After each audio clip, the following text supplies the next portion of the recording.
This time I'll call the June 2nd, 2025 York County Council meeting to order.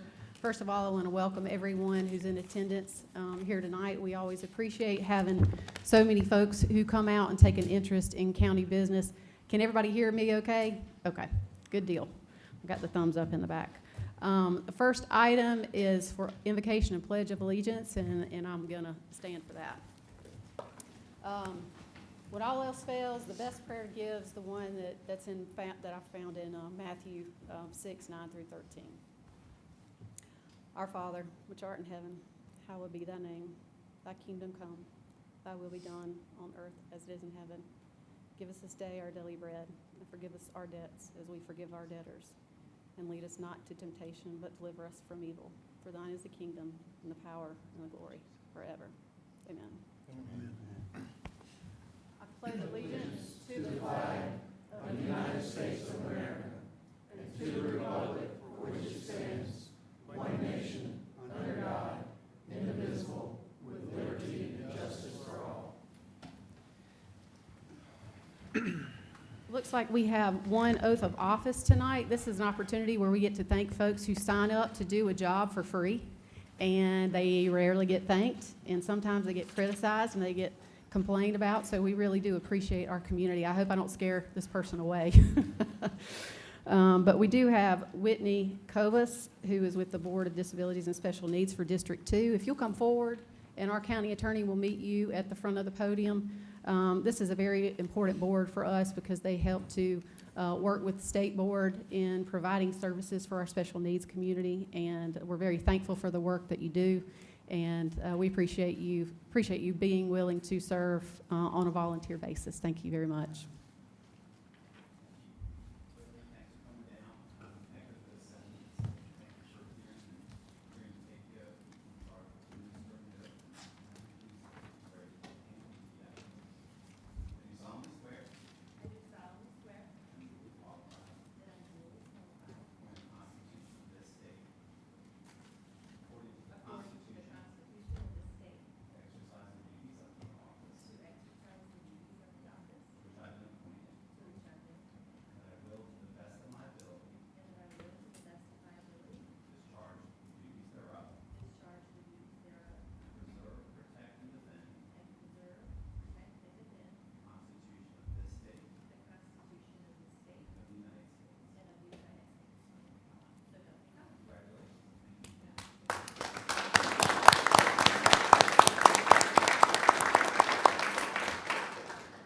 We do have a special event tonight, and my understanding is that the individual who is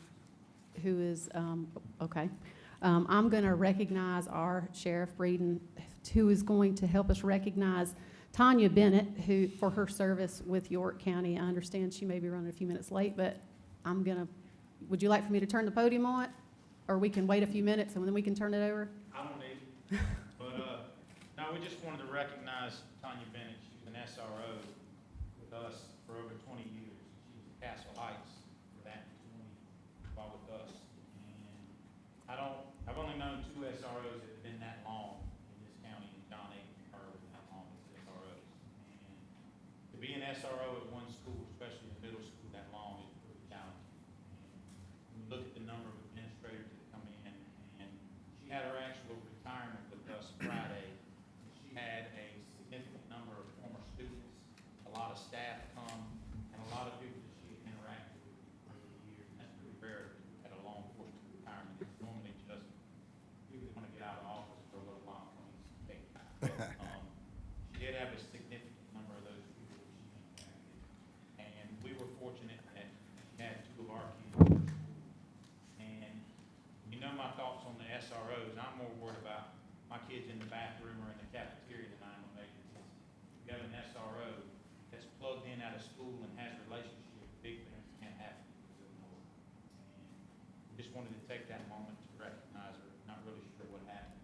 She may have already went to the beach or something. Don't know. But, we did want to recognize her and thank the council very much for acknowledging and acknowledging our deputy retire. So we just wanted to take that moment and thank all of y'all that allow us to do what we do. We appreciate it. Thank you, Sheriff. And I know as someone who went to Castle Heights, And middle school, I think that's all that you say if you've been there that long. You must really have a heart for it, to have stuck with it that long.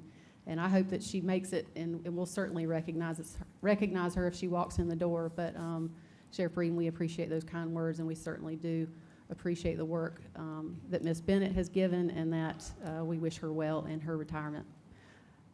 We move now to our public forum session. This is an opportunity where individuals can come and speak to the council. It's not a chance for us to go back and forth. We don't ask you questions. You have an opportunity to address the council. The council felt like this was an important part of our business to open this up, to hear from individuals. There are some rules that, in order for us to continue to conduct business, number one, it's up to the first 15 folks that sign up, and you're given 2 minutes, and we do have a lot of work to do here at council. So what I would ask you to do is, when I call your name, if you'll come forward, give your name and your address before you start speaking, and then your time will start. And if you'll pay attention to the screen, it will tell you when your 2 minutes up, so that I don't have to. And I would very much appreciate it if you would recognize that before I have to cut you off. One of those southern things I hate doing, cutting people off. If you would also keep your comments to things that are germane to something that council is addressing. Please keep your, we don't have an opportunity to go back and forth or to share individual, so we ask that you keep the individual comments opposed. If you're here with a group and you want to, instead of, what I've found is that some folks will get up and a lot of people agree, and sometimes you get a lot of clapping, and that sounds good, but then there's somebody who has their own opinion, and some folks will boo or say things. So we ask no comments, no clapping, and no booing for anybody. If you'll speak your comments, and then if there is a group here that you are standing with, if you'll ask for them to be recognized and they can stand up, then I think that's a good way to keep the quorum in the meeting for us to move forward.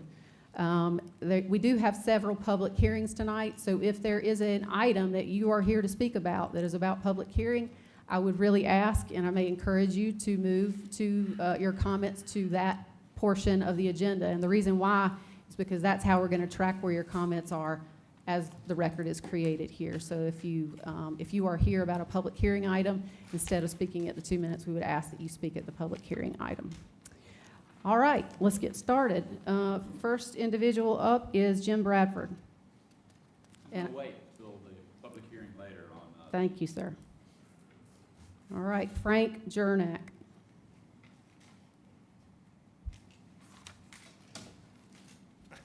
Sorry about that. Good evening, Council. My name is Frank Jernak. My wife and Nancy and I live at 2591 Lower Assembly Road in Fort Mill, South Carolina. I'm here today to voice my strong and informed objections to the location and building of the Seifeld plant here in Fort Mill. I learned about this plant 3 weeks ago, and I felt compelled, so much so that I became involved in a group of individuals who are concerned about that. I am a retired engineer with 42 years of experience in both light and heavy industrial manufacturing plants. Without a doubt, to me, this is a heavy industry. I have worked with pyrophoric materials and hydrofluoric acids that are used in the operation, and from my experience, I know the dangers that are present. Xylene gas is pyrophoric that will either spontaneously ignite upon exposure to air or form an unpredictable vapor barrier explosion. There is a risk of significant explosion from the 23,000 pounds of xylene gas at this site or on our roads by regular deliveries. Hydrofluoric acid is an extremely dangerous acid. Its toxicity can affect the entire body, not just the areas of exposure. At some point when you were all sworn into office, I would expect that you might have heard and used the words preserve, protect, and defend. Now is your chance to put those words into action.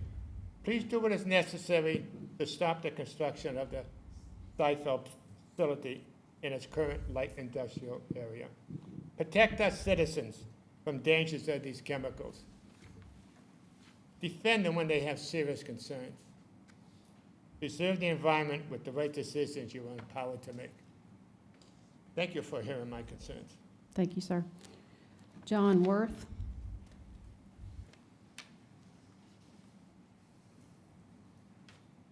Hi. My name is John Worth. I live at 731 Amberley Crossing in Fort Mill. I have over 40 years' experience in engineering and manufacturing operations. As a result, I call things as I see them. Unfortunately, the recent press release fell short of building public trust. There were several inaccuracies which need to be addressed. No court has rendered a ruling on the validity of Silfab's permits. The case was stayed pending the outcome of Silfab's appeal of the BZA decision. The release stated that the EPA and South Carolina DES have determined the activities conducted by Silfab to be safe. This misconstrues what EPA and DES do. They review the design for emissions and wastewater systems and determine if compliance to standards can be achieved with Silfab's data. Emissions will still occur. Malfunction, accidental release, proximity to schools and residences, or reduced efficiency over time are not part of the review. Compliance does not guarantee safety. The central question was not addressed. The BZA ruled solar panel manufacturing is not allowed in a light industrial zone. This council decided to not implement the ruling. The litigation, which is often used to avoid commentary, emerged due to this lack of action. Also, the release implied the USC results were unreliable since KG funded the effort. This is insulting to the team at USC and unfounded in fact. The analysis was not steered to a conclusion. We sought an independent analysis to arrive at a conclusion dictated by the facts. Silfab, hardly a disinterested party, used exactly the same tool but selected different settings. Had USC concluded health risk was minimal, it would have been reassuring to the public. The fact that USC study informs greater risk is an inconvenient truth. Clearly, the issue must now be litigated. While not our objective, we look forward to that opportunity. Thank you. Thank you, sir. William Perkins. I'll pass. Thank you, sir. David Matthews. I'll pass. The rezoning you have is public hearing? Okay. Yes, sir. It's either Sherry or Shenny Matthews. I'm sorry, well, okay. Susan Gillum.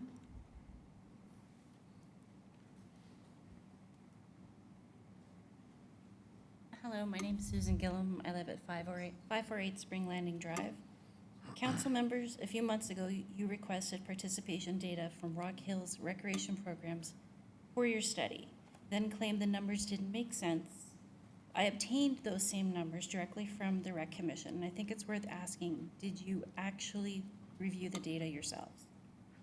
In 2024, Rock Hills recreation programs served 9,490 participants across 710 programs. Here's what the data revealed. The BMX and Velodrome programs, 366 of them, had 3,145 participants, only had 304 Rock Hill participants. The rest were 2,841 participants from unincorporated areas. That's 90% of unincorporated users. In the therapeutic program, like Miracle League, which my son participates in, and therapeutic rec programs, they served 913 participants, 402 were Rock Hill residents, while 511 came from unincorporated areas. Even in youth tennis, out of 183 participants, only 29 lived in Rock Hill, while 154 came from unincorporated areas. Across nearly every program category, unincorporated residents make up the majority of participants. These aren't Rock Hill residents getting a free ride. These are unincorporated residents funding and using the very programs this tax was designed to support. The current system works exactly as intended. Unincorporated residents pay for programs they actually use, while city residents fund their own municipal recreation through city taxes. Why would we abandon a targeted user-pay system that's worked for 20 years in favor of expanding a government and creating new bureaucracy? The data proves this isn't about fairness, it's about maintaining a fiscally responsible system that serves the people who pay for it without government overreach. I urge you to table this change until you can review these numbers carefully and develop a solution that doesn't impose an unfair tax burden or create bureaucratic stipend programs to fix a Thank you, problem that ma'am. doesn't exist. Thank you, ma'am. Jason Gillum?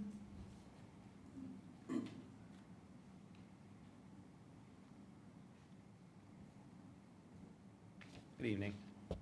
My name's Jason Gillum at 548 Spring Landing Drive. I need to address two serious problems with the proposed recreation tax stipend program that raise concerns about fiscal responsibility and good governance. First, the eligibility restrictions violate the principle of equal treatment under law. This council has indicated that only unincorporated residents would be eligible for stipends. But when government collects taxes, it has an obligation to treat all taxpayers equally. That's a fundamental principle of fair governance. Consider school taxes. We all pay them, so we all have equal access. The same principle must apply here. If you collect taxes countywide to fund stipends, then excluding people based on where they live violates equal treatment. City residents would be paying into a program they're automatically disqualified from. Second, this decision appears to be based on incorrect information. I've heard council members repeatedly claim this was originally just for youth sports and that cities moved away from that purpose. The current ordinance, section 35-170, states, and I quote, "The recreation tax district is created and established for the purpose and function of providing recreation services in or for the residents of the unincorporated area of the county." End quote. The ordinance clearly states recreation services, not just youth athletics. If the justification for this change is that the original purpose was only youth sports, but your own ordinance contradicts this, what other assumptions about the decision might need to be reconsidered?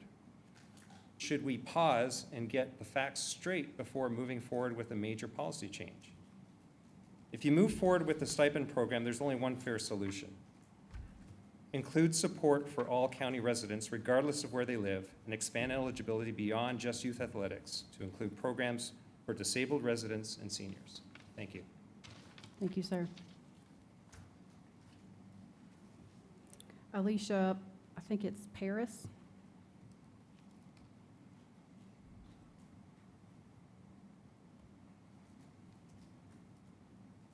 Hi, I'm Alicia Paris from 5015 Burnwold Court in Fort Mill, South Carolina. I'm standing here tonight not just as a concerned parent, but as a voice for thousands of Fort Mill residents who have been ignored, dismissed, and misled. Let me be clear. This is not a fight against economic development. This is a fight for the safety, health, and future of our children and our community. What York County has allowed to unfold with Silfab is nothing short of a betrayal of trust. Silfab, a solar panel manufacturing company handling hazardous chemicals like silane, hydrofluoric acid, and phosphorus oxychloride, is being allowed to operate just feet from our schools, separated only by a fence. Yes, a literal fence is all that divides our kids from potentially life-threatening industrial operations. 3 of my children will attend Flint Hill Middle School in 2026, and the new elementary school you are allowing to open is even closer. The proximity is not just irresponsible, it's outrageous. In May of 2024, the York County Board of Zoning Appeals unanimously ruled that solar panel manufacturing is not allowed in a light industrial district. That should have been the end of the story. But instead of enforcing the law, York County unelected bureaucrats chose to defy it. Let's talk facts. The original zoning verification letter wasn't even signed by the proper zoning administrator. The letter clearly stated Silfab must comply with all York County codes, yet they never sought a change or use of variance. York County Council approved a tax incentive FILA in a narrow 4-3 vote, trying to frame it as a green light, even though it has nothing to do with zoning legality. Construction permits were issued after the BZA ruling, a blatant violation of the law. Silfab has no legal argument, no stated error in the BZA's decision, and still they continue their appeal, all while building a facility next to our children. To make matters worse, a neutral risk assessment from the University of South Carolina found that over 53,000 people could be affected by a spill, most likely to occur during a chemical transfer at the site. The EPA has not signed off on their risk management plan, and South Carolina DOT has only said that Highway 21 improvements should be completed first, but that hasn't happened either. Your county, your silence is complicity. Your inaction is dangerous, and you have the power and the duty to stop this now. This could lead to catastrophe. I'm going to end it with that. Thank you very much. Thank you, ma'am. Andy Clinton?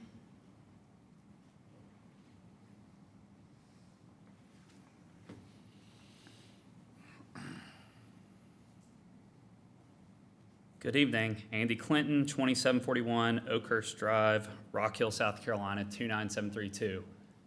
Here to talk real briefly because I think it's going to be on y'all's agenda a little bit later on as far as York County ATAX. And I believe spoken to many of you about this, but just want to make sure it's top of mind as far as because you guys will see there's going to be an increase as far as the York County ATAX, and that's from what happened through the state ATAX where the unincorporated properties at Carowinds were once reporting to the town of Fort Mill, but are now reporting correctly to York County unincorporated ATAX, which is great. That means more accommodations tax for York County, but it does present as far as our budget. We will go down because this past year we were at 136,000 from Fort Mill, and that will now be at 58,000. It was percentage based, and that total amount from Fort Mill ATAX will go down. So just want to provide that as far as some clarity as far as our budget as well. When you evaluate our budget, it will go, Fort Mill will go down, but that money, it's not disappearing. It's basically going from those Fort Mill properties that are on Carowinds. That tax money is now going to York County accommodations tax. So that's where I would hopefully like that to level out. Hopefully that provides a little bit of clarity and makes some sense. Thank you. Thank you, sir. Greg Cannon? Okay. That concludes our public hearing. We appreciate folks coming out and speaking. I will say, as I do every time, that there are speakers that come and speak about something. CILFAB is in litigation, and that information and information related to that is set forth in statements released by the county. Do we have a motion on the consent agenda? So moved. Second. Motion to approve and a second on consent agenda. Any discussion? All those in favor say aye. Aye. Any opposed? Hearing none, consent agenda is approved unanimously. Our first public hearing item is council to hold a public hearing and consider second reading of an ordinance to amend Chapter 155 zoning code, subchapter B, zoning districts, to update the list of protected areas in the transportation corridor preservation overlay to reflect the latest pennies for progress referendum and to remove completed projects from overlay applicability, to provide for a public hearing and to provide for other matters relating thereto. Mr. Buono. Yes, good evening, members of council. So the preservation overlay, or the TCPO, the shorthand for that, was first created in 2000, and it's really common sense. It's intended to have property owners that might have road frontage on funded projects. So these are not long-term projects that might be 20, 30 years down the road, but these are funded projects that are going to be in the near term, that there would be an additional setback. So they're not building brand new structures in what's going to imminently become right-of-way. So here's the language straight from ordinance. No new building structures or facilities shall be constructed, added on to, expanded into that preservation corridor. So that's the additional setback. And this is only temporary. So when the new right-of-way line is established through the course of that project, the biggest example being a Penny's project, then that property owner can proceed forward with any plans to put new buildings or expansions onto the property. There's also an opportunity to have a dialogue with the planning department, engineering department, to talk about pressing need for an expansion, to take a look at, on a case-by-case basis, whether a proposed building location would have any bearing on an upcoming project. So here's the list that's being proposed to be updated in the code. So this update would remove any of the Penny's projects that are completed. So those zoning overlay lines would go away from GIS online and be culled down to just the remaining projects from the earlier iterations of Penny's. So those are the only ones that are left on that list to complete. And then it would add all of the projects from Penny's 5 with the listed corridor preservation limits in there. So for example, when you see 100 feet, that says from the center line, the total project width. So it's 50 feet on either side of center line. And just in terms of what that looks like, this is that GIS layer of the overlay on our GIS Online. So that shaded hatching that's going through the Fort Mill Parkway, so that's the intersection of Highway 21, Sutton, and Spratt. So all of that there is showing the width of that overlay. So it's just an additional setback on road frontage. Importantly, this overlay only could be enforced on unincorporated parcels. So for example, you see this parcel right here, it's actually part of the town of Fort Mill in this corner here as well. So that overlay, while it's shown across the property line, York County would not enforce that. So staff recommends approval of this text amendment. It implements the comprehensive plan as an initiative to do exactly this, to update the overlay for these roadway projects. It certainly furthers the strategic plan goal.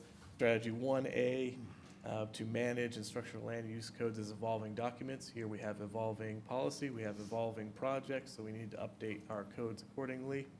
And this amendment is a good example of best practice of community planning, right? We want to save both property owners and the government money when we're doing widening projects.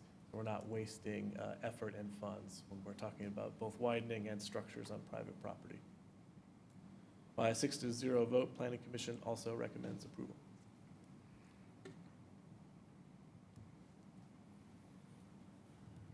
I'm sorry. Any questions for staff before we open the public hearing? Thank you, Jonathan. Is there anyone here who wishes to speak against this request? When you come forward, if you please give your name and address. Hey everyone, Scott Kokenauer, 122 West Oak Street in the beautiful Whiteville Park neighborhood of downtown Fort Mill. This is a great week, had a great weekend in York County, Fort Mill, and the week started out great. So fortunately, I was able to come down 77, and because of traffic, I decided to take the Tepper Bridge, the Panthers Bridge. And for that overlay, we had a oval design, and then the last reading, we actually picked out tax partial numbers for the third reading. That got changed on the Friday before the Monday meeting and everything along that line. But that is a great example of announce a road and build it. Don't announce it and wait 22 years and still tie up people's property, like the Penny's 2 things there. Came down to Eden Terrace, went by Miracle Park, great expansions.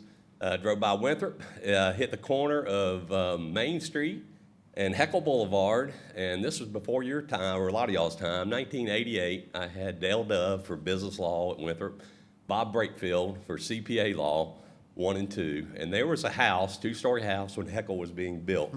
They chopped that sucker in half because that property owner has rights.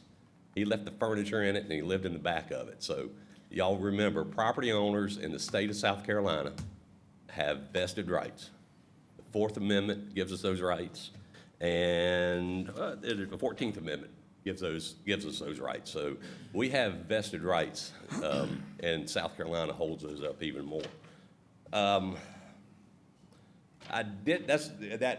map that was up here earlier, the overlay for Penny's 4. My property is about 2,100 feet from that, so my property was never included on a Penny's 4 overlay, but of course it was included in a Penny's 4 design. So I am fortunate, very fortunate, that I found out that York County will not be imposing this on me. That Fort Mill, the town of Fort Mill, has been asked to impose this overlay on me. So by a, what's the term for that? Regulatory rights. my property with the setback, I will not be able to build a second building on it. So by regulatory rights, I will be serving the town of Fort Mill, processing this on them, not on York County and not on SCDOT, based off my regulatory rights in the state of South Carolina. So I am very pleased to deal with the town of Fort Mill versus the other two entities along that line. I do have some concerns about how we're notified people. The newspaper is so outdated, I think it's time for us to look at different methods to do that.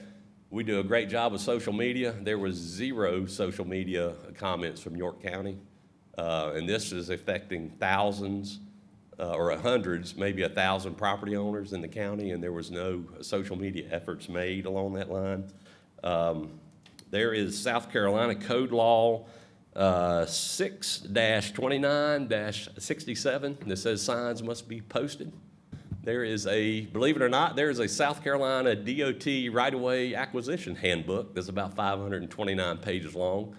There's comments in there about when you impose rights on people's properties, signs need to be posted, letters need to be mailed to property owners, and none of this was done, to my understanding, in any of this process. So I really don't feel like we've informed our landowners of their rights of what's going to be restricted from them along that line. So on another good note, my property was approved in 2007. Planning Commission approved my second building about 3 months ago. So I am in final design phase with my building, and we are about ready to pull some permits and get cranked up on that one for everybody. So I've got 3 tenants already interested in it.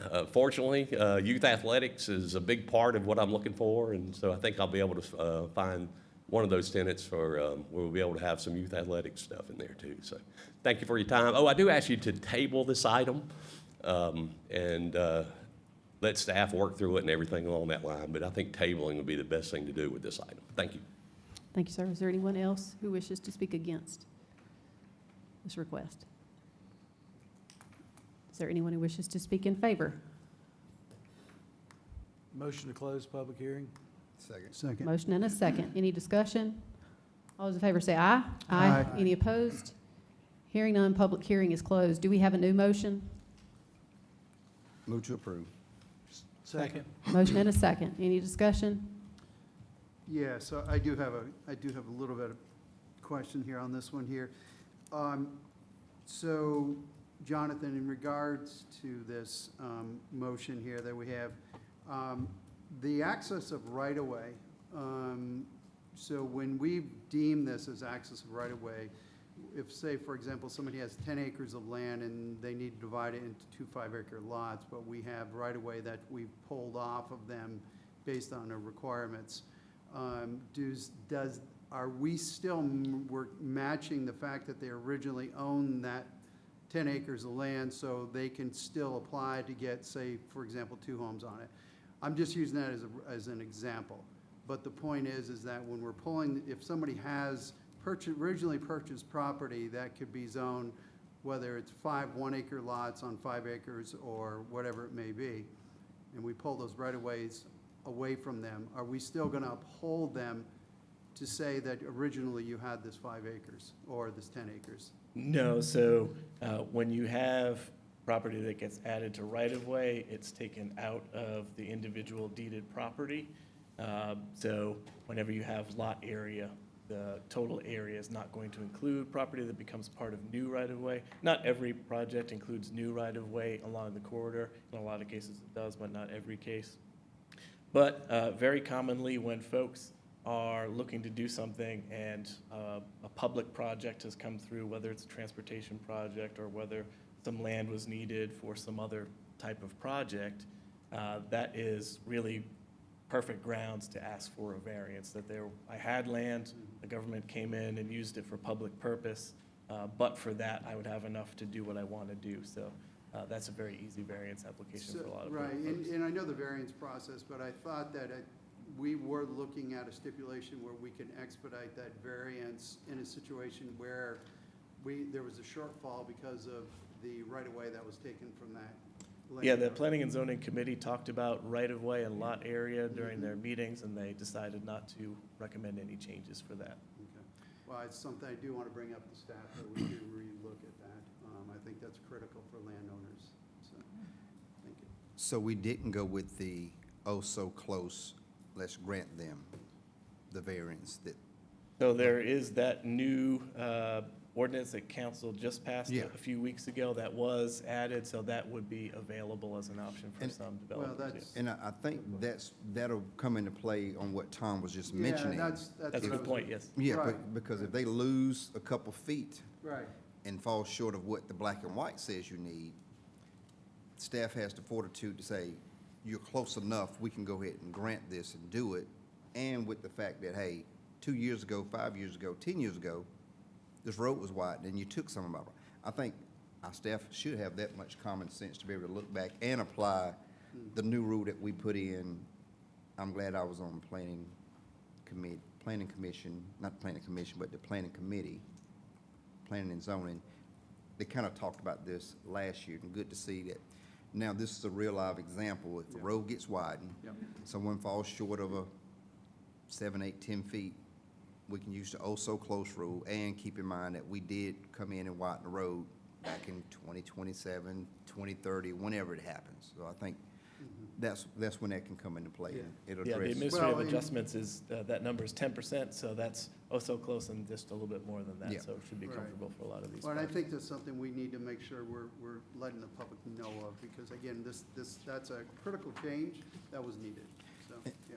I have one more question for you. So when one of the gentlemen got up and spoke about the notification, so what is the legal process for notification so that everyone knows we did what we were supposed to do, whether we took extra or additional steps? What's the typical notification process? Yeah, so the notification process is to advertise the public hearing in the newspaper. And in most cases, when you've got a rezoning property, that is what requires the posted notice. This is a little bit different. It's an overlay that has an additional setback. It's not rezoning property. So that is a little bit extra. There are some mailed notices that we do that's above and beyond statutory requirement. That's also limited to rezonings. So the notice that's required is a little bit less than a rezoning for this particular type of amendment.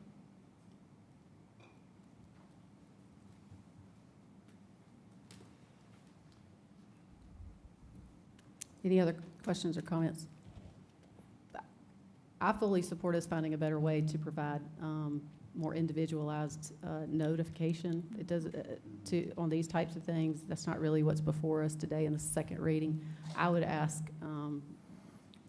that staff take a look at that and come back prepared to us to help us understand what are some other routes that we can go with individualized notification. I think a lot of times when you look at these overlays, you can identify folks that are being impacted differently than others as well, and so. Yeah, we did tabulate that. I think it's about 44 parcels total. 34? 44. 44?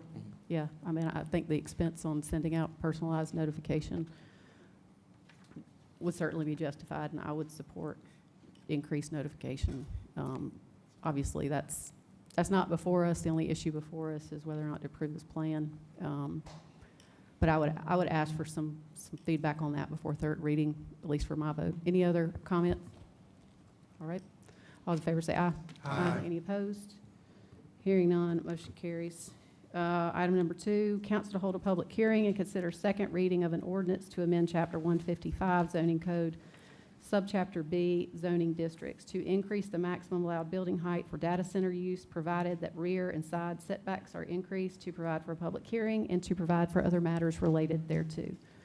Do we have any information from staff or?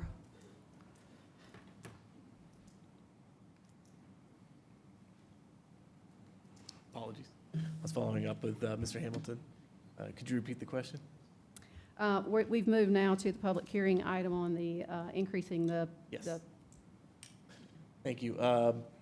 So data centers are currently allowed in the light industrial, and business and technology park districts. The BT district is a special district. We don't actually currently have any of those in the county. It is a district that is allowed, however. Maximum building height in those districts are 50 for light industrial, 60 for industrial, and the BT district is special, so that's approved on a case-by-case basis by county council through the rezoning process. The company Quality Technology Services, or QTS, they're proposing a new data center campus on property that is zoned industrial near the intersection of Hands Mill Highway and Campbell Road. So the company stated to the county that 60 feet is not sufficient to accommodate their data center campus, given the contemporary technology that's emerging around data centers. They need additional height to accommodate their proposed campus at that location. So the proposed amendment here is simply that paragraph that's at the bottom of this screen here. It's simply to add a specific use description for what the height is for data centers. And there's a trade-off in here that regardless of zoning district, you could go up to 80 feet in height for a data center, given that you would provide 2 feet of additional side and rear setback beyond the minimum for the zoning district for each 1 foot of additional height over the maximum for that district. So that's a lot of word salad. So to better explain it, here's an example. So you have an 80-foot high proposed data center in the ID district. So given the district maximum is 60 feet, you have 20 feet of additional height above the maximum that you are requesting. So you would need to provide 40 additional feet of side and rear setbacks to trade off distance so that you're not impacting your neighbors with the additional height. So in this example, the side and rear setbacks in industrial are 10 feet when they're adjacent to non-residential properties. So that would make that setback become 50 feet. And then when they are adjacent to residential properties, that becomes 30 feet. So you add the 40, and now we're at a 70-foot total setback. So if you have a data center development that's coming in next to a residential property, they would need to set that building back 70 feet from the side property line. This amendment would not affect the front property line. Staff recommends approval of the amendment. It furthers the strategic plan, grow responsibly goal, again, referencing that language to manage and structure our land use codes that we're being flexible and evolving and adapting to growth and change. Here we have a change in technology, so we should be adapting to that industry need. But simultaneously, while we're adapting to new technologies, new emerging development patterns, we want to make sure that we're still mitigating any of the impacts. So here, the additional setbacks are mitigating the additional height. The amendment itself, 80 feet, is within the range of planning best practice for building height maximums. By a 6-0 vote, Planning Commission also recommends approval. They did have 2 additional recommendations that went along with that for County Council. They wanted you all to consider the implications of fire safety involved in additional building height here. And they also wanted you all to consider revising the code to allow this additional height through the special exception process rather than the current proposal. Thank you, sir. Any questions for staff before we open public hearing? Yes, just one question. So the parapet wall, would that be in addition to the 80 feet for the AC units and other items on the roof? So there are several different rooftop inclusions that are excluded from the calculation of total height, and parapet walls are one of those. Okay, thank you. Yeah, so and that was along the lines of my question, but can you give me an example of what would be excluded, like air conditioning unit?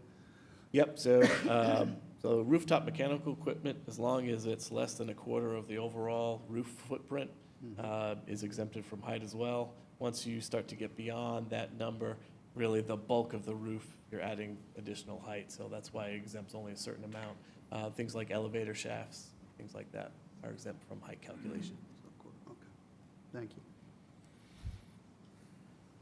All right. Thank you, Jonathan.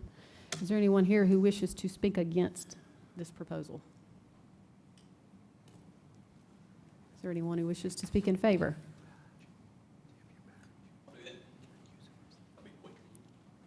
Scott Coconut, 122 West Oak Street, beautiful Whiteville Park neighborhood of downtown Fort Mill.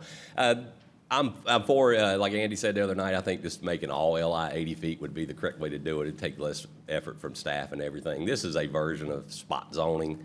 It's a gray area, but it is a version of spot zoning, which is illegal in the state of South Carolina. So, but I do understand Debbie's comments about what we're dealing with in District 7 with that 80-foot height number in the LI code thing. But anyway, I think the 80-foot number for all LI would be the easiest or most appropriate thing to do right now. Thank you for your time.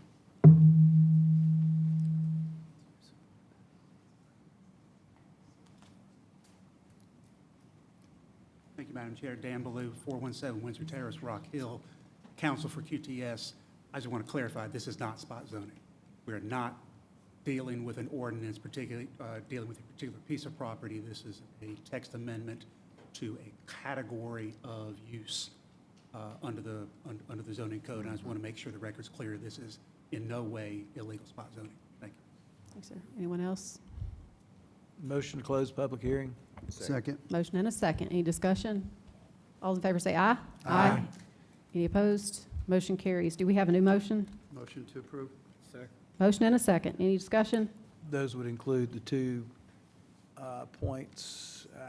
They're on the screen. Council consider the fire safety implications involved. Council consider revising the code to allow for the requested additional height through a special exception process. Just going to add Right. to your motion. As part of my original motion, correct. Okay, great. Mr. Roddy? Question. This is a question for Mr. Kendry. Would this be considered spot zoning by legal? No, sir, I concur with Mr. Ballou's comments to council. All right, thank you. That's all. All right, anyone else? All those in favor say aye. Aye. Any opposed? Hearing none, motion carries unanimously. We move down to our item number 3, rezoning action. Hold a public hearing and consider first reading, case number 25-12, tax map number 63900000153, to rezone from UD to LI, 3.8 acres in District 5.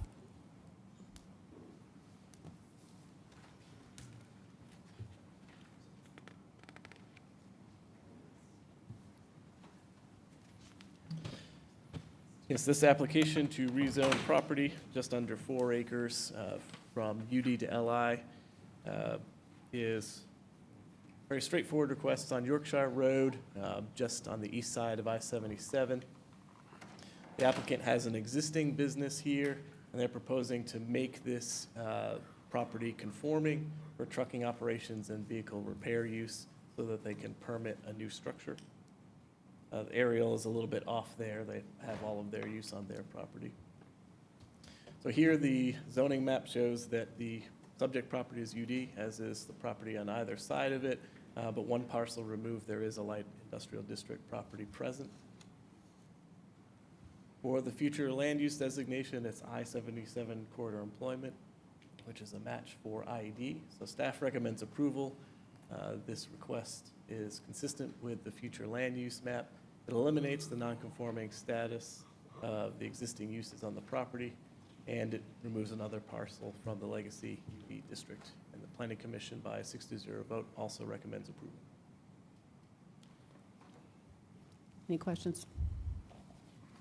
Thank you, Jonathan. Is there anyone here who wishes to speak against this request? Is there anyone who wishes to speak in favor? Motion to close public hearing? Second. Motion and a second to close public hearing. Any discussion? All those in favor say aye. Aye. Any opposed? Hearing none, public hearing is closed. Do we have a new motion? Motion to approve? Second. Motion and a second. Any discussion? All those in favor say aye. Aye. Any opposed? Hearing none, motion approves unanimously. Move now to item number 4, public hearing, rezoning action. Hold a public hearing and consider first reading, case number 25-13, 446000065, to rezone from GC to RUD, 0.68 acres in District 3. Mr. Bueno. Yes, this location will look familiar to some of you on council from a previous rezoning request in this immediate vicinity a few years ago. This is to rezone a portion of this parcel, the south side of Highway 5, from GC to RUD. And that's to accommodate the Holler Estates subdivision that's being proposed on that larger parcel that's outlined in blue. That's the former McAfee manufactured home park there. So the area to be rezoned, like I said, is just 2/3 of an acre on the south side of Highway 5 there, just to accommodate that entrance. So here are the zoning districts in the area. RUD is the predominant district in the area and certainly of the proposed residential subdivision. Future land use categories, rural residential here as well, so that certainly aligns with RUD. So here is the preliminary plat that was approved by Planning Commission. You can see that a little piece of red is the piece that's being proposed to be rezoned tonight to be added to that subdivision. Staff recommends approval. It's consistent with the comp plan and future land use map designation of rural residential. And it logically adds this little bit of acreage to the subdivision. Otherwise, it's unbuildable, unusable. By 6-0 vote, Planning Commission also recommends approval. Thank you, Jonathan. Any questions for staff? Jonathan, can you go back to the preliminary plat? This has been approved by the Planning Commission, right? This plat? Yes, sir. How many homes, I know that's not what we're here to vote. I just curious to know how many homes is Yeah, going to it's be. just over 100. Any other questions? Thank you, sir. Is there anyone here who wishes to speak against this request? Is there anyone who wishes to speak in favor? Move to close. Second. Motion and a second to close public hearing. Any discussion? All those in favor say aye. Aye. Any opposed? Hearing none, public hearing is closed. Do we have a new motion? Motion to approve. Second. Motion and a second. Any discussion? Yeah. Biggest thing is I'm approving it because it's just those little strips.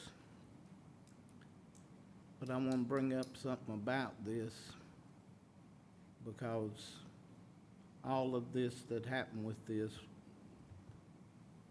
like Jonathan said, we all should recognize this from several years ago, because originally this piece of land, the board was going to put a whole lot of trailers in here.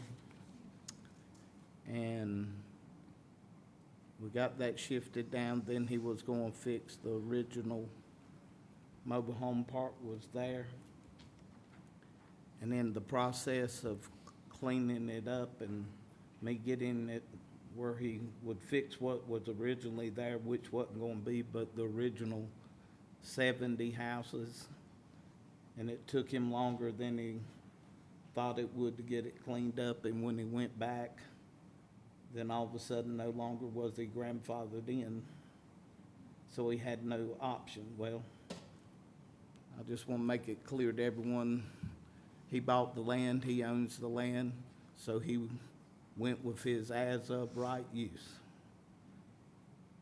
And as much as I hate it, and we don't need more houses on Highway 5, just like we don't need more on 161. But you can't stop a man from buying land, and you can't stop a man from selling land. But now this is what you got. Thank you, sir. Any other discussion? All in favor say aye. Aye. Any opposed? Hearing none, motion carries unanimously. We move now to item number 5, rezoning action. Hold a public hearing and consider first reading case number 25-15, tax map number 457000012, to rezone from RSF 40 to AGC 10.72 acres in District 2. Yes, this application is on Ormond Road, includes more than 10 acres, being proposed to go from RSF 40 to AGC. The applicant here is proposing to allow for agricultural uses on the property. It is a fairly large property, and to construct a second dwelling there as well. So here is the zoning map. Property is currently RSF 40, as is all of the other parcels on Ormond Road. However, it does abut on the rear and to the east, the AGC district.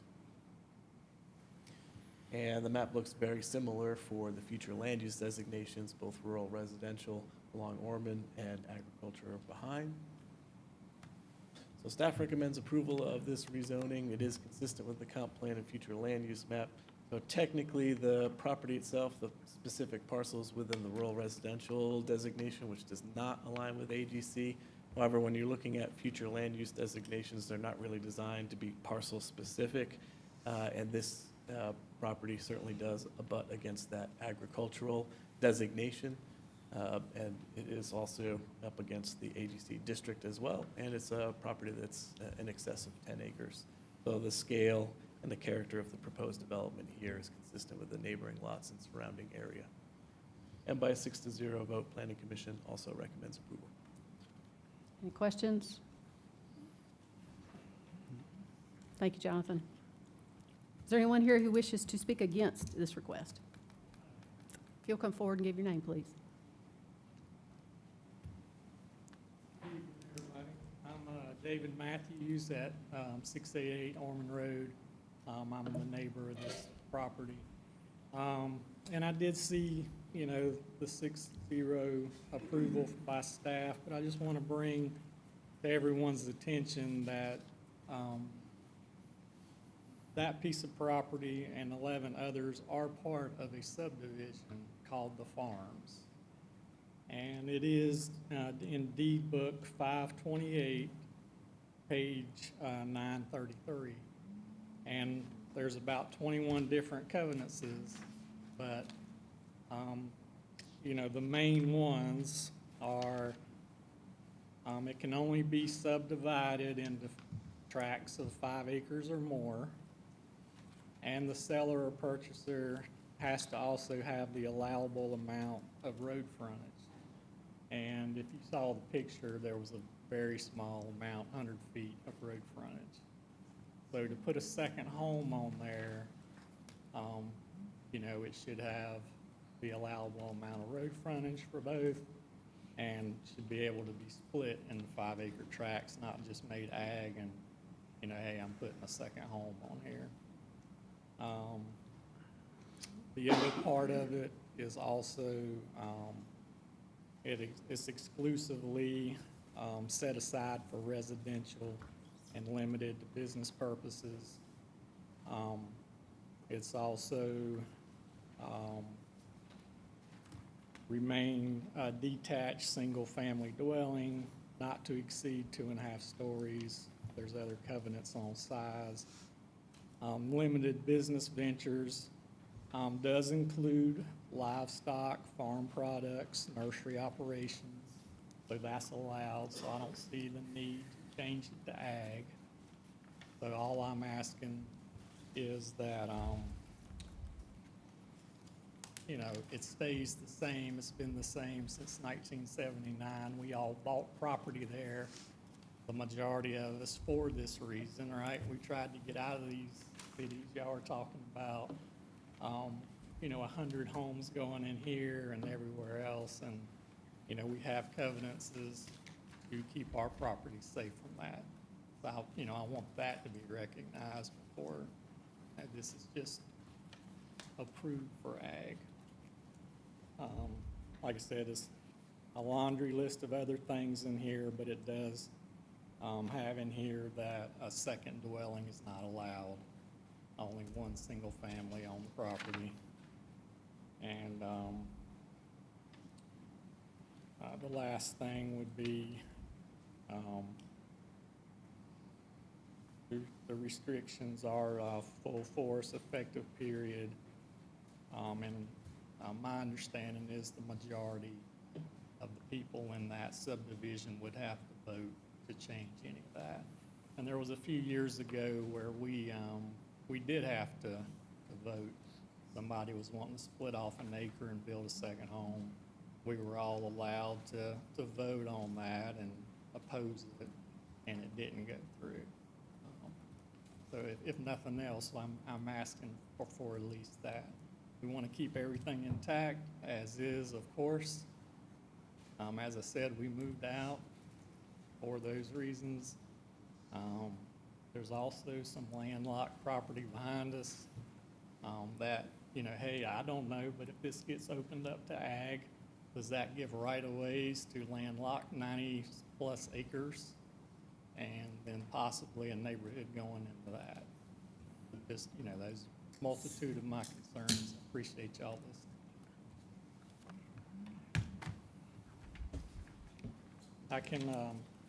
I can also provide a copy if y'all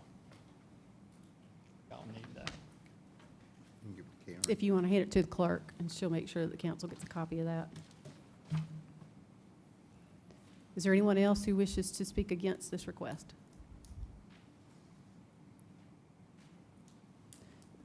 Is there anyone who wishes to speak in favor?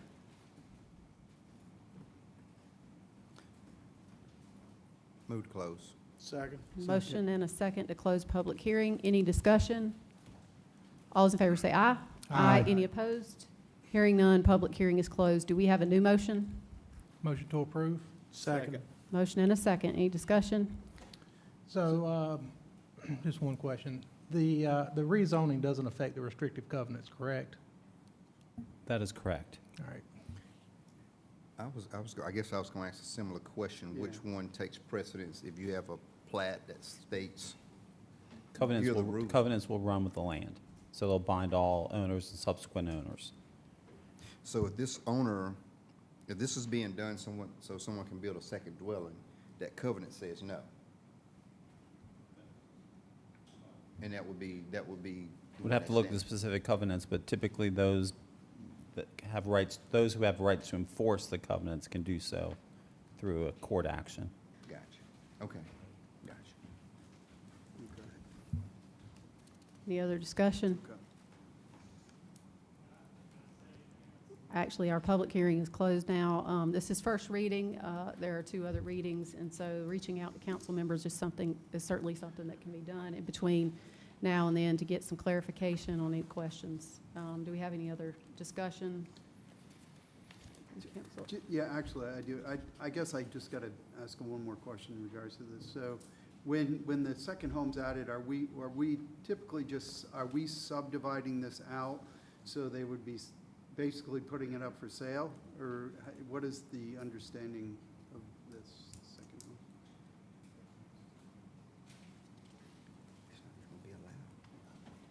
home? I believe the applicant has indicated on their application that they intend to build a second home on the existing lot without subdividing. Excuse me, and you can only do that in the AGC district. Okay. Now, this brings me to a conversation we had a couple months ago. We saw a small rash of people coming in who already had built a second home on the property, and now they were wanting to, whether it was to sell it off, remodel it, you know, and I said then, we can't keep putting ourselves in situations that's gonna lead back to build the second home, then you say 5 years later, well, now there's a need to get rid of that home. Right. Now you have to come back and subdivide it, because, hey, you know, I don't, my in-laws, or with family splitting up, or someone passed away, or I want to give it to my son so he can take over the mortgage. That bank's not going to give you that money if it's tied up all in one piece. So we're putting ourselves in a position where it's an emotional thing. Yeah, let's split it off, and now you got 2 pieces of property, which started out as one. So be mindful if we do this, because we just did this in my district. There was 2 homes on a piece of property. That family couldn't do anything with it because they wanted to either sell it, remodel it, but the bank is not going to loan any money on a piece of property that has 2 homes on it, but you only want money on one, but you tie the whole property up if you do it. So that comes with what we're about to do. So I'm just saying, be mindful that 5 years down the road, 10 years down the road, 15 years down the road, it's probably going to land right back here of us splitting that property, so it can have its own distinct property lines. But would the covenants, the existing covenants, restrict the subdivision of this? I know it allows the addition of the home, but. We don't have those in front of us, You but we don't can have- look at that and Okay. answer that question for next reading. Okay. All those in favor say aye. Aye. Any opposed? Hearing none, motion carries. Move now to item number 6, right? Yes. Rezoning action. Hold a public hearing and consider first reading case number 25-16, tax map number 386000007 to rezone from RSF 40 to AGC 14.49 acres in District 2. Mr. Bueno. Yes, this request on Johnson Road covers about 14.5 acres. The request is to go from RSF 40 to AGC. Here, the applicants are part of an estate. They are looking to combine this parcel with all the other parcels that are part of the estate so that they can apportion it much more easily. So they're all in the same zoning district. So here you can see all those parcels that were highlighted in blue in the prior slide. On this slide, they're all AGC, so that's what they're looking to do here, is to align with that zoning district. Future land use map, similar to the prior rezoning, the agriculture designation is immediately abutting this parcel. So technically, it falls in the rural residential designation. So we find that this is consistent with the comp plan as well. The subject parcel also, as in the previous case, abuts the AGC district, and it would allow for that recombination of the property so the estate can be properly settled. And by a 6-0 vote, Planning Commission also recommends approval. Thank you, sir. Any questions? All right. Is there anyone here who wishes to speak against this request? Is there anyone who wishes to speak in favor? Motion to close public hearing. Second. Motion and a second to close. Any comments? All those in favor say aye. Aye. Any opposed? Hearing none, public hearing is closed. Do we have a new motion? Motion to approve? Second. Motion and a second. Any discussion? I think we all like to see these kind of rezonings go into AGC. Certainly helps with density. All those in favor say aye. Aye. Any opposed? Hearing none, motion carries unanimously. Item number 7, rezoning action, hold a public hearing and consider first reading, case number 25-18, tax map number 72100000027, to rezone from UD to LI, 5.73 acres in District 7. Mr. Bueno. Yes, this property off of Flint Hill Road, just under 6 acres. They are proposing to go from urban development to light industrial. You can see from the aerial photography here, there's already an established business there. They do warehouse and distribution. They're applying for the light industrial district so they can exempt the property from building design standards for any future structures or additions they might have on the property, and to expand the existing uses to include outdoor storage in the rear of the property. Here, the zoning district, you can see predominantly is UD in this area still. But as some properties are rezoning over the last few years, you're starting to see some of the light industrial come through. So here's the future land use map. This area is designated as artisan employment here. So it's really looking for those small scale operations, crafts, things like that. And light industrial certainly aligns with that designation. So staff is recommending approval on this application. As I said, there's already an established facility here, so it's not a proposed land use change, and this would remove another parcel from the legacy UD district. And by a vote of 6-0, the Planning Commission also recommends approval. Any questions? I do. Jonathan, what is artisan employment? Yep, so it's a future land use designation that's much more small scale. So you can see it's kind of beside the I-77 corridor employment, where that's looking for the big job creators as a use. And artisan employment is much more small scale, cabinet makers, things like that. But here we have an existing distribution facility. It's a very small one at that. How big is the building? That I don't know. Okay, and 70,000 square feet. okay. But in the future, they may want to build another building? So the site itself, I might be in someone else's presentation now. The site itself is pretty restricted, thank you. So you can see there's really not much room for a substantive building to go in there. So really, the purpose here, if they wanted to have some small addition, they could do that, but also use the rear of the property for outdoor storage.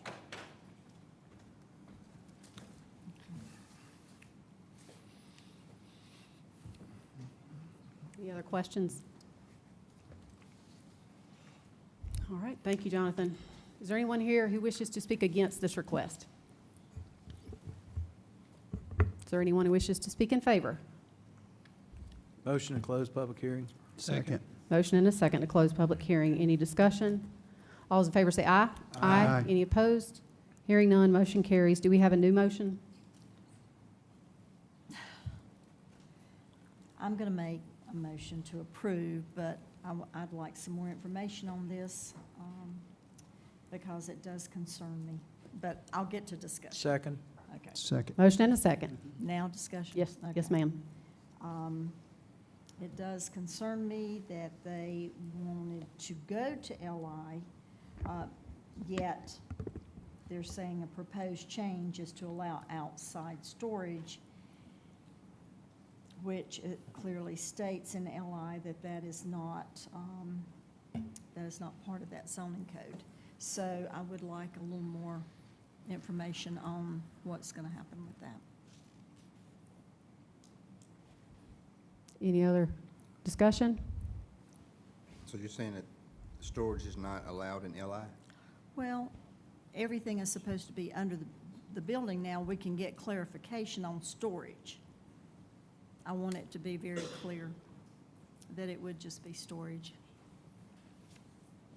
I'm happy to provide that clarity now. So outdoor storage is an accessory use for the industrial districts. And is it limited to a certain size or? There are standards in the zoning code to ensure they're screened and things of that nature, yep. Okay. All right. So I'll make the motion. Any other discussion? All those in favor say aye. Aye. Any opposed? Hearing none, motion carries unanimously. We move now to item number 8 of our public hearings. Council to hold a public hearing and provide third reading of an ordinance to abolish the special tax district known as the York County Recreation Tax District in York County effective as of December 31st, 2025, and as described more particularly herein, to specify the time and application of the final levy of taxes for the operation and maintenance of the York County Recreation Tax District, to provide for the winding down and cessation of operations of the York County Recreation Tax District as an administrative division of the county, to provide for a public hearing, and to provide for other matters related thereto. Mr. Couch, good to see you. Good to see you. Good evening, councilors. I hope everybody had a splendid weekend. Tom Couch, Assistant County Manager, various development services, parks, and other duties as assigned. I have a very brief slide deck for you this evening, and this is, of course, the third reading and the public hearing. And we'll just jump right in, give you a refresher or a background on what we were tasked with. You'll recall the original objective. It's a topic that I think that has been bandied about for years prior to my arrival here, but it has become more accelerated over the last 4 months. So our charge was to develop a framework to try to fund our county parks and recreation services while at the same time trying to provide a reasonable funding stream for the municipalities with the dissolution, the proposed dissolution of this unincorporated tax. It was vetted and adopted by the HEP committee this spring, and it's also been vetted by council during the 26th budget retreat. Now, with regard to communication and mandate, I think I'll deal with the dual mandate first.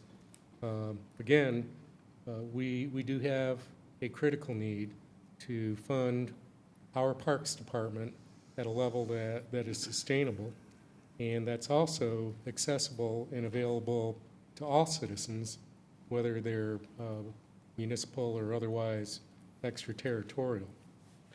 And ultimately, we needed to create a carryover solution for municipal funding because we have had some engagement that I will discuss in a moment. But ultimately, that engagement, while it has been ongoing with the municipalities, I wouldn't say that it's risen to the level of an international or G7 summit, but there has been a lot of continuing dialogue, whether it's electronics exchanges, telephone, or even face-to-face conversations. And I would argue that in all of those exchanges, I believe we were very clear about our intentions, and I think most of the municipalities engaged in constructive conversation with us.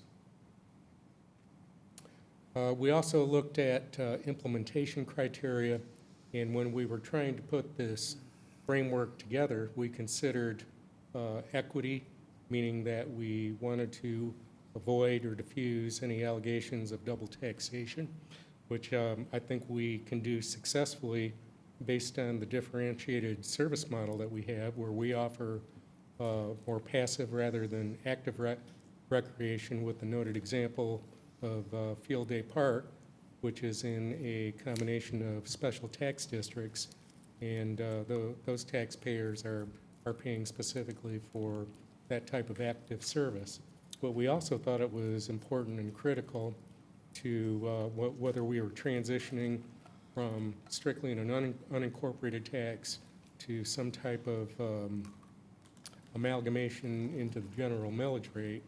We thought it was important that it's still taxpayer money, and now that that tax burden is partially being transferred to municipal residents, it's just important to them as unincorporated residents that the method we use to determine distribution of funding is data-driven and evidence-based.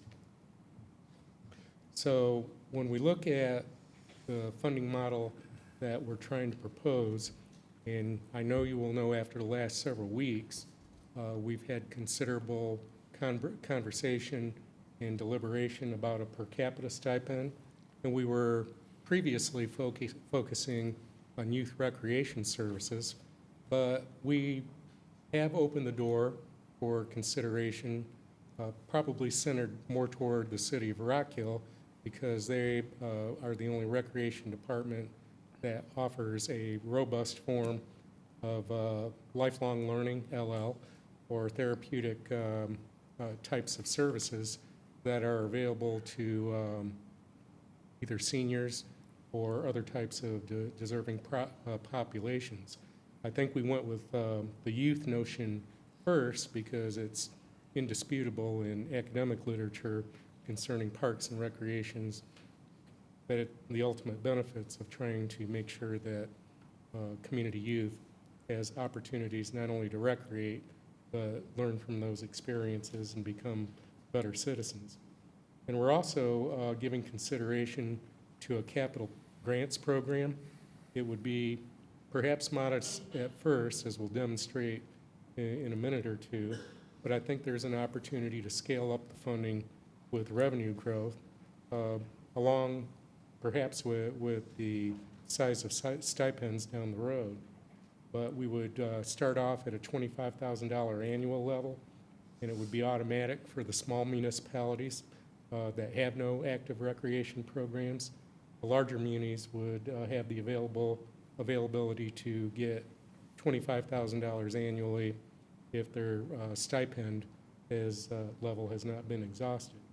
So what we have to do next, if we're going to continue to go in this direction, which is obviously the discretion of you, the governing body, we would proceed to dissolve the tax district ordinance. And over the next couple of months, especially as we're sort of galloping toward the tax season, but sooner rather than later, we would like to continue the dialogue with the municipalities and not only reassure them of how this would work and be constructed, but definitely not make it a bureaucratic nightmare, which we've heard rumors of. Actually, with the data they've given us so far, I think it's been very simple exports of addressing data of their municipal registrants. I think we can further have arrangements to have NDAs or non-disclosure agreements if we want to get that type of data. But the data, should it be accurate, and we have no reason to believe but it's not at this point. Once it's verifiable, I think we can proceed with the stipend reimbursement program and work out a reimbursement plan or a transactional plan that'll be mutually beneficial, satisfying. So I'm going to defer to the county manager on this next slide, but I will remain here at the podium. And if the county manager wishes, I can participate with them. But I'll remain here to be available if there's any questions or comments. Thanks, Tom, and thank you, County Council, for talking about this tonight. I wanted to make sure that everybody in the audience, those watching at home, and our County Council understand what we're working through and considering. So on the screen here, you see the total number of unincorporated youth recreation registrants that we've been able to verify from the reports we've received from the municipalities. This is just a point in time from what they shared with us, because what we're trying to do is approximate what amount we might be talking about. And so as we've talked with municipalities, we've talked about this $75 stipend. We've got some feedback from our municipalities where they seemed interested in an additional $25 to $30. And they've asked specific questions if they could charge unincorporated residents $30 above incorporated residents and receive the stipend. That goes against kind of what a stipend would represent. So just for those who might be confused about this, a stipend would be received by a municipality if they charge an unincorporated youth the same as an incorporated youth. And so the county, when receiving of that data, would then give $75 to that municipality for keeping it the same. And so this shows what one of these municipalities might receive if it was a $75 stipend. For the sake of the exercise, we've shown what that number would be if it was a $100 stipend, as we received some feedback that might make a difference for some municipalities. And so, again, those of you who participate in these activities know that there's a range of costs across the municipalities. And in general, they range from $50 to $100, depending on what city you're registering for that program. So if we just said, okay, we'll give a flat 100, this is what it would be. I think it's important to remember that there's a lot of caveats to this, and that's why this is a conversation that we're going to have to continue on beyond this vote tonight. For example, we're very concerned when residents from other counties are paying a different rate than our unincorporated residents.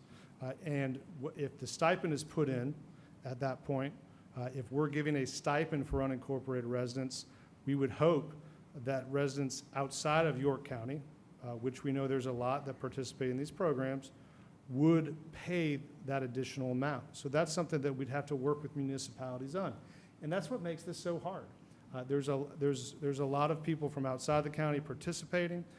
We would hope that they would also have to pay this additional amount. Because in theory, an unincorporated resident, the cost of what we're saying for that resident is $100 above an incorporated resident. One of the other things we heard, especially from some of the smaller towns, was the need for potential capital grant option. We wanted to make sure that y'all saw what it would cost to give that same benefit to all the municipalities. And I think when you do that in combination with the $100 stipend, what this chart shows is you start to get very close to the average allocation for many of the municipalities. So we think that's important. One of the other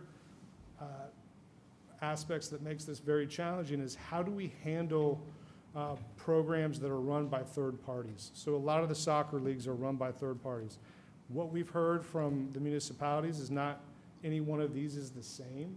And we do, as a staff, Tom and I and our Parks Director, do need to spend time with the municipalities to understand what kind of revenue they're earning from that third-party league and the inner workings of that contract. And we're very open to that conversation moving forward as well. So there's the potential that some of the soccer programs would qualify for the stipend. I think the other piece to this is we heard from council an interest to understand the number of residents participating in lifelong learning and therapeutic programs. I've asked numerous times from the city of Rock Hill for actual data of those registrants. And I know somebody this evening mentioned that we have a report. We have a one-page report that shows city registrants and non-city registrants. Non-city registrants could mean a person from another of the municipalities other than Rock Hill or any other county around us. And so we need specific data to be able to estimate that cost. So what we're showing on this chart is a potential of what might occur after we finish these conversations with municipalities. But I think it shows good faith from the county that we're trying to work on something that's based on data, the actual registrations, and understanding that no city is the same here in York County, which is what makes us great. And at the end of the day, if we go with the $100 stipend and a capital option, you're still looking at significant contributions to some of these municipalities' programs based on the number of unincorporated folks using them. And that's what we wanted to make clear tonight.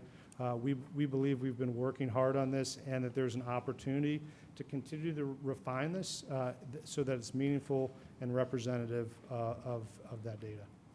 Anything else, Tom? Nothing other than consideration for the $100 stipend over the 75. You know, we're trying to demonstrate that we're listening. I don't think that data obviously includes the lifelong learning and therapeutic folks who participate in Rock Hill's programs, but we are very open to receiving the data in the same fashion that we receive the youth data. And but I think the importance of trying to arrive at the correct amount of a stipend is because pricing recreation services isn't like buying a soft drink, you know. Coca-Cola or Pepsi or whoever, they're going to know all of their production inputs and costs and know what their profit margin has to be. Parks and Recreation doesn't work on that type of notion because, you know, they're sort of a welfare measure, economically speaking, in providing parks and services. But on the same token, we didn't want there to be any, call it for lack of a better word, retaliation with differential pricing, because the stipend is really intended to reduce the price elasticity that could occur if a stipend isn't offered. I don't think it's good for the community, for the municipalities to charge double or to deny service, especially when they already have some built-in capacity. But like I said, you can't price what they do like it's a soft drink or another type of production output. So hopefully we've tried to make a good case as to why we should move forward, and we would respect your consideration for acting upon it. Thank you. Thank you, sir. This is a public hearing, so it's time to hear from the public. Is there anyone here who wishes to speak against? When you come forward, if you please give your name and address.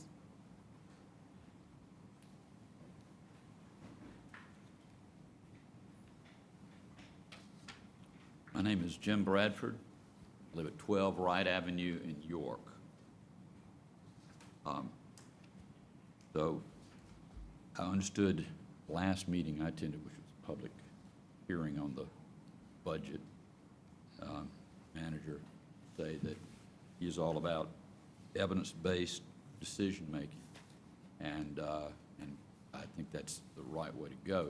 What I've seen here is that based upon incomplete evidence, that the county has moved forward with this plan to eliminate what has been a tested, well-received financial sum from the non-resident, county residents who are not residents of municipalities. Fund that allows them to participate in this program without charges that city residents themselves pay. And this is all good. I've seen an array of numbers here, and if things went just the way they were depicted here, it looks like the amount of money that could be infused would be about the same. the thing that is concerning to me is that the county is making unilateral decisions about how this should proceed. And so the abolishment of the existing ordinance, has to couple up with your elimination of that 1.5 mils of tax. And as I understand it, they're not in the budget on third reading. They would have to be added back. You made a decision to continue with the present system. So what I'm going to ask you to do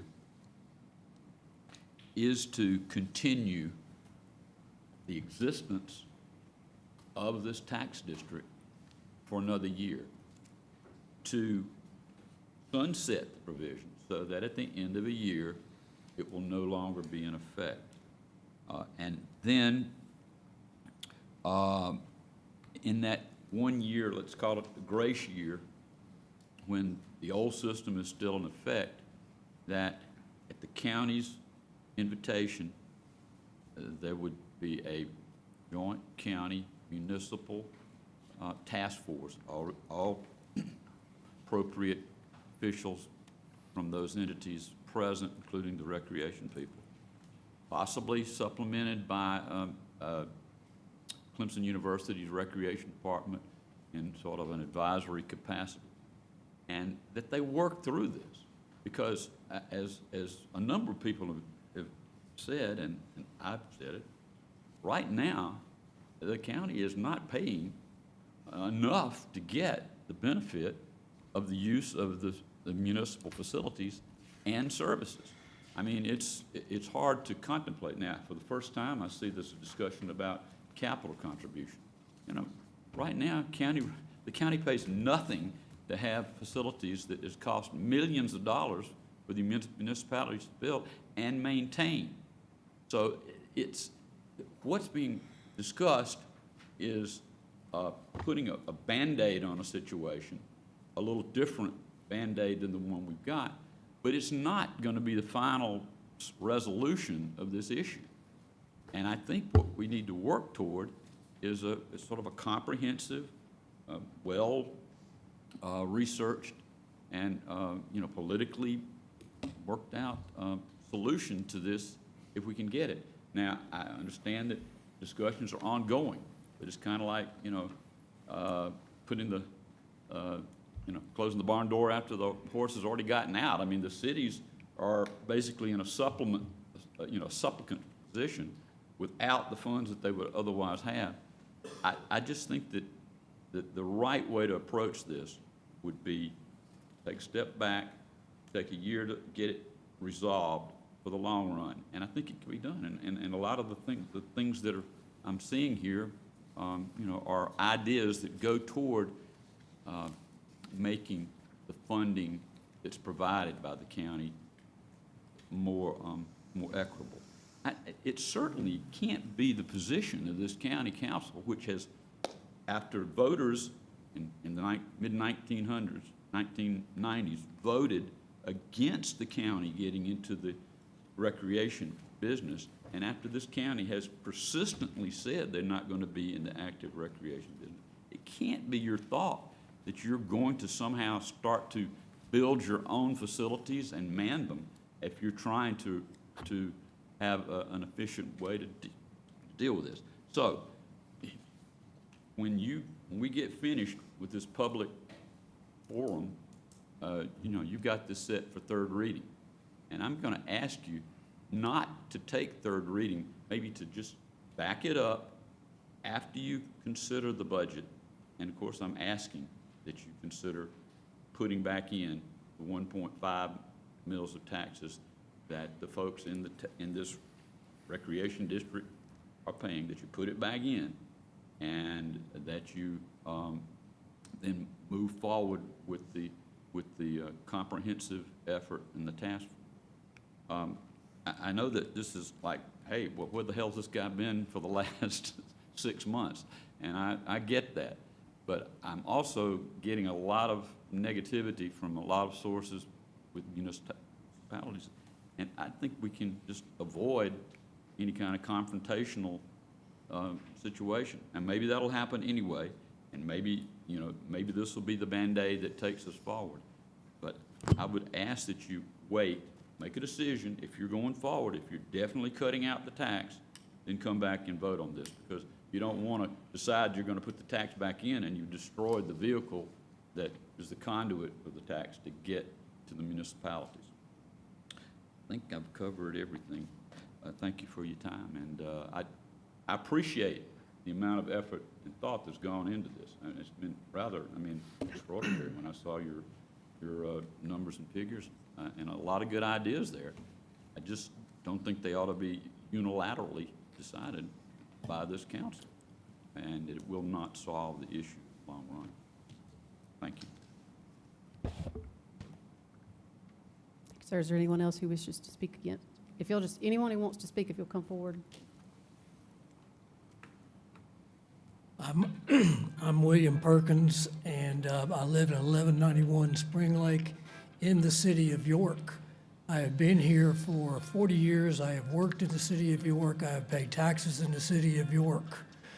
What my main concern is, especially whenever I see the graph up here, is all about youth, and unfortunately, I'm not a youth, and I am using the city's bike trail and walking trails on a daily basis.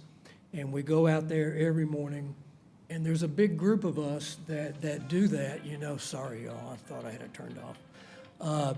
And most of the people that I walk with out there at the park using the bike trails, the walking trails, are not city residents. I would say 90% of the people that I walk with on a daily basis come from outside the city of York. What I'm worried about is that if the city of York loses, I think right now they're getting $200,000 from the county each year for park maintenance. I'm afraid that, and your graph had said it would go down to 100,000. What I'm afraid of is that it's going to be totally focused on youth, and that's okay. That's okay. Ballparks, baseball, soccer, and stuff like that.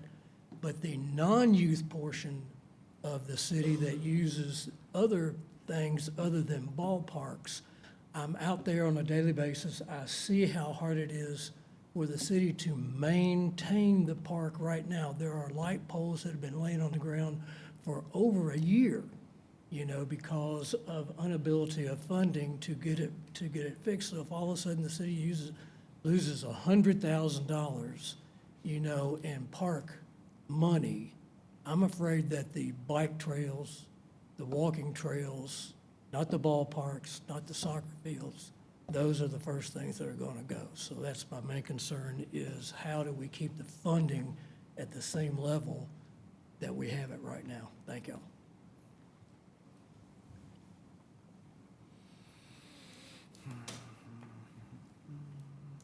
Is there anyone else who wishes to speak against? Is there anyone who wishes to speak in favor?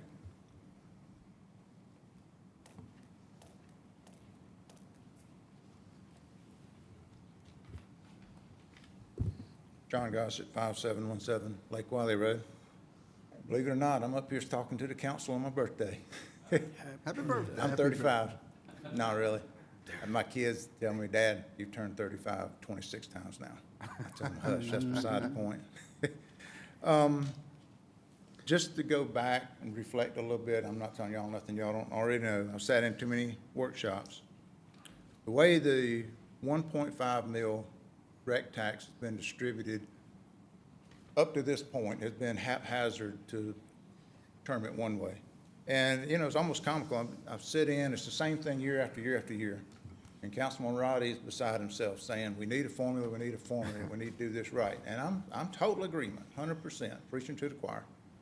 And at the end, it's almost, not literally, but it's almost like the rest of the group just gets into a high-stakes game of rock, paper, scissors to try to figure out how to divide up that money and who's going to get what. That's not the way to do it. Most of that money, or that money as it stands now, is being paid by people like us, me, in the unincorporated area. And we support active recreation. I've got kids that, when they were little, they played on these fields. A lot of people, we support support active recreation, but what we want is accountability. I hate the term transparency. It's been worn completely out nowadays, but it's really out in accountability. Rock Hill got $400,000 from last year, from the rec tax. Okay, well, you know, how many people did they serve? Well, we don't know. We just gave them a pot of money, and it just gets dropped into their budget. I'm using them as an example. I'm not picking on them. And away they go. And a whole year passes, and we're right back all over again the following year. Y'all remember the movie Bill Murray was in, Groundhog Day? It's like every year at the end of the year, it's Groundhog Day all over again, and here we go again. And that happened for 4 or 5 years. So I'm glad to see that we're going to take a bold step forward and go to something that's data-based. Not trying to shortchange anybody. We're just trying to make sure the taxpayers understand where their money went, and here's the data to back it up, and they go, okay, that makes sense. That's the way it should happen. I will say, though, I mean, I think the county manager did a great job talking to the municipalities. I think the county has continued to engage. I am very disappointed in, you know, keep it nice. I'm very disappointed in some letters that a particular municipality was behind sending out. I'm very disappointed in some emails that a particular municipality was behind sending out. And I'm very disappointed in some social media influence campaigns that were launched that some folks were behind.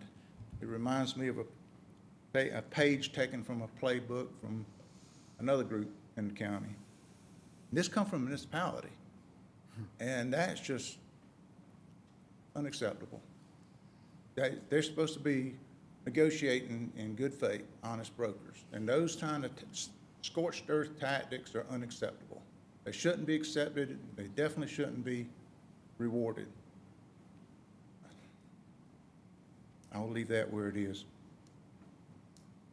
For tonight, I think what has been said is this is an ongoing process, but I think the only reason it's an ongoing process right now is because y'all are damn serious. We're gonna make a change. And I think that's caused a lot of people to come up to the plate now and say, all right, we need to get serious with this and we need to work this out. And as Councilman Roddy has said many times, if we get this passed and we need to adjust fire, we will. We're not trying to screw anybody, we're just trying to get it right. And a lot of times you got to shoot twice to hit the target. So that's what this is about, in my opinion. I would make 2 points. I'm glad to see the capital investment that was briefed up here earlier, because I think some of the smaller municipalities, they need it. They really need it. I think that would help them. When you get to something like Rock Hill, make no mistake, that's a money maker. They are raking in money from their Parks and Rec. Yeah, they put out a lot of money, but let me tell you something. They bring in a lot of business, a lot of tourism, a lot of tax money. Just think about it. That's part of the whole. They're like a corporation. That's one department that's offering the service. But the city as a whole, between the business that brings in, if they weren't making money, they wouldn't be putting the amount of money investing what they are in it. I'm not faulting them for it, but just keep that in mind that the smaller municipalities are in a different situation. And they need more help. And lastly, we talk about parks.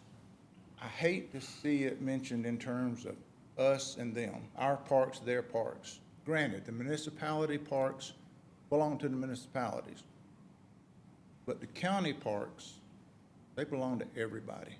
It's not a us and them. I don't care if you live in the city, if you live in the country, or somewhere in between, those county parks are everybody's.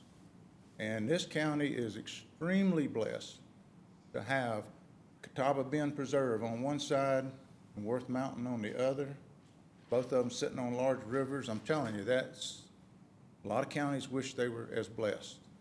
So it would be beyond negligent. I mean, it'd be horrible not to look to the future and structure the tax where we can develop that for everybody, because the economic benefit for the whole county is enormous. You know, it's just the right thing to do. What we used to do with the municipalities with active recreation, we'll let them do it, and we'll do the passive and whatnot. Yeah, that worked until our population doubled, and it's getting ready to double again. So we have to start doing things a little different. So I support it. I don't think it's the end. I think it's a work in progress still. And I think right now you've got the people who matter on the other side of the equation. They now have a reason to be fully engaged, and let's get to whatever the right answer is. Because that's, at the end of the day, that's what we're after. Thank you. Is there anyone else who wishes to speak in favor? Motion to close public hearing. We have a motion and a second to close public hearing. Any discussion? All those in favor say aye. Aye. Any opposed? Hearing none, public hearing is closed. Do we have a new motion? Motion to deny.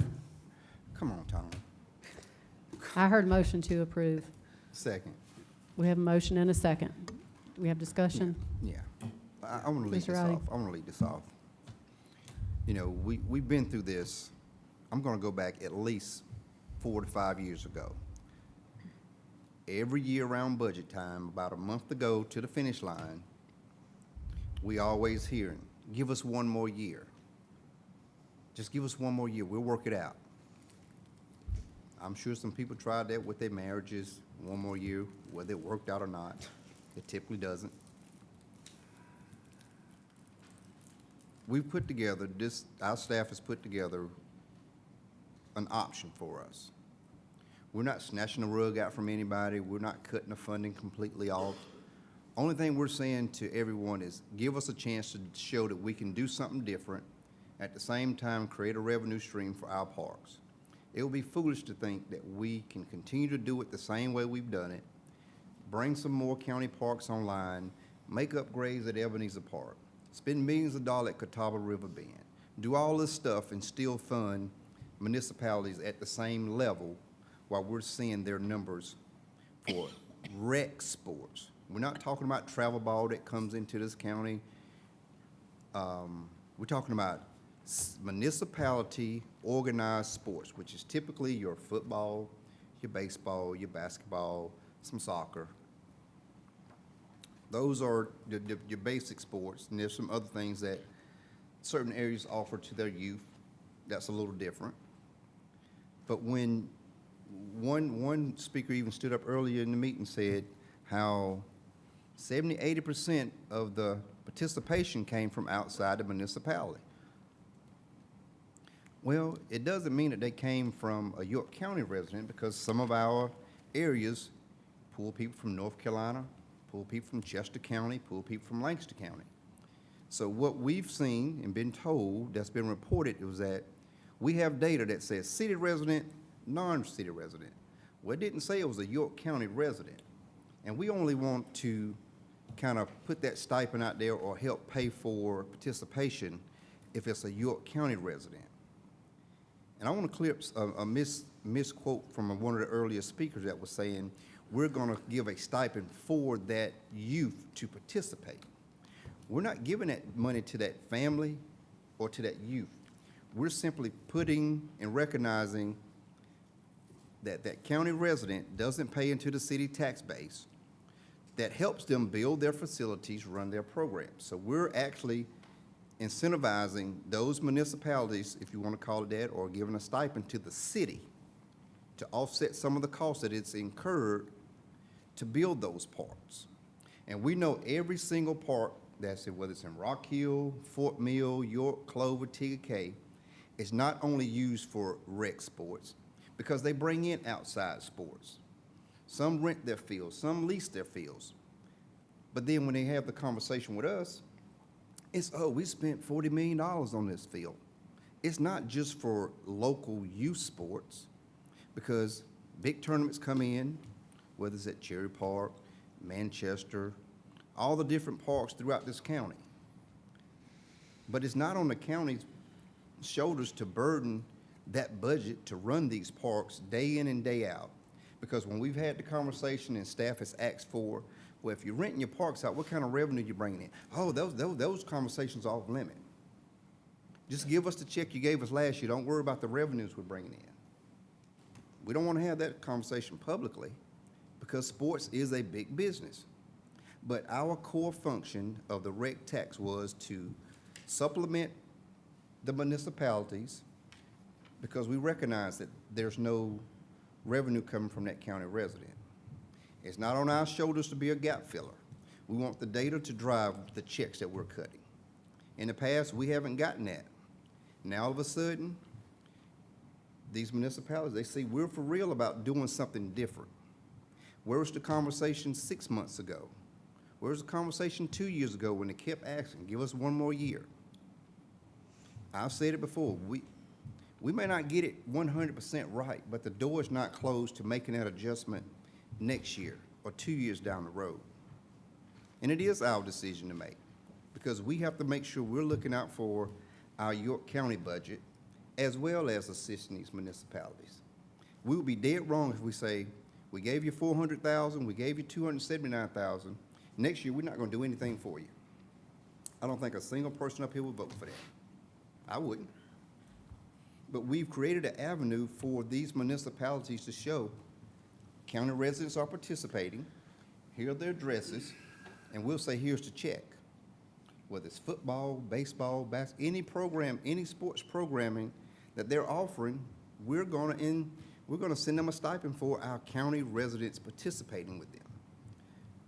But we cannot just continue to write a check for $400,000, $300,000 without knowing what we're getting. I think we would be irresponsible council members to not want to know what we're getting for that $300,000, what we're getting for that $400,000.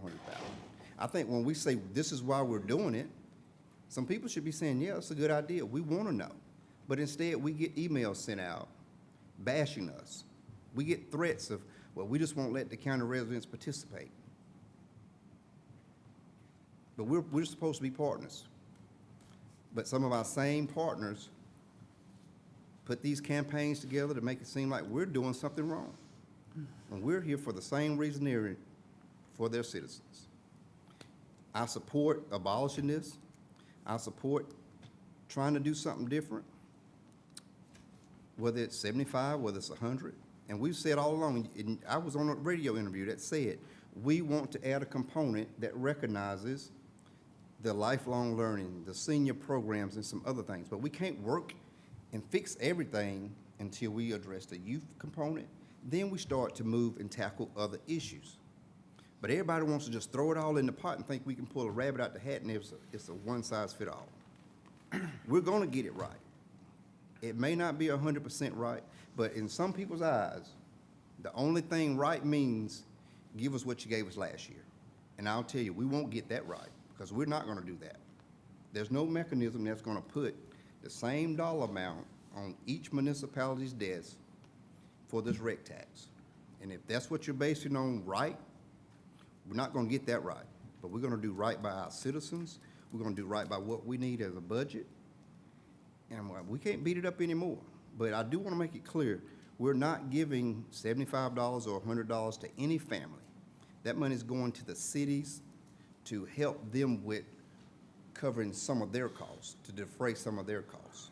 So don't believe anybody that says, one gentleman stood up and says, we shouldn't give money to families just because they're in an unincorporated area. That's not what we're doing.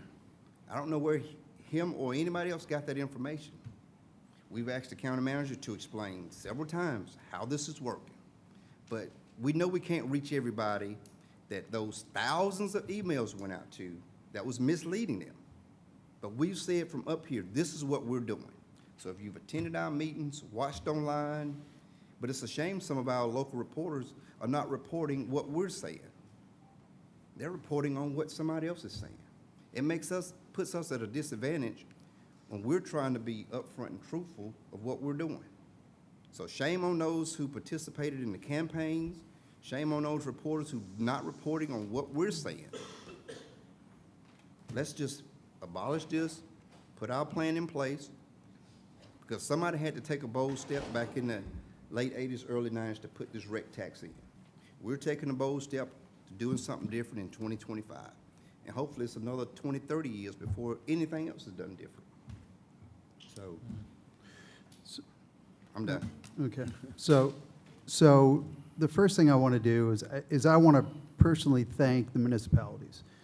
We've got a program here that's been going on for 20 years. They haven't come to us for a millage increase. They've never come to us for a millage increase. They have done what we've asked them to do, no millage increase. They've built fields. They've supported the public. They've given programs to kids, adults, and all under that millage rate of $6 per 100,000 on your house per year, okay, for 20 years. It's been the best deal in town that we could have ever asked for. We don't know what it costs to build fields. We're not in that business. It's millions of dollars to go into that business. We will never go into that business. It's too expensive. But we've had an opportunity to have our municipalities stand up and do the right thing and build these fields and support programs that have helped not only our youth, but adults in all different programs you asked for. It's been fantastic. I've been frustrated to hear about comments that have been made about the municipalities. I think that's out of line. I think that we're putting the cart in front of the horse on this thing. I feel like we're pushing, we don't even understand the impact to our community, but yet we're cutting it off, okay? We're pushing out a boat without a rudder here, okay? This, to me, is an opportunity for us to identify, okay, and go back, form a special committee, task force. Let's give it 1 year. Let's actually understand what the municipalities are going to be facing with this and understand the real impact to our community before we just push this ship out, all right? This is not, to me, the way we need to do it. We've got an opportunity here to pause this thing, to actually get it right, to understand the mechanism. We're hearing tonight there's a new program where we're going to be looking to give out $25,000 capital. We're finding out in third reading on this thing, okay? We also are talking about us funding our parks through the same funding mechanism.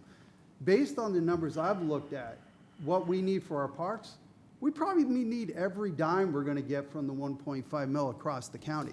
We've got large parks that need a lot to get done. So where does that lead to municipalities? Not in a good place, okay? We talked, and up there, they talked about, well, if the stipend, if we have extra money left in the stipend, we're going to do, send out. Look, we've got extreme costs with our own parks, all right? This, to me, is not baked. This is not ready to launch out. I think we do the prudent thing tonight and not vote to move forward with this. We vote to pause this, and we do a year of study and understanding, and we walk out of it really knowing what the impact of the community is and what the cost is going to be for our parks. I think this is, again, I am definitely not in support of denying this. We've talked a lot about this. And again, I do want to thank the parks. I want to thank the municipalities for what they've done. And it's been the best deal we could ever have gotten for our community. So that would be my thoughts. Thank you. Karen. Pull the chart back up.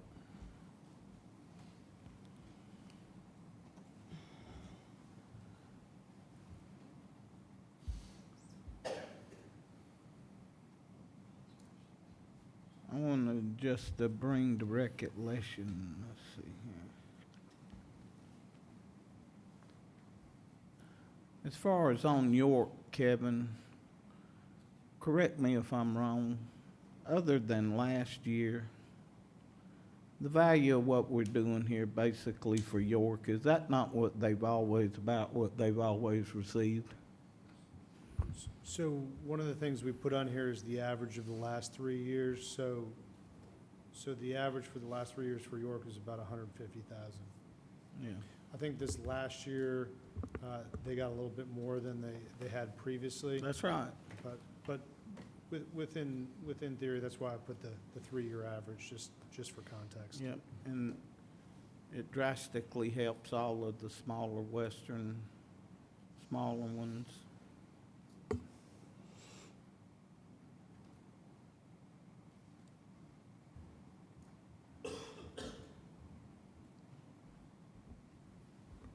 That was the main thing there. I don't see any problem there. I'll try to be quick.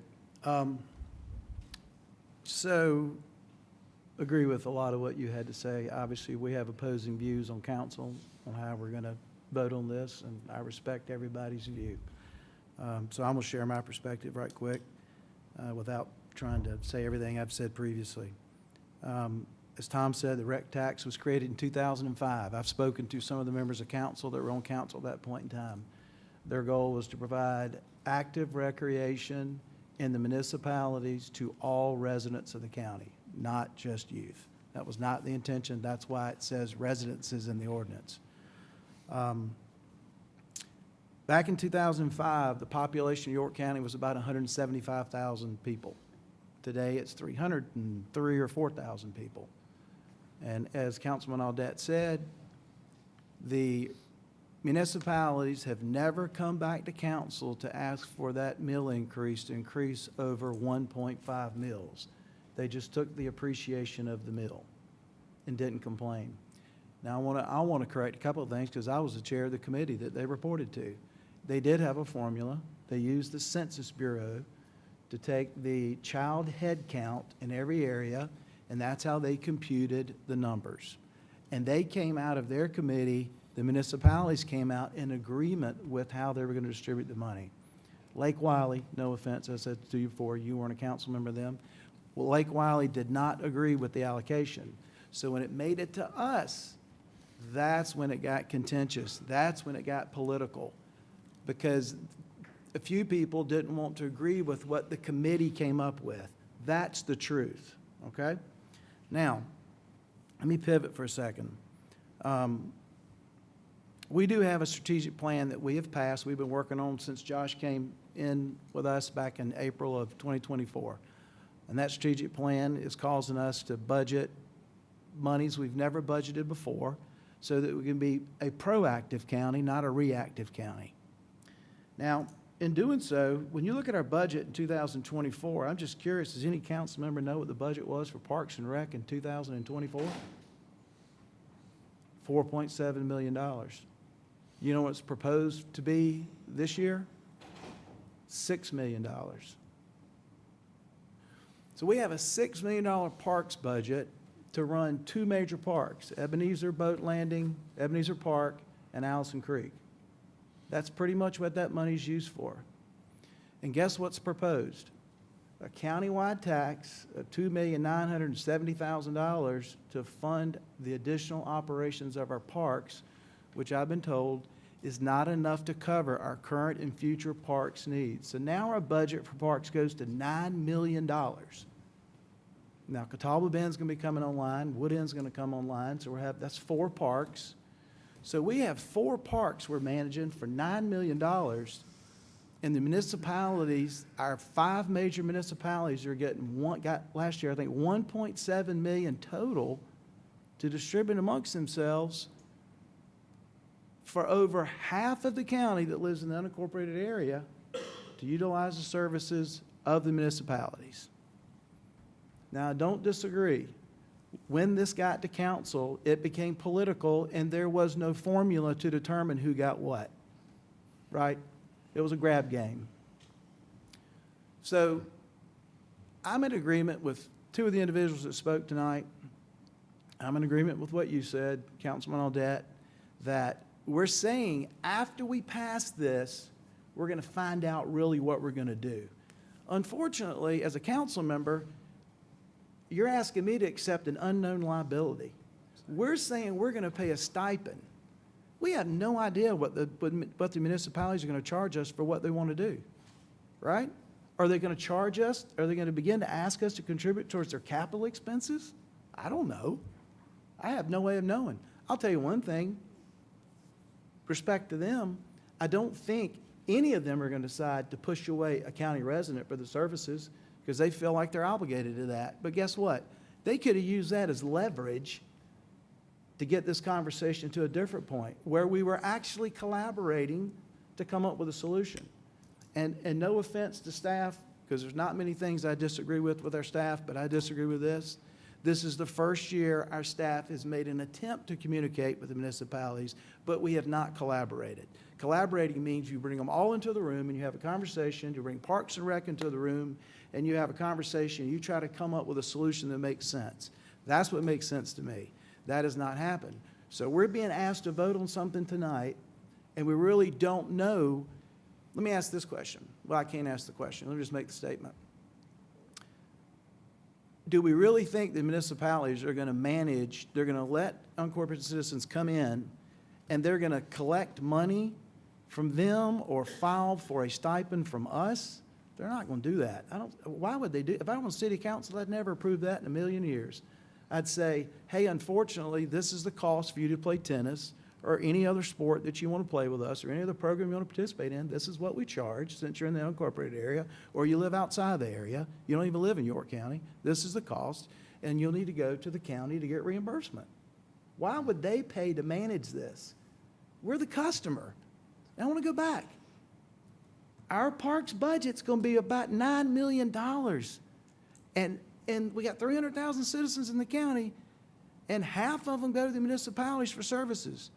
To defend Rock Hill, and listen, I may represent Rock Hill. I'm not saying what I'm saying for the benefit of Rock Hill. It's just a fact. Rock Hill offers more services than any other municipality.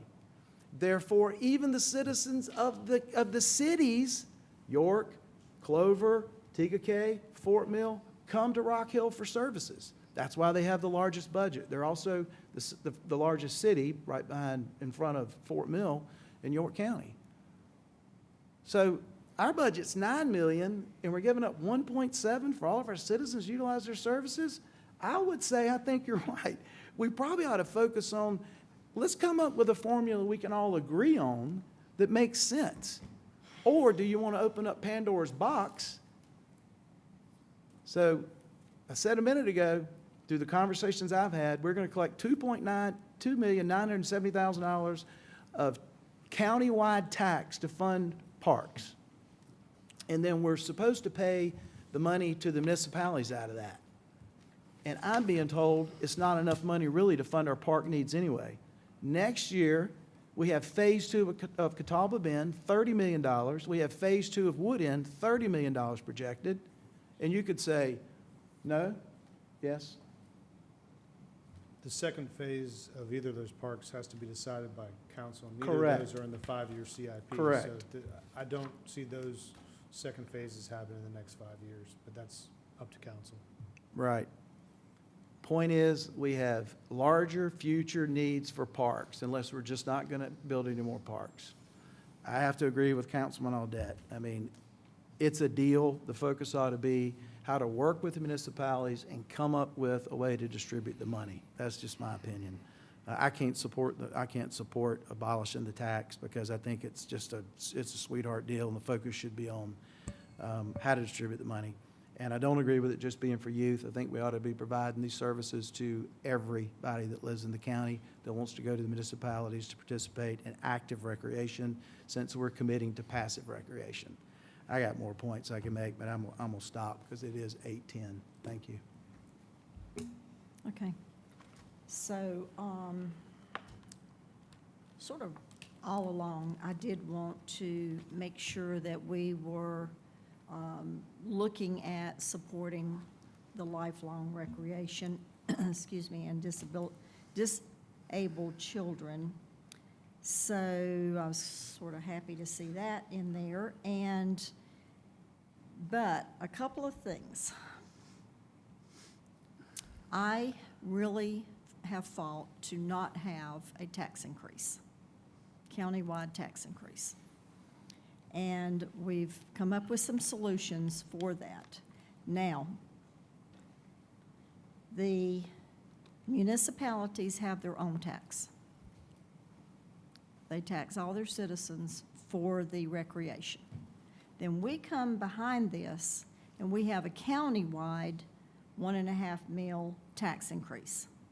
So those folks in the municipalities are going to be taxed twice. Now, what I'm hearing from my folks, they're very happy about not having a tax increase, countywide tax increase. That's what I have been fighting for. So this is one thing for the municipalities to think about. They are going to be, their citizens, older citizens are going to have more taxes. Okay, so definitely, and I checked this out, the parents are paying for their children to use those parks. The parents. There is a fee. Then we give the stipend, or whatever you want to call it, on top of that. I mean, if you add those two together, that's a lot of money. You're not going to, I mean, the parents have to pay no matter what. And I would hope that they're not overcharged, but that's to remain. We'll see. Okay, so really, those are my points. I mean, I could go into some more things, but I would like, I wish that Rock Hill would have stepped up on the lifelong learning folks so that we could definitely include them in this. And you know, Miracle Park is a fabulous place. It doesn't have a gate on it, and it doesn't have somebody standing there collecting money. Those children go in there, thank goodness, and they're able to have a place that you know, is for their needs. So that is one thing about Miracle Park, a plus.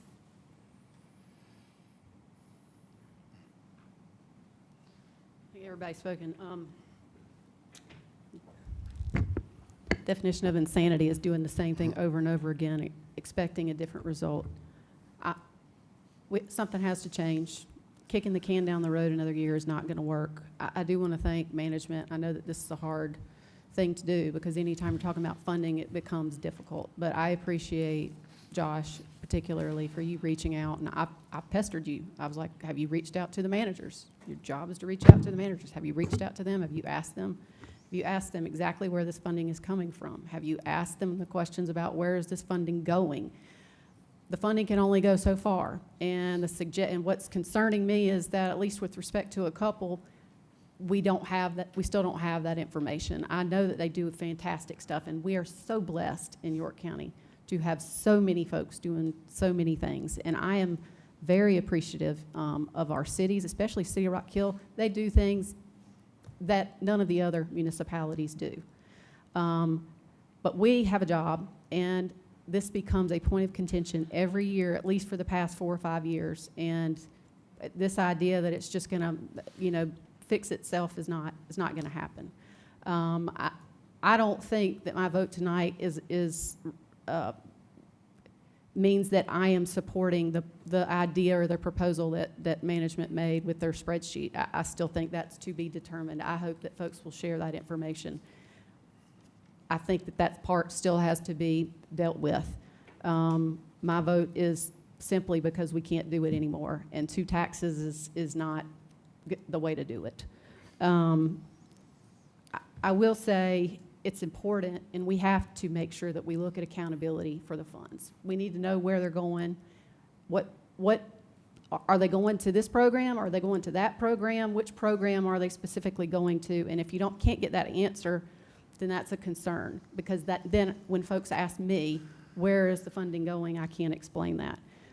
For 17 years, this tax money has only been taken from the unincorporated folks to support what was supposed to be programming efforts. It wasn't to be a supplement for regular parks. It was to go to programming. And our council has been actually 100%, all of us here in our meetings and in our workshops before some of this rhetoric went out, we all agreed we want to continue to support that. And I know that we do. But when you start learning that there are folks who are being charged more, or there are folks outside the county who aren't being charged anything, but folks in the unincorporated area are, the individuals who came and spoke and who talked about, yes, there was information that was provided. Well, I do want to reiterate, the information that we were told was it was city or non-city. That doesn't help you make sure that that funding is going there, because what if a majority of the folks that are going there are not? And we did learn when some of the cities disclosed the information that a lot of the folks who thought they lived, who municipalities thought lived in the unincorporated areas, don't live in the unincorporated areas. They live in the city, or they live in other cities who are taking it, who are using those programs. I still think that it was set up for programming, and even up until today, the programming fee was proposed to be divided up based upon school population. And I don't know how you're going to deal with these other programs that are extremely important, but even when the municipalities say we need to divide it up based upon school population, that further confirms the intent was for youth programming sports. And the county is in youth programming sports.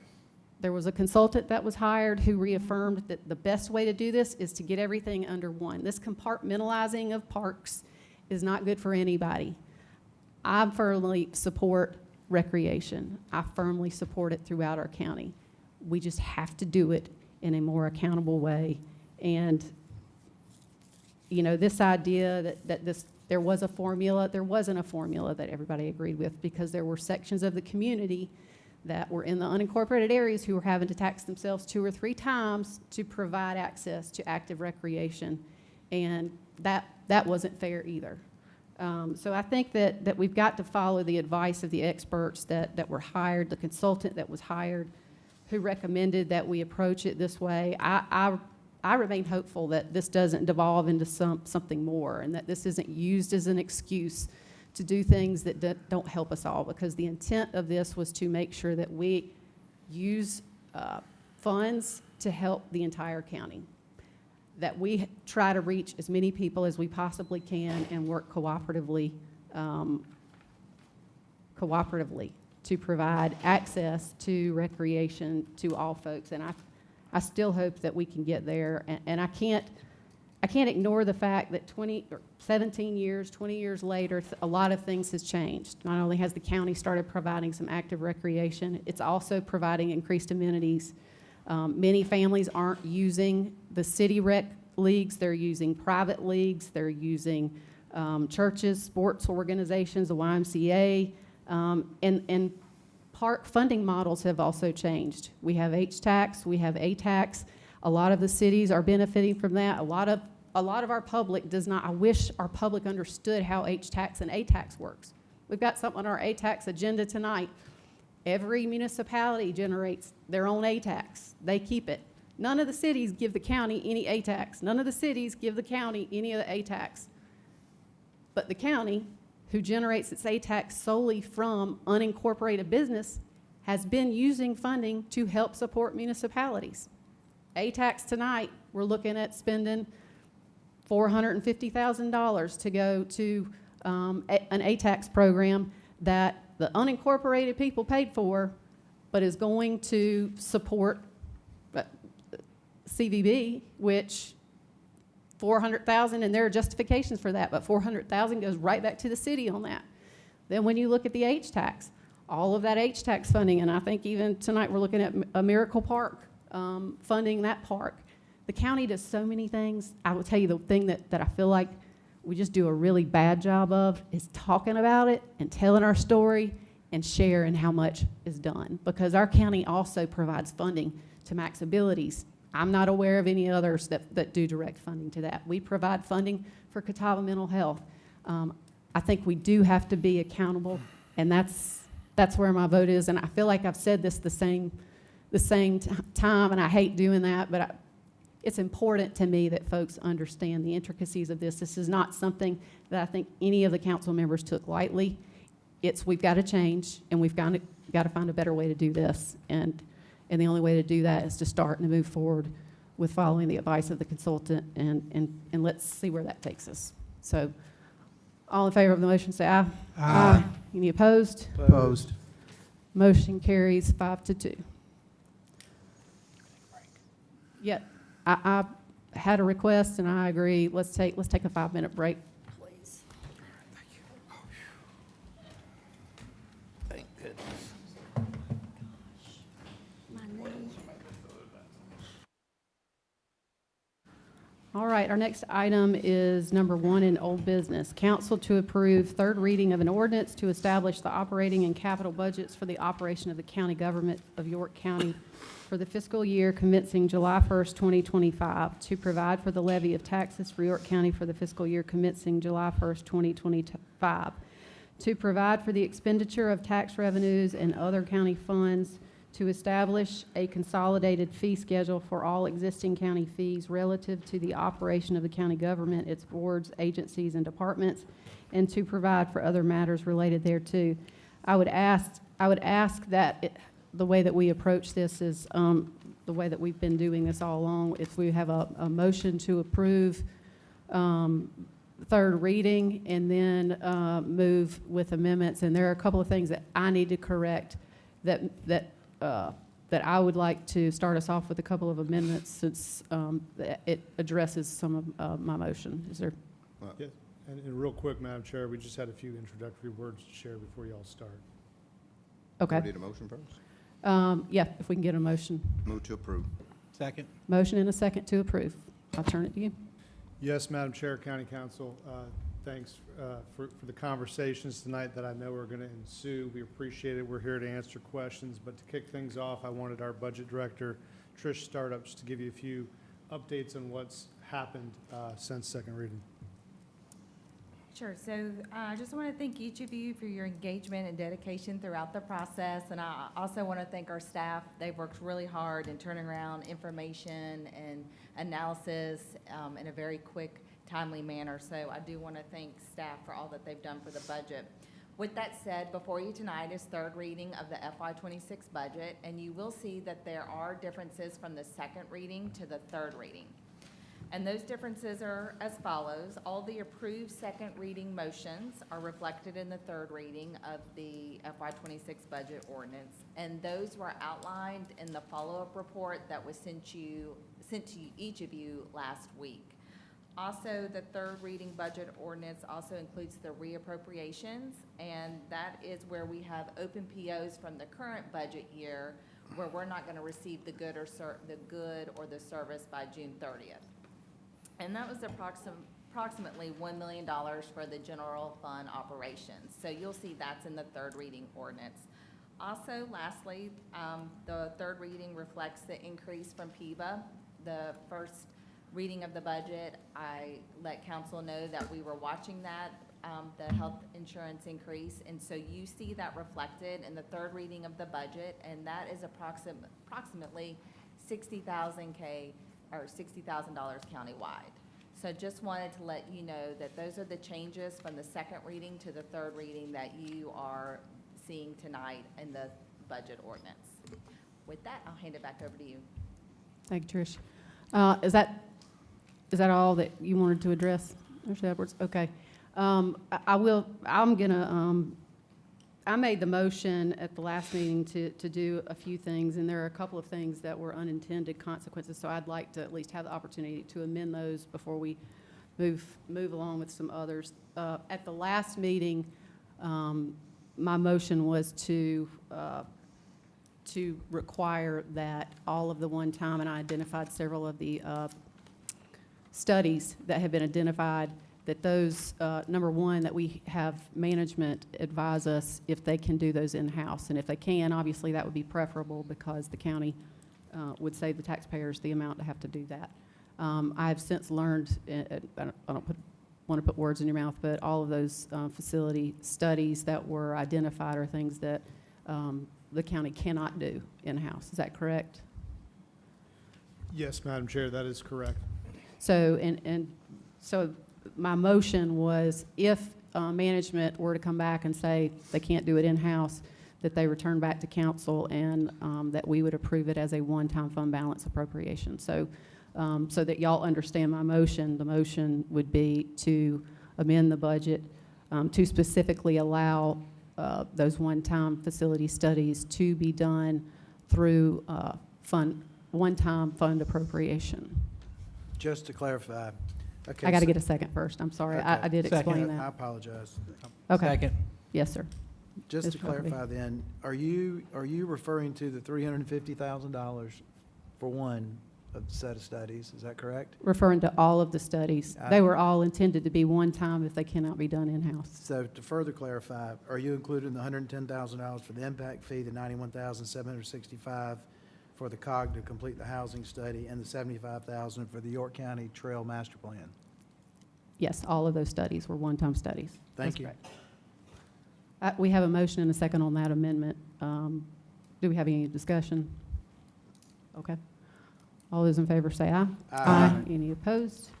Hearing none, that amendment moves. There was also one other unintentional consequence, and that was that only one of the, there was a .2 mil impact to the sheriff that we need to address, and this is a revenue neutral way to do that. So I would ask to move to reallocate the equivalent of .2 mils of the Public Safety Department 42,710 to the sheriff's budget and .2 mils. Second. Motion and a second, and I've asked management to help identify a way to correct that unintentional consequence, and so that's. Now, I was just made aware of this today, so kind of bring me up to speed as to what we got going on and Me too. I was just made aware today. what we're about to resolve. And let me add to that too, assuming we change anything else that was in her motion, then does that have a negative impact on the .2 mils as well? Okay, the .2 mils was allocated, as you're all aware, the county general fund operating millage, and it is broken out really just for purposes on the tax bill for accountability. And this, we started, I think, in 2017, where the solicitor has their own millage on the tax bill, sheriff has their own millage on the tax bill, and general fund operations has their own millage. It's all general fund operating millage. It's broken out like that to allow the sheriff and solicitor who have a different mission than everybody else, a little more autonomy in the budget process. When the value of the mills changed, it rippled through everybody's. Okay, the solicitor picked up about $60,000. The sheriff picked up a little over more than $500,000 of additional revenue. In order to have this work to get the funds necessary to get general fund operations in balance, there had to be reallocation of those millage. Now, what the motion Ms. Cox put forth is going to do, we're going to ship 2/10 of a mil back, and we're also going to ship 2/10 equivalent of public safety communication expenses to the sheriff's office as well. So the sheriff's millage number will stay the same as it was going into this, you know, after this motion is approved. So it keeps the sheriff in balance. He doesn't get any extra money with this motion or lose any money with this motion, but it keeps his millage number where it was before. But this is assuming that council is in agreement of passing the $17,500 increase in the value of the mill. We've already done that. Well, this is assuming that council doesn't amend that piece of the motion then. I'm I think at sorry. this point, what this would do is this motion would simply eliminate any of the unintended, well, Right. the first one was actually part of the motion to allow that, the one-time fund balance. This eliminates any unintended consequences and basically just puts us at start again today. And so if other folks want to make motions after that or amendments to change that, then that would free you up to do that, Mr. Huckabee. Right. Okay. I'll give. Okay. Any other It is discussion? 8:44. We got a vote. Any other discussion? Okay, all those in favor of the amendment say aye. Aye. Any opposed? Hearing none, amendment carries. All right, I'll turn it over. Okay, I have a motion. All right, I'd like to make a motion to amend the Flint Hill Fire Tax District budget by increasing revenue by $251,100 from the prior year fund balance, I always want to say fund, and increase one-time expenses by $251,100. And I have the listing of all the one-time expenses if you want to look at that, or you want me to read it, or what. This, does she need to read this out in order to make a proper motion, or can? Yes, I think you need to articulate the dollar amount. That suffice. Thank you. That suffices, okay. Second. Okay, we have a motion and a second. I'd like to know. You want to explain it? Yeah, Yes, what we're doing. we'd be glad to, and David Garner, our Assistant Manager over Public Safety, is prepared to do so, and this is something that we do support in the manager's office. Yeah, so in meeting with the Flint Hill Fire Department Tax District, they have identified several one-time expenditures, primarily related around capital and building repairs, that they have requested to use their prior year fund balance towards. The original discussion was to allocate that in the budget year, and rather than doing a budget amendment in the fiscal year 26, I requested that they offer that as an amendment at third reading, so it could be read into the record and not amended once the budget was passed. So these are all appropriate qualifying one-time expenses for prior year fund balance. They are not recurring expenses, so that's what the amendment is for. Do you want to look No, I mean, and none of this increases their budget or increases anything. This is simply using their existing funding to use for one-time funding needs. Yes, ma'am, that is correct. Does anybody have any other questions? All those in favor of the amendment, say aye. Aye. Any opposed? Nope. He- I mean, no, I'm not opposed, sorry. Okay. I'm thinking. Amendment passes unanimously, to make the record clear. All right, I want to make a motion. I want to make a motion to include and approve funding for a capital budget analyst, events and marketing manager, and planning position out of the general operating fund of our 2025-2026 budget. You have a second? And can we ask staff, I mean, I've made notes, but I'd rather hear staff, since they put this actually in the budget as part of our strategic plan, I'd like for them to explain why they feel like this is important. Funding the three positions of capital budget analyst, events and marketing, and the planning position. Yes, so in the follow-up report to County Council, I did share the position justifications for each of those three. So any position that I've requested in the recommended budget, we have a justification for, and it's multiple pages of information.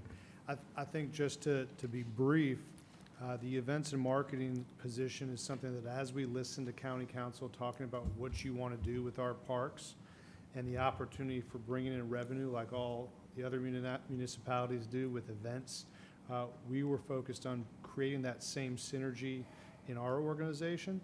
And so that position would have helped with events, but it also would have helped with marketing, which is something that County Council has wanted us to put forward and work on in a new way. The principal planner, there's been a lot of conversations about future planning and getting out ahead of the growth and thinking about town centers and other types of updates. I know that there's an interest to do an update to small area plans. Our current future planning staff, their focus really is on rezonings. As you all know, we have a lot of rezonings here in York County. So they're not able to get out ahead of it and do future planning, and that was the vision for this position, which is why I thought it was so important. And then the capital budget analyst, I have talked with you all about that before. One of the things we're trying to do in our CIP is to build the projects you've asked us to build them quickly and under budget. We need a centralized position to help us manage that.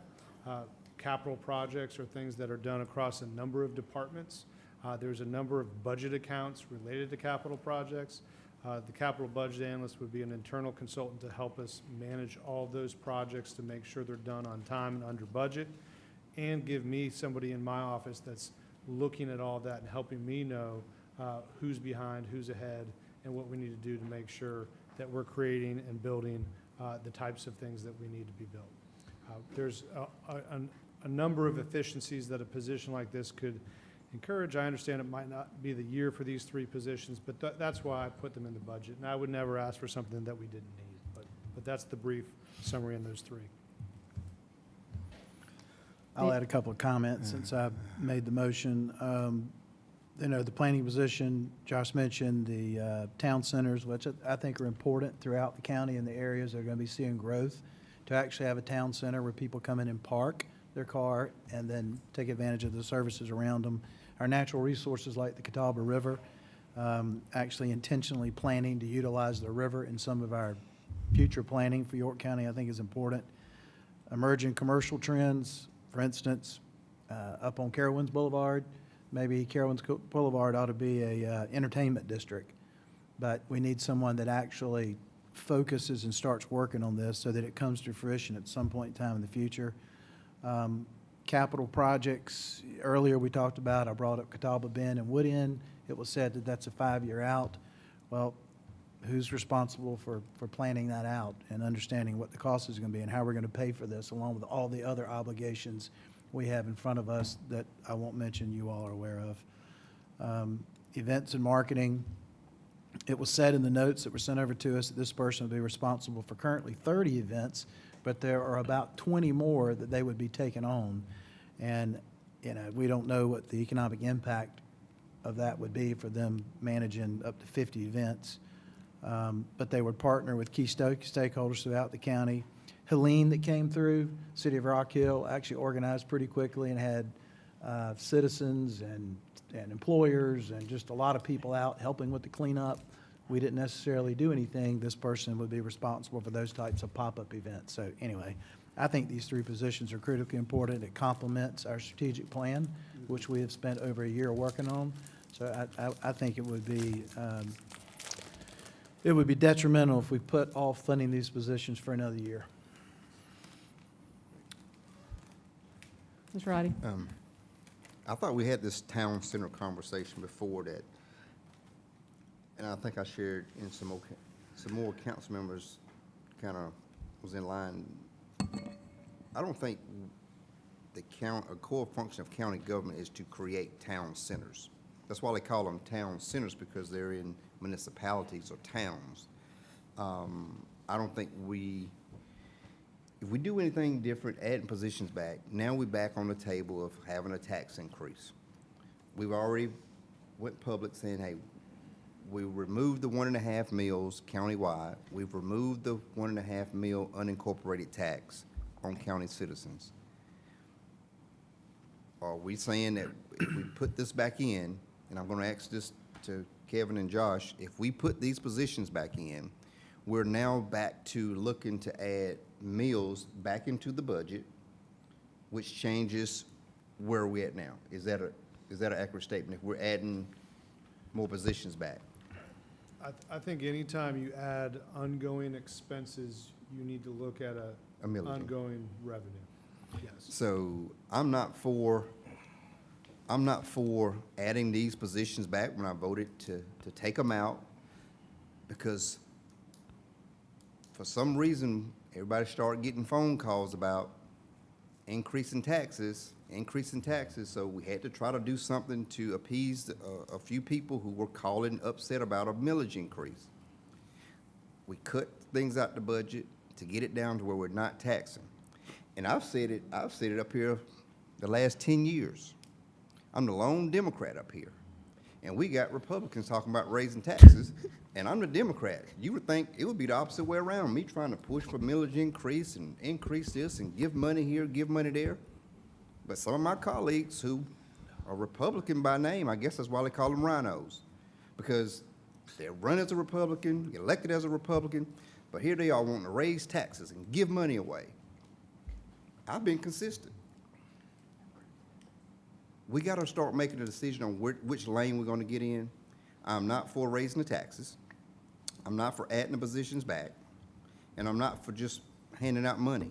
But if we do not need to be focusing on being prepared to do town centers, leave that to the municipalities. We have bigger things that we need to focus on. And I'm not doing anything tonight that's going to raise taxes, increase millage. At third reading, we done this last year. At third reading, we bombarded staff with all kind of changes, and it went through, and nobody was happy at the end of the day. I'm not making any changes to what we have if it requires us increasing taxes, increasing meals. Well, here's my, you wanna go for I'm it? going. Go for it. Wait a minute, wait, it's not a motion. This is an amendment. The amendment that we're debating right now is Mr. yeah, that's Huckabee's, Huckabee's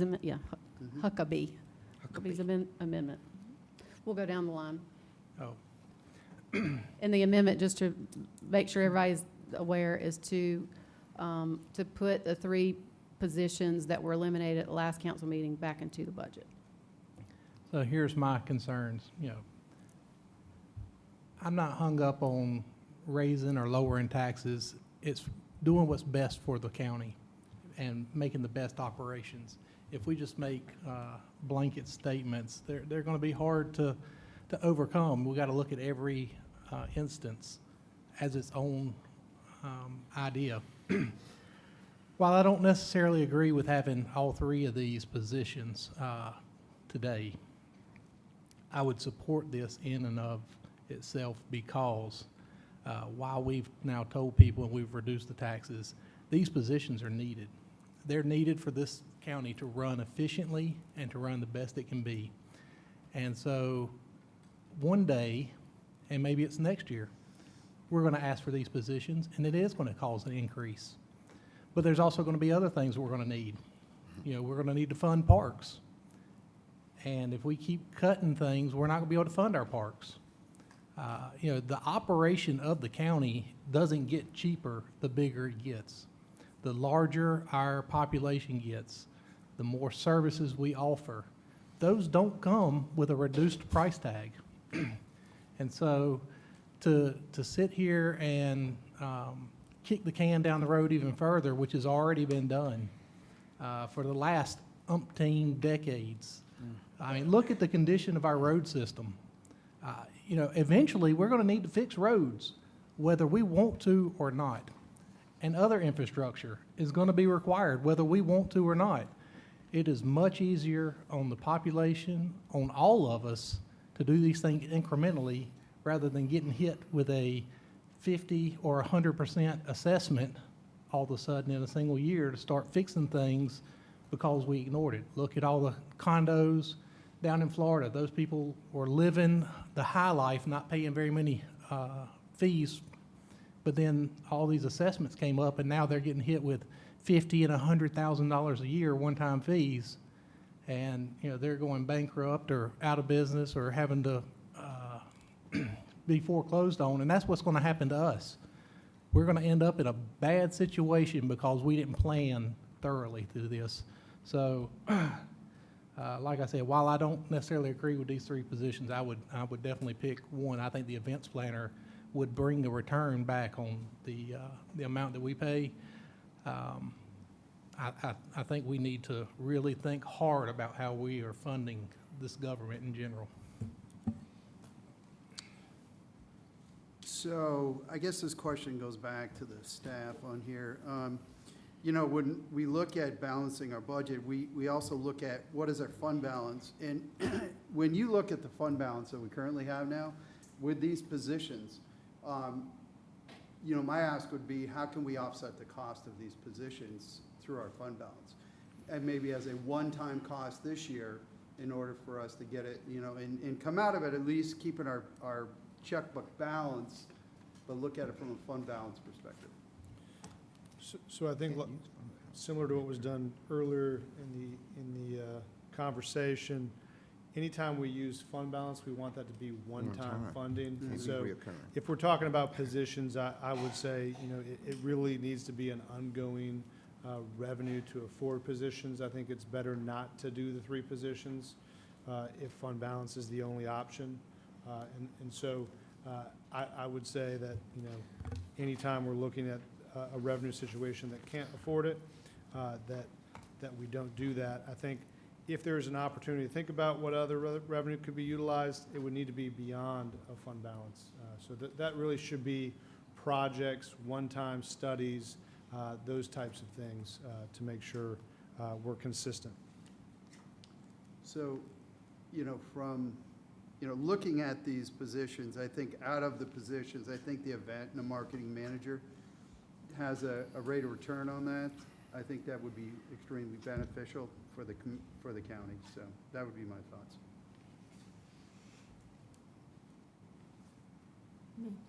You don't have any comment? I made all my comments before. I Okay. stand with what I said. I'm hearing all of the comments that all of our council's making, and I think that we all understand that we are gonna have to, if we mean what we say, when we come up with the plans, we're gonna have to fund them. I think that the key for me is that we need to have the plans in place, and this is gonna be my ongoing comment, but I do think that it's hard to figure out where to cut in order not to have a tax increase. I supported removing it so that we don't have a tax increase this year, but I am certainly willing to consider it going forward as part of the next year's budget. There were 18, I think, approved positions in the general fund, and I think the county has put in a lot. I think that marketing, I do have a thought of I'm sitting here, and it's dangerous when you start thinking and start throwing out ideas.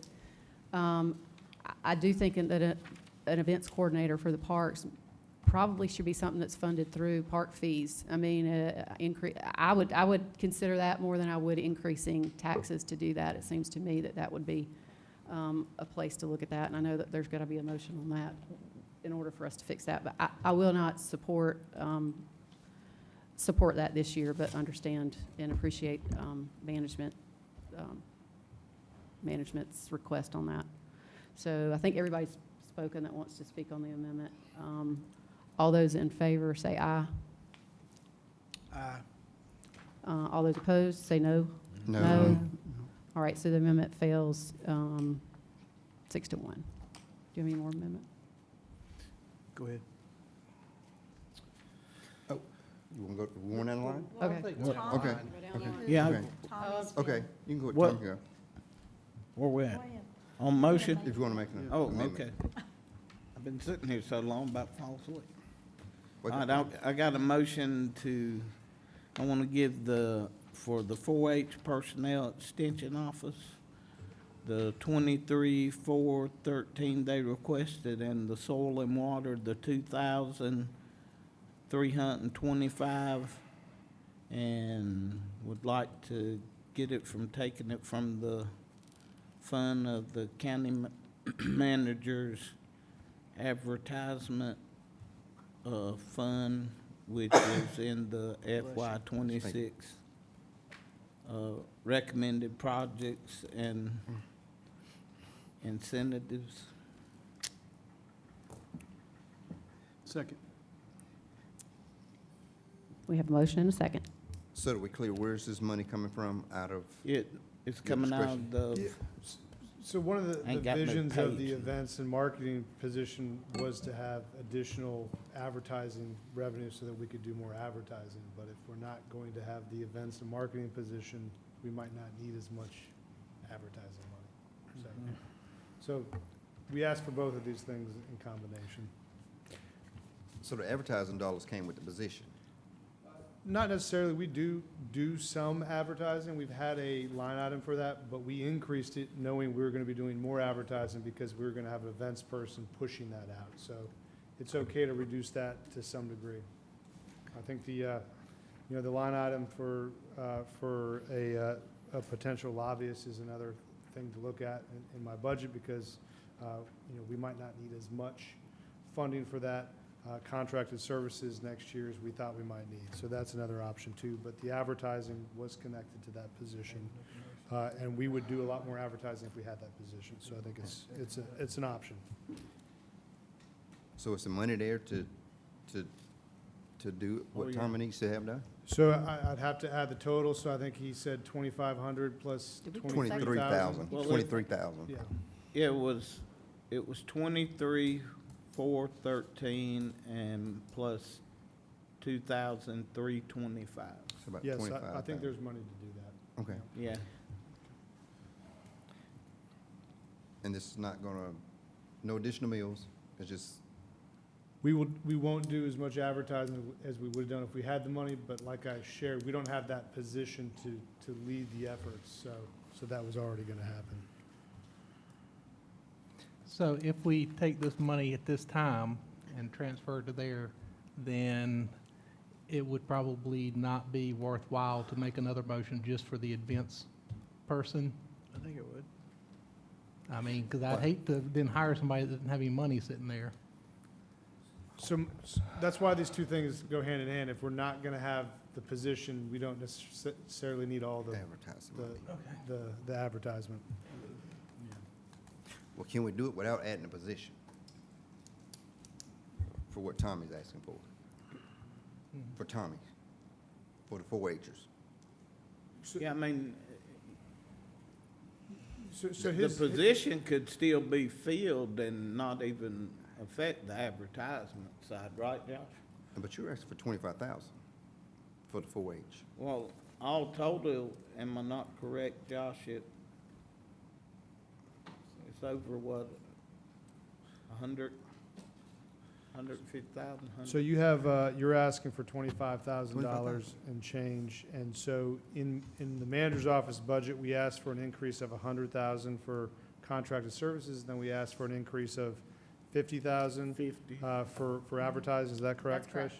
Yeah. So what his motion is saying is he's gonna take a portion of that 50,000 and put it towards the two things he brought up. So, Yeah. yes, you could do that if you wanted to. And the main reason is, see, back years ago, we had at least, well, actually, we had 4 at one time, but we had 3 steady Clemson extension agents. And basically now we're the largest 4-H group in the state, and they just need help. And plus, on the soil and water side, that's a lot of people use that for testing agronomy of soil and all. Well, maybe they should pay higher user fees for that to offset it, but Well- what I'm well, gonna they say is, I support both of those opportunities. I just want to point out, this is the first step on the tax increase for next year. Well, what I was trying to do is find a way to get you that 25,000 without reworking the whole budget, no meal increase, not hiring a new position. And my question directly to staff was, can we do this without hiring somebody and putting another $50,000 on top for advertising? I think what I'm confused about is, can we do what? Give Tommy put the 25,000 in for the 4-Hers. So my understanding is that that's what he's proposing. Yeah, Yeah. about 25,000. Can we do it? Because if you say yes, I'm going to support it. What I'm saying is, we'll do less advertising by that amount. But we don't have the position, so it's going to be less advertising anyway. So let's do it. I'll support it. That's all, I was just wanted to get to that. All right. Tommy, you got my support on it. Thank you. Thank you. Any other discussion? I think I'll just say with the advertising piece, if that could be a one-time expense if there were, I got to quit doing that, it's getting late. All those in favor of the motion say aye. Aye. Any opposed? Hearing none, motion carries. Do we have any other amendments? Yeah, I've got one here. So I would like to take the funds based on our budget proposal from the information technology section. $78,000 for UPS replacement and countywide camera replacement of $50,000. It's a total of $128,000 in total. I'd like to use those funds to fund several different opportunities here. $15,750 to Keystone as part of what their ask additionally was, but again, it at least gives them a small amount. Pathways would get $25,000. Safe Passage would get $25,000. Catawba Mental Health would get $25,000. The coroner's office would have a funded position for investigation tech for $38,500. And then lastly, Visit York County would get the difference, which is $23,750. So totally offsetting the difference in cost, and it equal $128,000.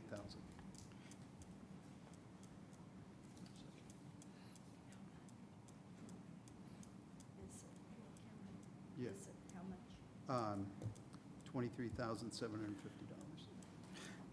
So, So it's Do we total have a offset. second? Do we have a second? Second. Motion and a second. Here's my answer. Can we just clarify I want to make sure we clarify the motion. We've got, the request was and we for- want to check the math, we need to calculate. What I'm the math, too. hearing, I'm trying to look at my notes, 15,750 for Keystone, 25 for Safe Passage, 25 for Catawba Mental. How much? 38,500 for investigation tech, and then lastly, $23,750 for Visit York County, equaling 128,000, which is the total And amount offsetted by the cost of the UPS and the camera replacement. But is this 128 a one-time deal because it's reoccurring? So a couple things. If you're asking about the camera and the UPS replacement, those are conceivably one-time things, so you could utilize fund balance or something else for those. But Trish, could you pull up, and I know we shared this in a follow-up report, but the evidence tech for the coroner's office, what was the total in that follow-up report? Is this for the citizen one or the forensic one?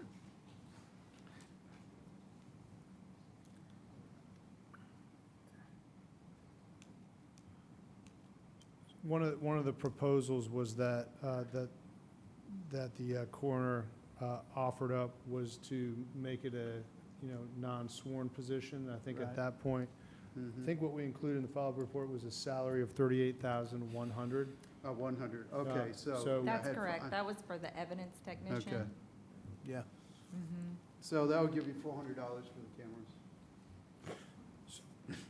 That's So a we- used phone. There you go. Have a look. So my question now begins to be, the coroner's position is a reoccurring. The Keystone, Safe Passage, and Catawba Mental Health, those are one-timers. So which part of money are we in? Because if we funding a position, that's a reoccurring, and it's more than just a one-time. So typically, again, I've only been here a year and change. The starting point that the nonprofits come to you for is what they received the prior year.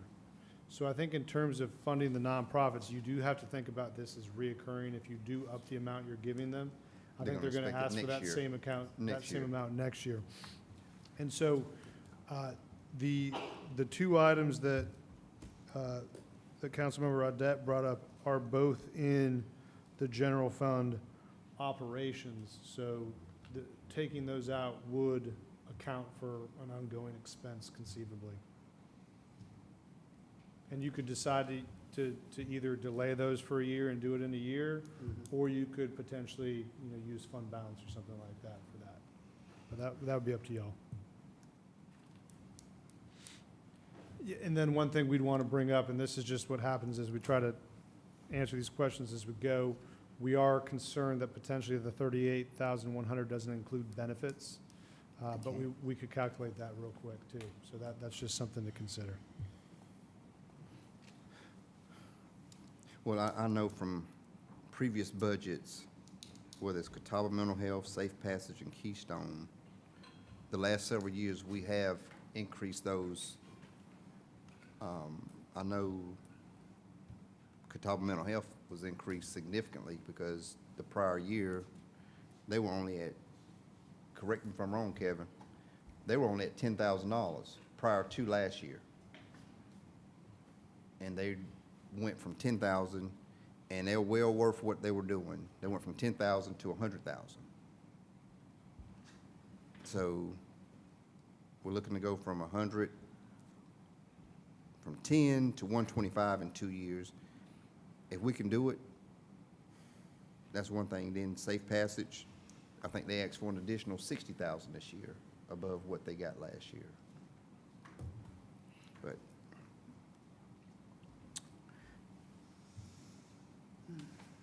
don't know. Do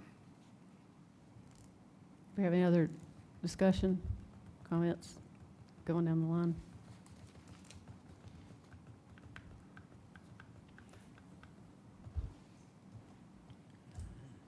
I have a question about the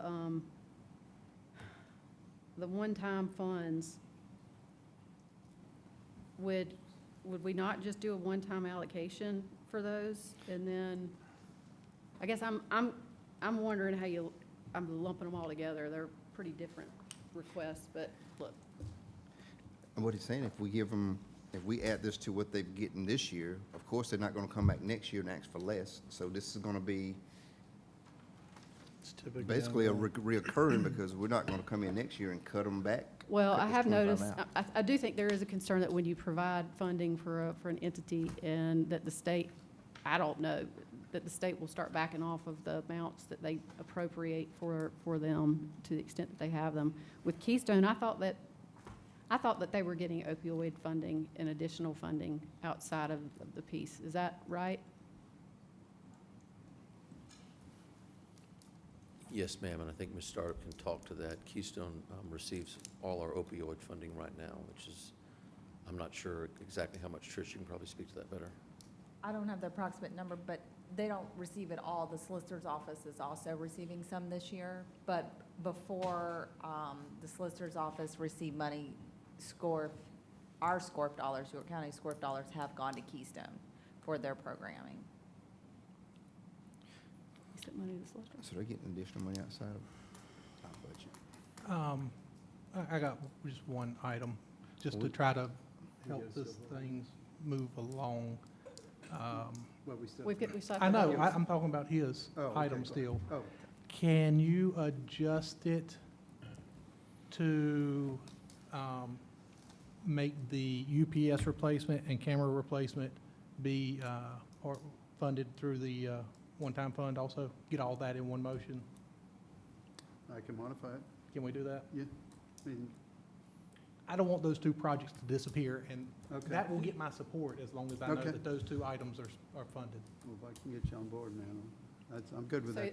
are you, I'm, you're moving to amend your motion yeah, to also find the funding for those two yes. areas to come out of one-time fund balance? Yeah, so I'm going to go ahead and amend the motion, as you stated, for the county camera replacement and the UPS to come out of existing fund balance. And I'll second that. Well, I think we have to have the original seconder agree. Who was the second? I was, Do you agree? yes. Okay. And just for the record, if you could go through the dollar amounts one more time so we could make sure that they match. I know So we're working I on had- minutes over here. I'll start again. For Keystone, $15,750. Safe Passage, $25,000. Catawba Mental Health, $25,000. Evidence Tech for the coroner's office, $38,100. And then $23,750 for Visit York County.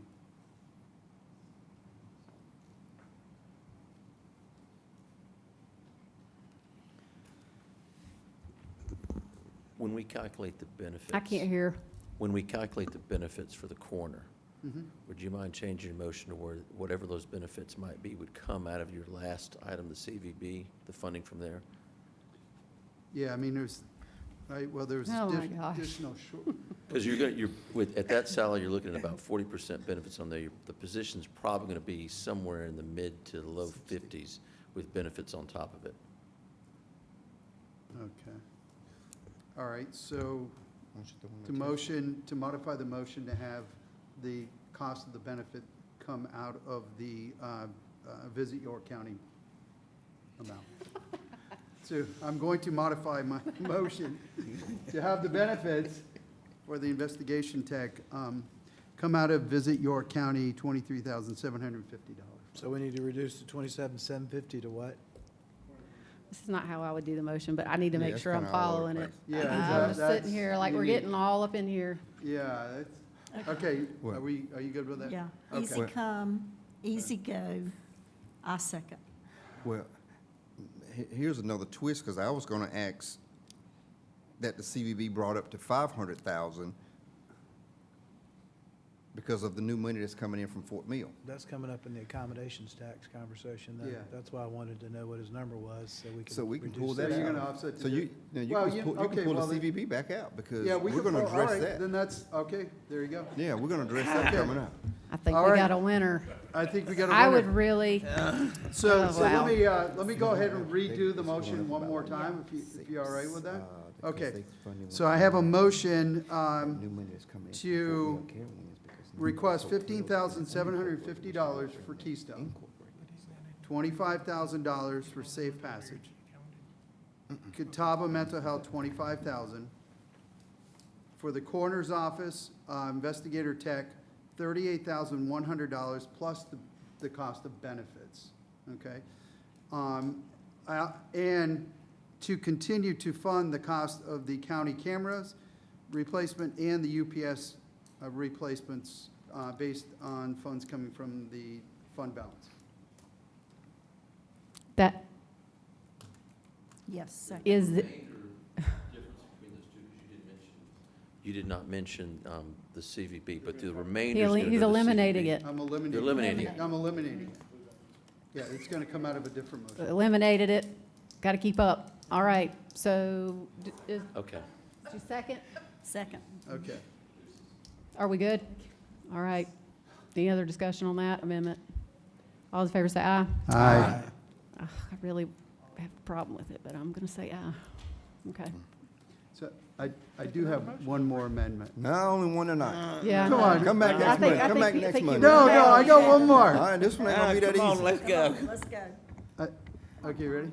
Wait, I do want to make sure that it's clear that all, of these You amendments spend are too not much increasing money, Tom. taxes. Let's go. Now, I do have an amendment to add back in the rec funding. Can I get a second? Hey, look, I can't stop. I gotta go all the way to the end. All right, am I up? Am I up? Motion fails for Thank lack you. of a second. Well, let me go ahead and Mr. get mine Roddy, on you're time. next. So, this motion, I'd like to make a motion to amend it, to increase the CVB's budget up to 500,000 due to the new funds that's gonna be coming in accommodations tax from the hotels on Carowinds Boulevard. All right. We're getting ready to discuss This, that in a that's So a do I different need to- item Yeah. under the A-tax piece. Coming up later.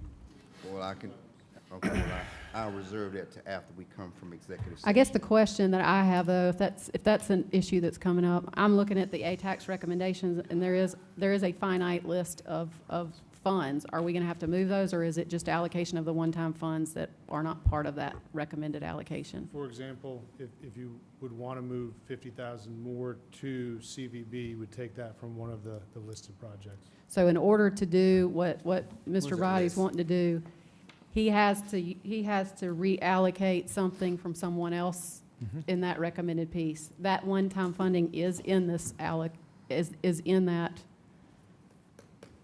recommendation. I don't have. I need to get the answer to that. The one-time allocation money is in that piece. And we can put that up on the screen when we get to that item.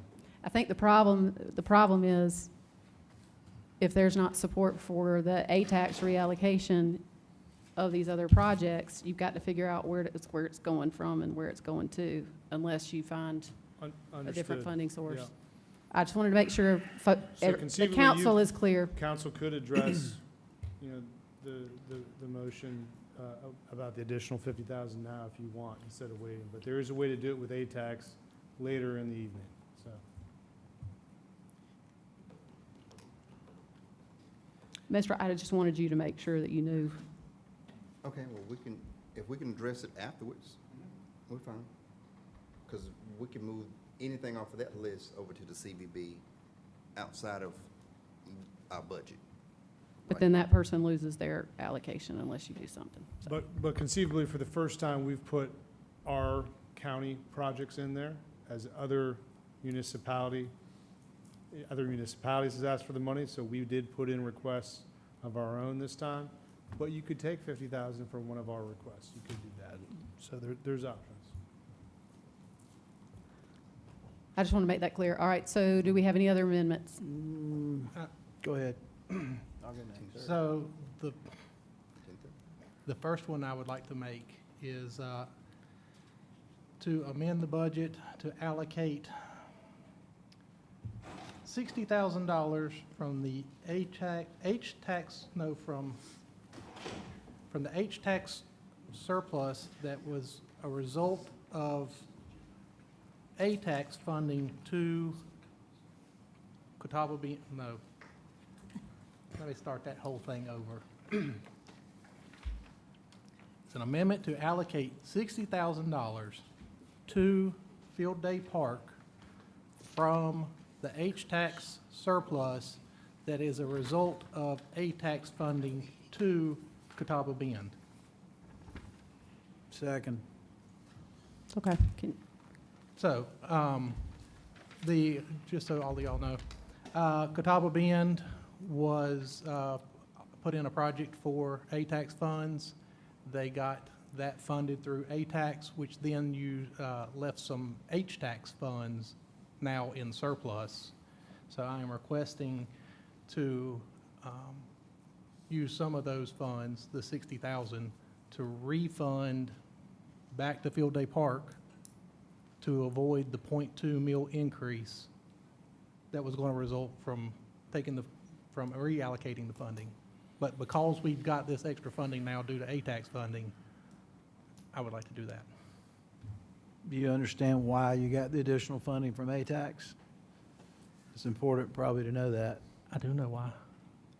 Do I have to explain it? No, that's not how. No, but we'll be discussing that when we get to visit York County too, though, so, That's right. yeah. Just so I'm clear, are all the projects that we've slated for funded accordingly? And does this accomplish that without a tax increase? Yes, ma'am. Any other comments from management on that? Okay. Any other discussion? All in favor say aye. Aye. Any opposed? Motion, amendment carries. Okay. I think we got one more. I got one. Okay. This one's even worse. All right, so I want to motion to amend the budget to eliminate the daily access fees for all York County residents and increase the fees for out-of-county residents as necessary to be revenue neutral on the affected park budgets, and to implement a minimal administrative fee for York County residents to obtain a county resident sticker so as to increase efficiency in accessing the parks. Do we have a second? Second. M&M stickers. All right, would you like to explain your motion? So this goes back to what we were kind of have talked about for a lot of the year, which is since the county, or since all of the taxpayers in York County, the municipalities and in the unincorporated parts, are paying taxes for our Catawba Bend, Ebenezer, and Allison Creek, what we would like to do, or what I would like to do, is to allow all the residents to have free access and not have to pay. And now this doesn't include the RV camping and pavilion rentals and things like that, but just daily access to go in there, walk around and do their things, but charge the out-of-county residents a higher fee because they don't pay taxes in the county, but their current fee schedule, there wasn't much difference between the two. So we want them to actually have, to be more market value as comparable to other municipalities and state parks, and commercial campgrounds be more in line with them, so that our county residents actually get a benefit from paying taxes for all of these parks. I would ask if our assistant manager, Tom Couch, could speak a little bit to that and maybe share some of the questions we might have about that. Yes, thank you, Mr. County Manager. Councilman Linton, I think one of the things that we have to consider if we're going to lower the fees in that fashion and I know we had a little bit of a discussion today, but I think our concern would be a little bit of administrative difficulty because we've already issued, I think, over 500 annual passes for Ebenezer, and I'm not sure what we've done with Allison and so forth, but you know, while I think your proposition is indeed very noble and worthwhile to consider, I wonder if you wouldn't give additional consideration to either, when it comes to the annual pass, putting a sort of a sunshine date on it for June the 30th for those passes, and then try to reconcile the lowering or elimination of any in-county fees till the next budget year. We're just trying to also be considerate of the staff who would have to work this out and potentially give refunds to individuals who have already purchased a multitude of those annual passes. And again, a worthy and a noble idea, but I'm not sure we can measure the actual impact of the administrative burden until we begin to execute what you've asked.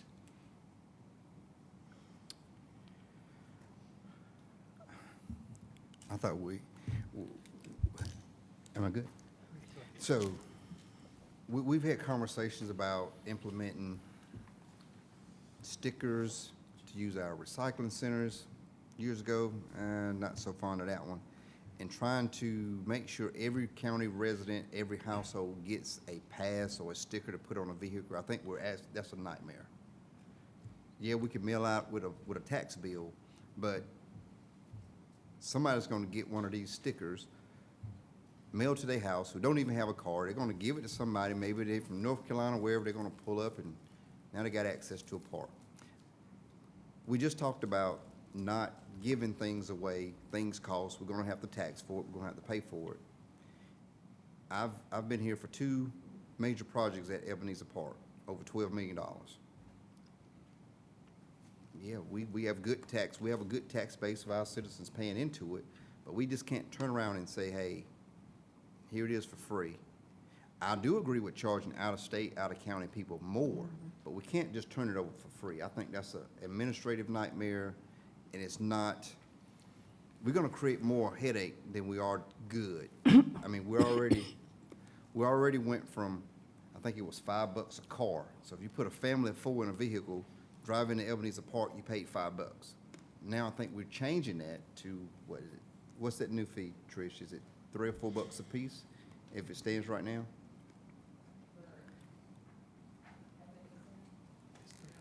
I think it's $3 a piece, so, per family member.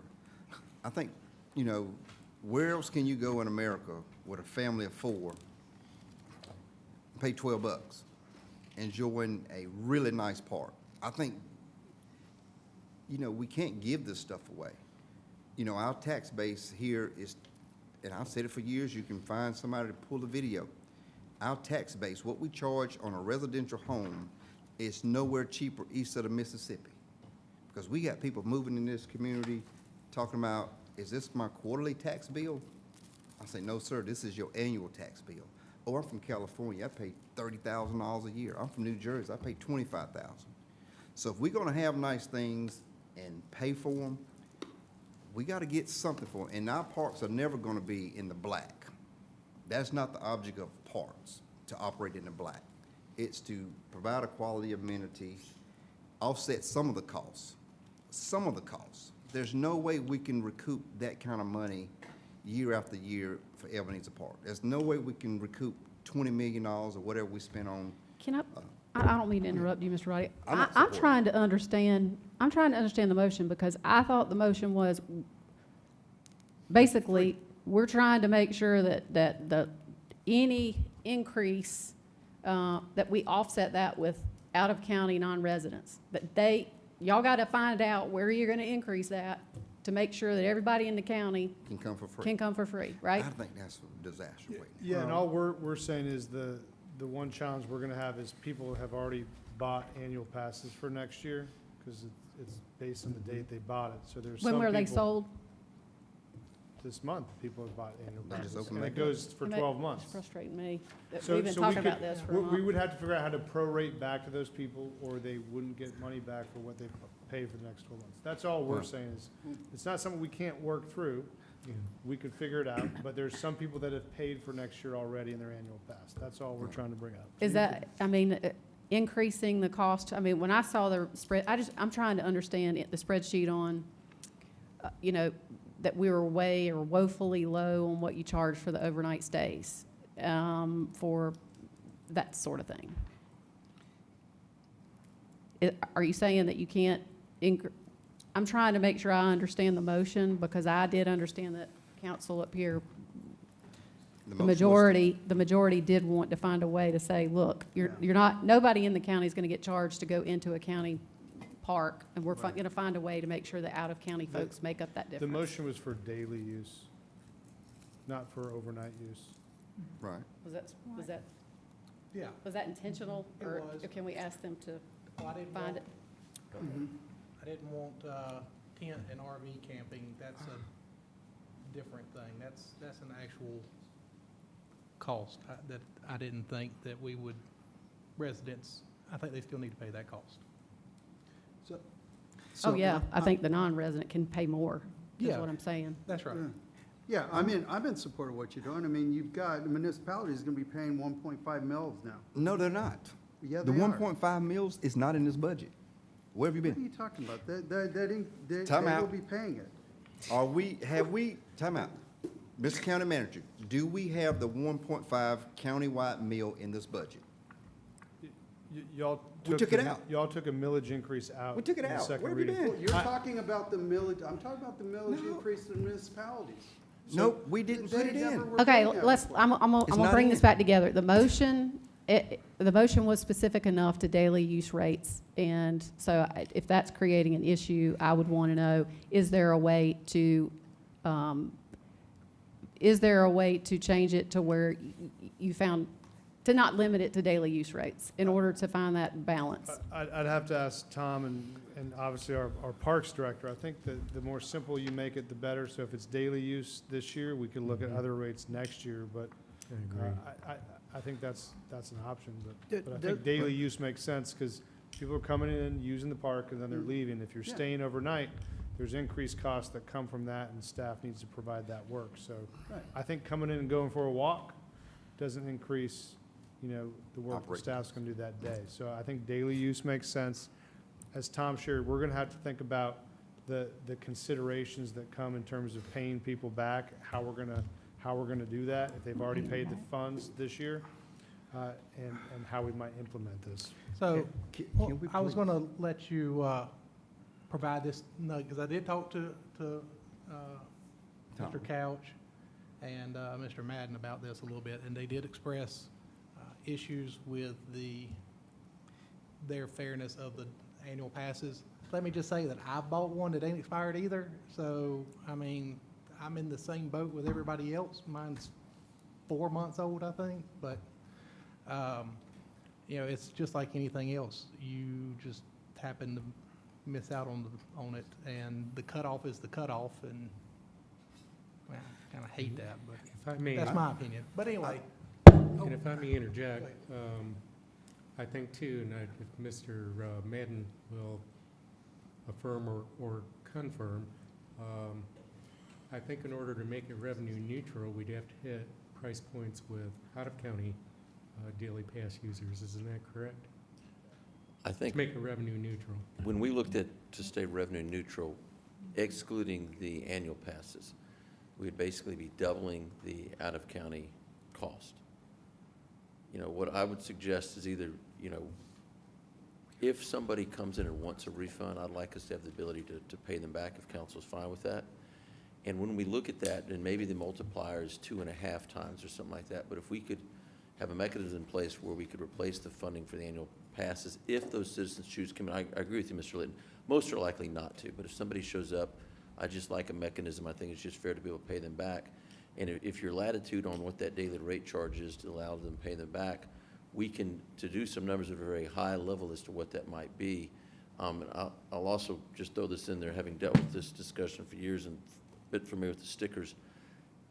If you took the sticker part out, that'd probably make it a lot better on staff as well, trying to hand out stickers. Here's the idea behind the stickers, was so when we're pulling up to the gate, for all of y'all, when we pull up to the gate, you're gonna be asking For your ID to ID. see where you come from. But if you've already got the sticker, you can go on through, so it helps the Back up efficiency of moving through. Yeah. We send them down here, or they pick it up at the place, at the gate, they can get their sticker.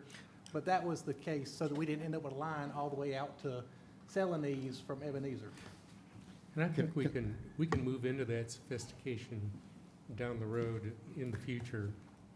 But, we have to build that resource capacity in the in the technology.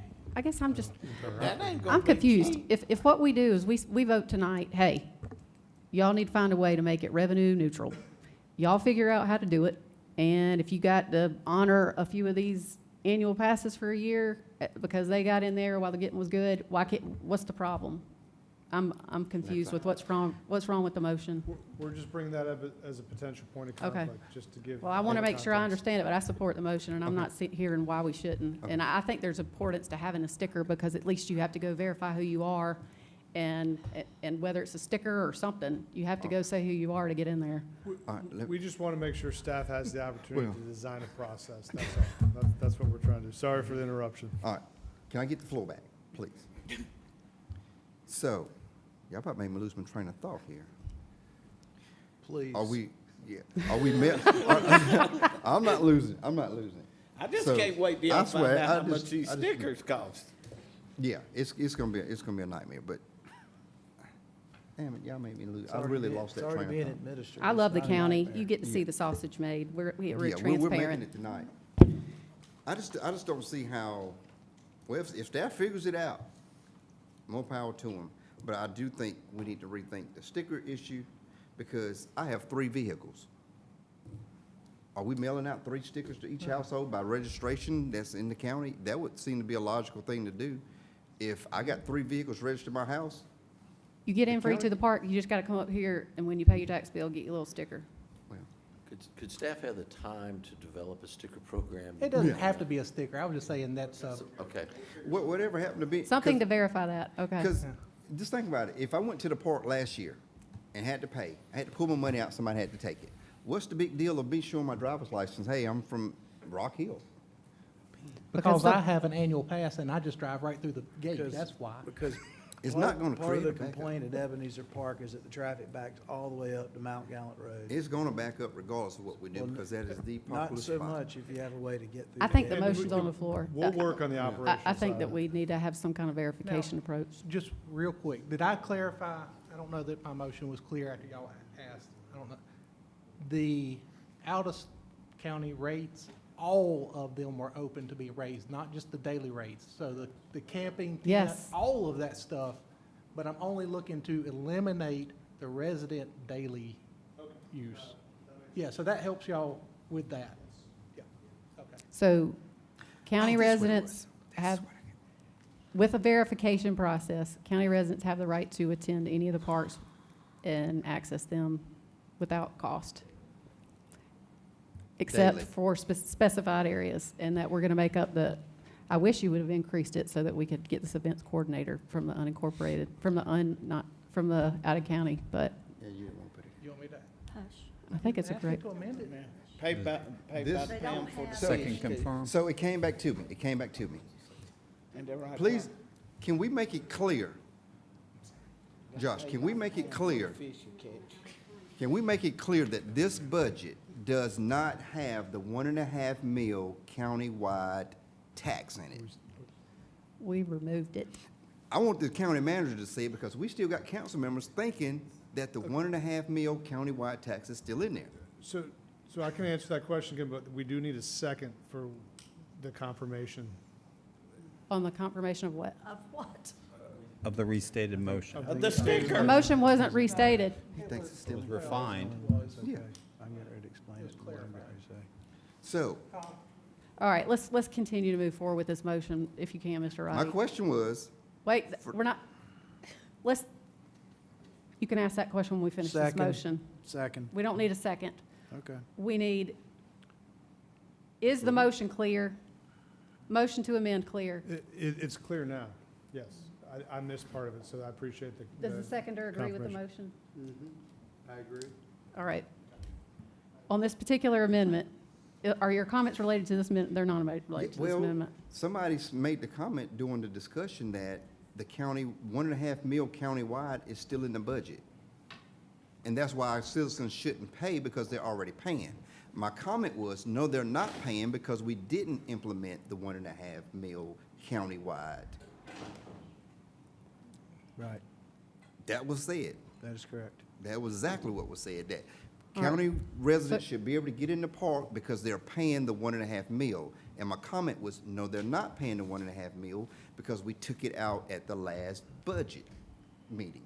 I mean, on the last vote. Okay. Is that not accurate? That's accurate. Thank you, that's all I wanted to All know. right, all those in favor of the amendment say aye. Aye. Any opposed? No. All right, I have a motion to make. And I realize what I'm about to say is $1 million of what is keeping us from having a tax increase. But I think this is important, for what it's worth. So I have a motion to amend the budget to reverse the motion in the second reading that requested $1 million in the ED FILO revenue be directed to fund the ED department operational expenses. Instead, approve the ED fund to fund the priorities that were collected by each economic development member and the ED board director at our March 6, 2025 meeting that is provided in your packet. It's in your packet. You can see Christie, what she noted as her priorities. You can see Tom Aldette's mine and our economic development director, Mitch Miller. So as I understand, the motion is to increase the county millage by $1 million and to undo the use of Yes. that fund. That is correct. Okay, do we have a second? Second for discussion. Yeah, for discussion, yep. Of course. I'll be brief. I just, Yeah. when you go through this, if you'll take a minute, because this is what your council members said, your ED board council members said what they wanted the ED fund to be used for. And nowhere in our comments, not Christie's, not Tom's, not mine, not our ED director, did we mention anything about operational expenses. And if you go back and read the purpose of the ED fund, the purpose of the ED fund is to create economic development opportunities in York County. And that's where you get your return on your investment. I realize there's $4 million in this fund right now, so this is an easy fund to go raid so that we can balance this budget and not have a tax increase. But I just believe fundamentally that's the wrong place to take money. The last investment we made out of the ED fund was to the Chamber of Commerce, $300,000, $100,000. The last $100,000 will be in this budget this year. And that $300,000 investment has already had close to a $2.5 million impact for workforce development in York County. That's pretty significant. So going to fund an expense out of the ED fund, I just don't think it makes any sense. And I'd love to hear if county management or if our economic development director wants to add to anything that's been said, or if you want to massage what I've said, I'd love to hear it. Here is, where you going? I was just going to repeat what I shared last meeting. I think when you take money away from the ED fund, it limits our ability to do transformative projects in the future. If we're putting in about $1.3 million a year into the ED fund, if we're taking $1 million out every year moving forward, then you're really only adding about $300,000 a year. Obviously, that amount will grow with time. It's hard to project exactly. I know Kevin has come up with a spreadsheet that shows growth into the future. But right now we have a fund balance of about $4 million. And so that's what you'll have to work with moving forward for transformative projects, in addition to maybe $300,000 a year. So that's the sunk cost of doing this. I think it does limit us to some degree of what we're going to be able to do to recruit businesses. But we'll continue to do our best regardless of what funding we have. Well, so the original you know, based on our conversation within the ED meetings, was the fact that we were moving forward to apply it to many different aspects of how we can not only bring in larger items, but even smaller items, right? Around small business, et cetera. So I think we're short-sighting us on this whole thing because, again, the value of what we can get out of that money, it will triple in value because of the new jobs, the new tax revenue that can be brought in based on those new jobs. I think that it's, to us, I mean, the designation of the economic development funds, I think we're short-sighting us if we start tapping into that because I think the value is self-explanatory, so. My question was, if we are funding the board from the $1 million, or funding the department, whatever we're funding with this $1 million, and there's only $4 million currently in there, if in the event that we don't get anything, additional funds coming in, do we then in 4 years have to find this in the general operations fund again? Or does the board just go, or does the department go away if we don't have this money? The economic development FILO funding, that's going to be in place, like I use. Perpetuity. There was a super FILO recently done here, that's, I think, a 40-year term on that. We're going to collect that fee the entire duration of those FILOs. I think the shortest we do are 20 years, and it's almost recurring. I think one of the first ones we had over here in the county, that we started in the 90s, just re-upped in there for another term. So, I mean, I concur completely to what Josh said about that. There's an opportunity cost thing money out there, but I don't think there's a risk of us not collecting at least $1 million.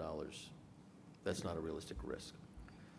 So, I do have a quick question, Kevin.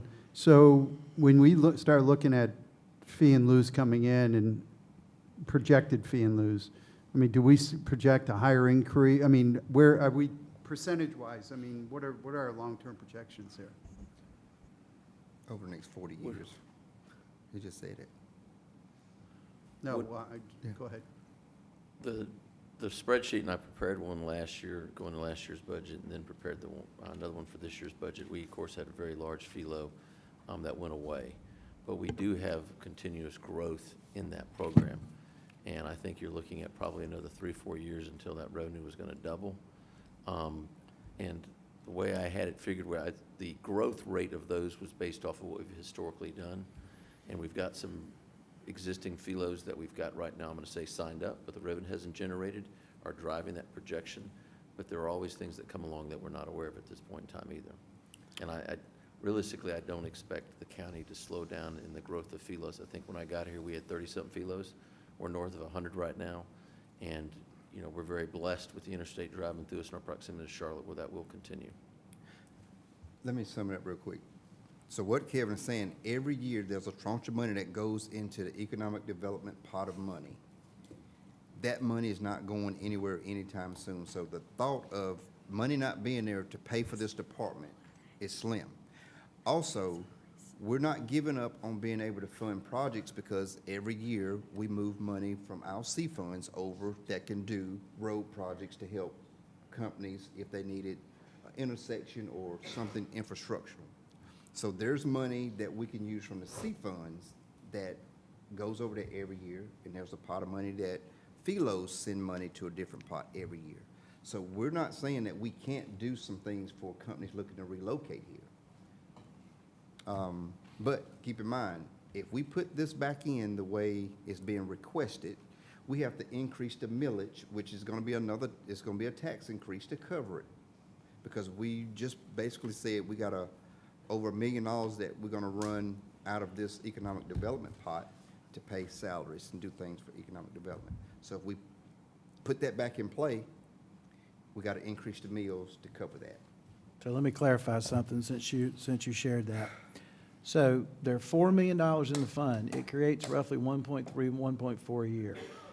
So if our economic development director we just hired full-time actually does a great job at his job, and we take Aspen Park as an example that needs the extension from Museum Road to Heckle. We need to complete that extension. And when we do, we're going to create 1,331 jobs with a $1 million investment.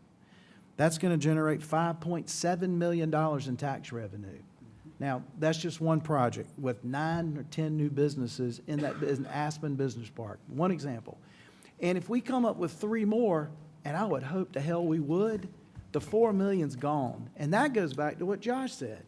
Then you got $1 million going out of the recurring money. You don't have but $300,000 or $400,000 left to invest in what the ED fund was intended for.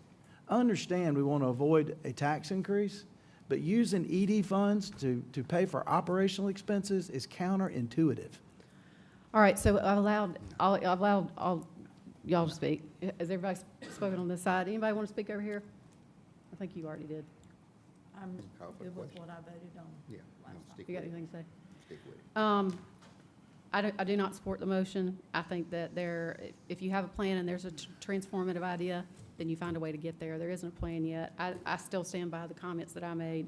I also think that this fund is going to continue to increase, and we've been told it probably will replace itself in 3 years. And they're also, I think this council has also been very willing to entertain specific requests if something good were to come along. But I do think that I support what I stood by from previously.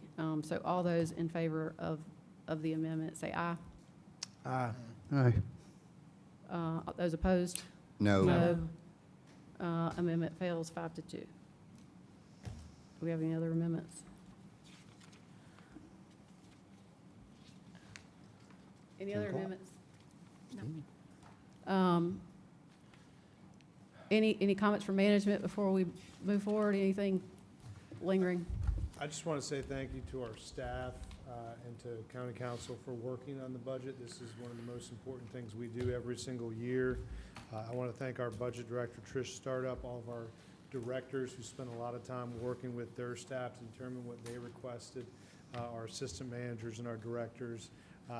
This is the most important document we do every year. I do appreciate Kevin as our CFO speaking into this as well.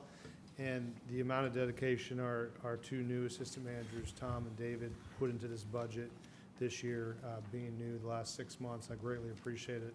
I think it was a team effort. I appreciate all the work y'all put into it starting last summer in the strategic plan, but also starting in January. Y'all spent time every single month talking about it. And I think at the end of the day, not everybody might be happy with exactly what's in there, but I think we work together to try to get to a point where we think this is going to move the county forward and begin to implement our strategic plan. So I do think that there's important things included in this. They're going to help us take those next steps, and I appreciate how passionate y'all are about how we move forward as York County. So with that, I just wanted to say thank you. Thank you. And I know that our next item on the agenda is going to be. No, I know that. I know that. I'm waiting. I've got one thing that's lingering in my mind that I'm concerned about. So this is why I wanted to make clear. I'm trying to understand, before we close the budget, what Mr. Roddy said, and so that we're clear. As I understood, what you want to do with A-tax is move stuff around within what the proposal is in order to get to a number for a specific, for CVB? Yeah. Let's do it that way. Well, I mean, I think, Because I would rather have a one-time, I would rather not take from folks in here unless you know Okay. where you're gonna take it from. I mean, I would rather have a one-time. and my thought was and I met with Andy, we talked about the new money that's coming in from the hotels now being recognized in the unincorporated areas. Obviously, he's losing what the part with the city, but he wants to recoup some of that because of the new money that's going to be coming in under the accommodations tax, because these hotels are now deemed in the county to replace some of that funding and go up to 500. So if I can just, I want to talk specifics because I don't want to close the budget out. So Okay. as I look at the recommendations that management or the A-tax committee has made, CVB typically gets 300, and they requested 300, but the recommendation was 150. No, on no, top so- of that. So there's two buckets, and I think that might be where the confusion is, and Kevin can explain that. But the increase due to Fort Mill improperly cataloging their hotels is falling within the ATAX committee's realm. So I think Kevin can explain the two buckets. One of the buckets is currently 300,000, and then in addition to that is what the ATAX committee recommended. And I reviewed what they recommended, and I agree with them. I thought they had done a great job. So in theory, you gotta add the 300 to the 150 to get 450 in total right now. No, I've got that. I've got that. Anything you wanna add to that? I think the question is, I understood that, and I Okay. understood it it's 300 plus the 150. I understood that Mr. Wright wanted to get to 500. 500, another And 50,000. the only way to do that is to take it from one of these people in this pocket. And I really would rather avoid that. So I would suggest a one-time funding allocation of 50,000 to CVB in our budget so that we don't have to do that in the ATAX designation. Well, I'm glad we got that, because I thought we were gonna be able to do something with this, but it does make sense to make it a one-time allocation of 50,000 to add to this, to get them to 500. And we'll work with the CVB next year as to how we can reallocate some funds that's in the accommodations tax and what we're doing.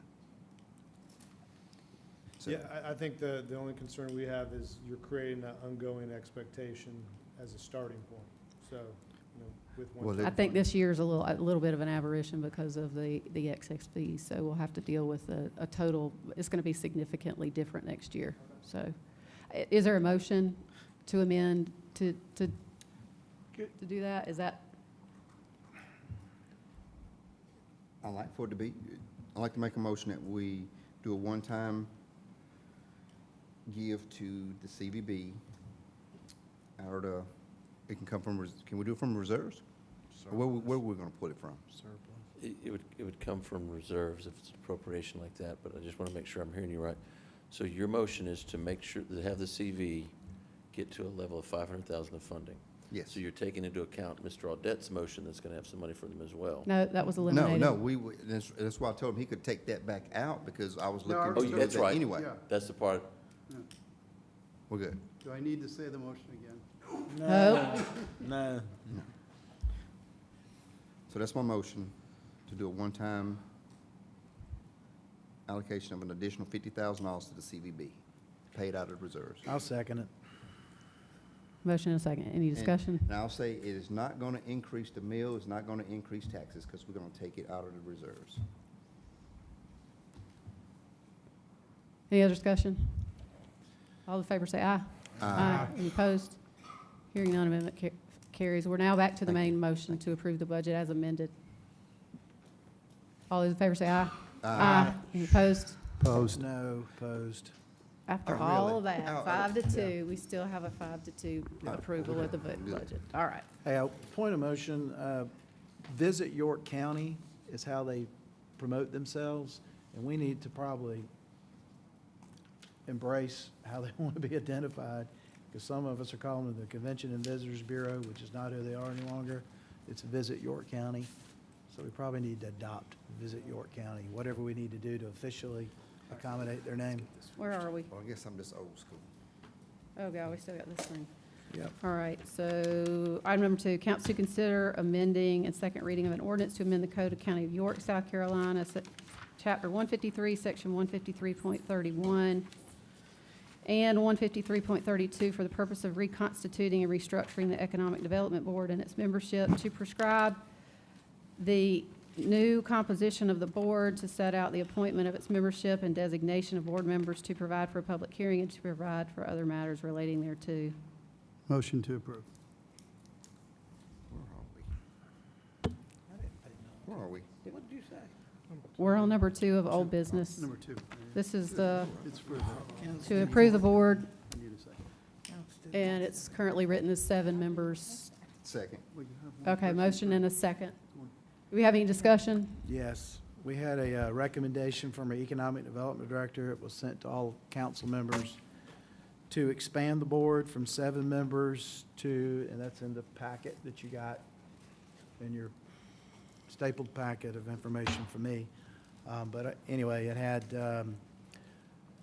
short list of groups that he thought would make sense to be included in the budget. I agree, as Economic Development Chair, that we ought to broaden this to a group greater than 7 members appointed by county council members. I feel like we're appointing another political board and not a board that is truly going to be impactful in helping the Economic Development Director and his staff do a tremendous job on behalf of our abilities to recruit businesses to York County.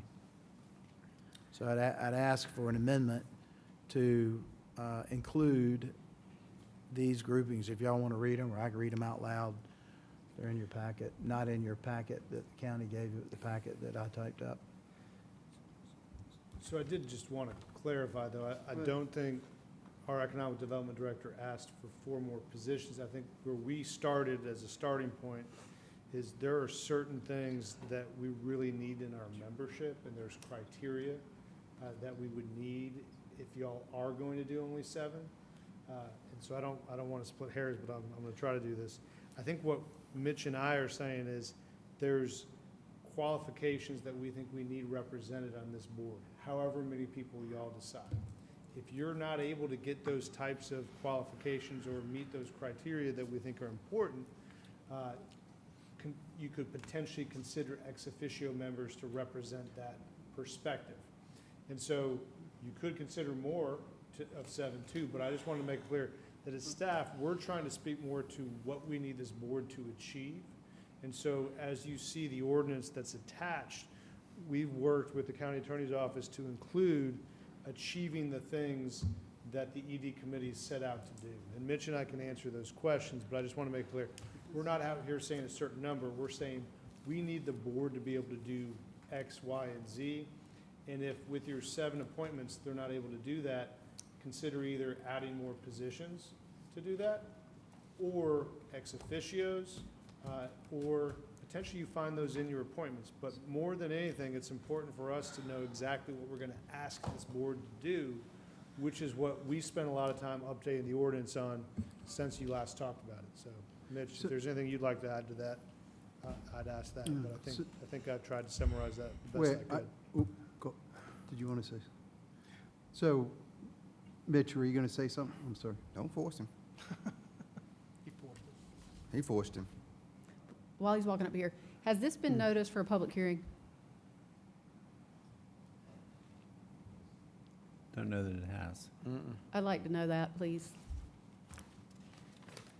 So let me, I just say this, I think the perspective that's really important to us, and I think where we can see value is, Can you speak up? I can't hear you. sorry. I think what's important for us, the perspective and value is what is the purpose and objectives, and those are outlined. I think it's A through I in the document that you see. And so that gives us a call to action, that gives the board members a call to action, and it allows us the ability to go out and do exactly what we're aiming to do. So as we look at types of members, that's why we want to provide those just for consideration, because we think that could help us accomplish the mission. My perspective is, though, is the mission is the most important thing that we're focused on. Thank you. So the motion I agreed, when I did the motion on here, my understanding was what we came out of, the ED committee, was we had voted to do one per district. And that's in the ordinance right now. That's why I wanted to clarify. Right, It and says so- 7 in the ordinance. So it Right, doesn't say so more what than I voted, what I motioned on was 1 per. Now, I know we did talk about either doing a subcommittee or ex officio to add in additional people, which I don't think we didn't disagree with that, but I think coming out of the gate that we voted on 1 per district. I just want to make sure that. And the ordinance is representative of that, it's attached to this agenda. Okay, So we're I just not- Well, I wanna think make that sure was there was- confusing. I'm That's confused why I on that tried to too. explain it, but Yeah, The ordinance was noticed for June 16th, public hearing. Public hearing is June 16th, and as I understand it, the motion currently on the table is for each council member to have a representative, to have a representative on the board. There'd be 7, 1 from each district. Is that correct? Yes.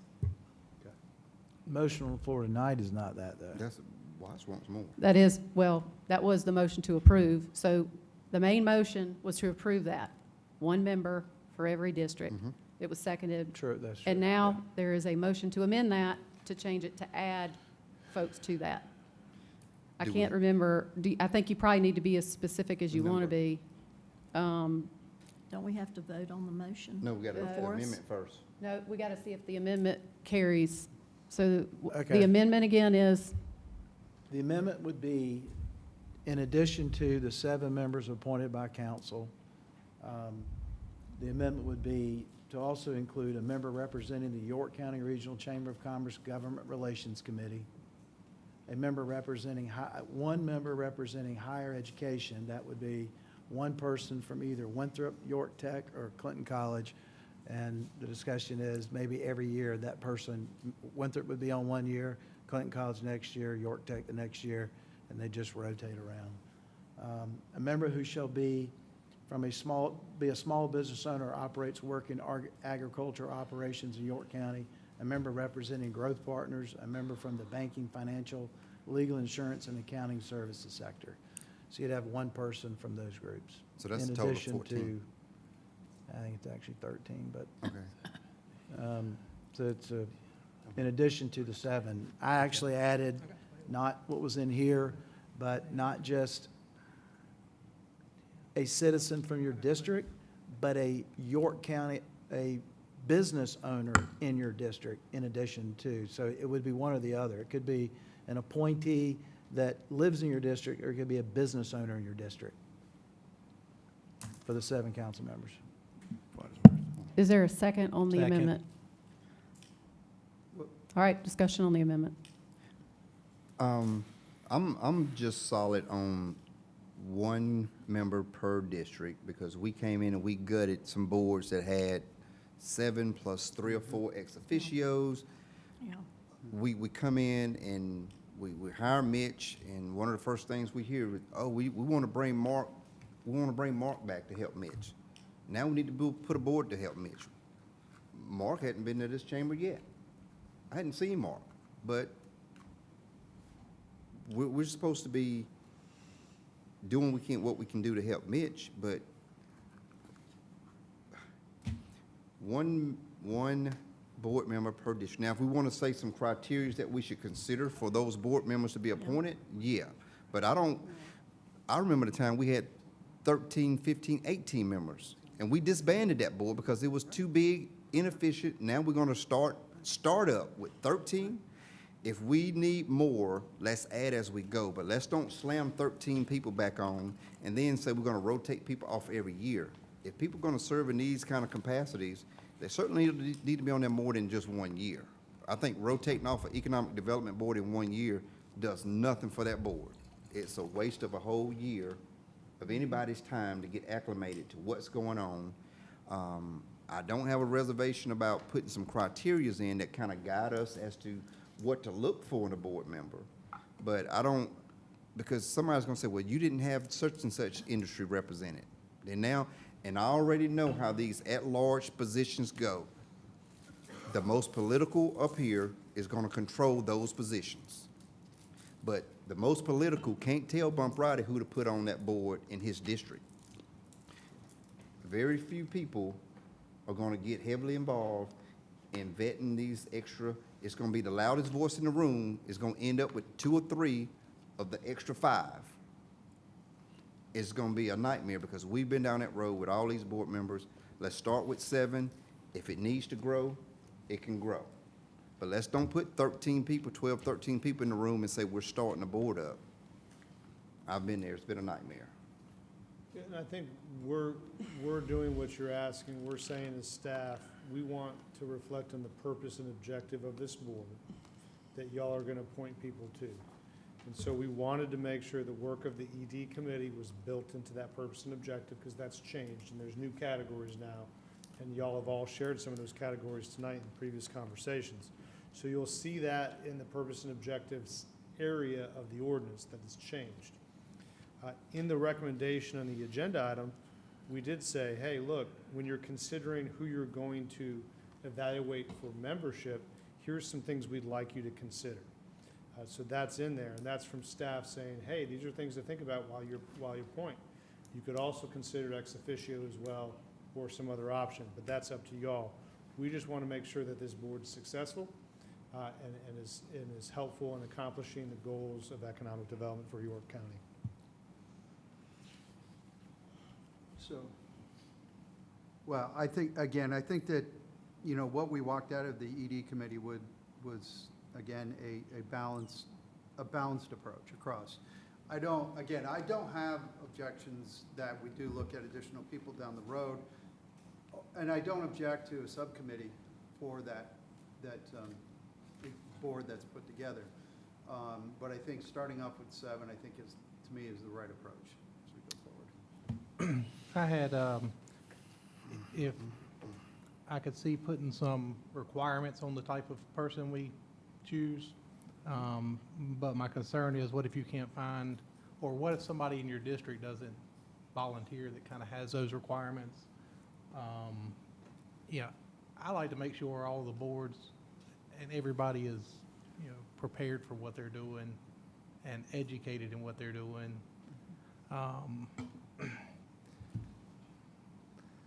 You know, I think in theory, all of these people are, I think they would be a great benefit. I do see Bump's problem, which is how do you get people to agree on which at large? So I do kind of understand that.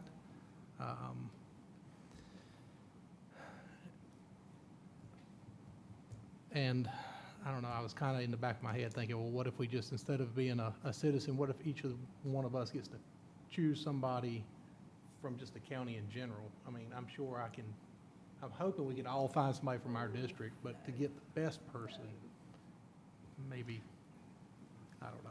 I'm just rambling now, sorry. You don't have to be out of your district. Okay, our constituents voted for us for a reason, to make wise decisions when we're representing that district. So as I've chosen other board members, I ask, you know, people that I trust, I need a person who has experience in, you know, maybe it's, I don't know, whatever it was, the tax board or what, you know, are they familiar with that? Do they know what's involved? And then they call the person that's in charge, you know, of that group, and they'll have a conversation with them. And I've had people to say, I don't want to do it. Fine, I go to the next person. That's our job, to make sure that we vet someone properly. And I think that I'm hoping that the ED committee and Mitch has enough confidence in us that they know we're going to do the right thing and pick the right person. And if that's economic development, they need to have a background, like you say, a business background. They've owned their own business or worked for a large corporation, something. We can do it. You can do it. You can find that person in your district. When do we disband that board? Karen, do you remember which year it was? Hasn't been disbanded. I don't know, well, we haven't had it. It wasn't disbanded, it was just not repopulated. Well, what year was that? Well, Because my point was we've operated several years without it. I saw where it said 2021 was the last time they met, but I'll be honest with you, I thought it was before then. COVID. It was before then. COVID, because I can tell you, that group was dwindling in participation. if I'm gonna get talk. Is this, I don't mind Am to I speak. gonna get Yeah. talk?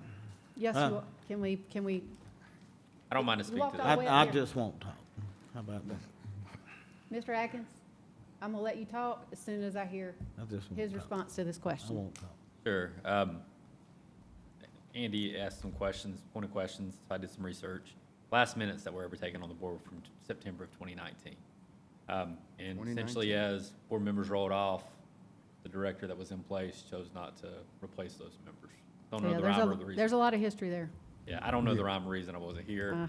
But I that was do. kind of the dwindling of the board and ultimately why they didn't meet. Mr. Atkins?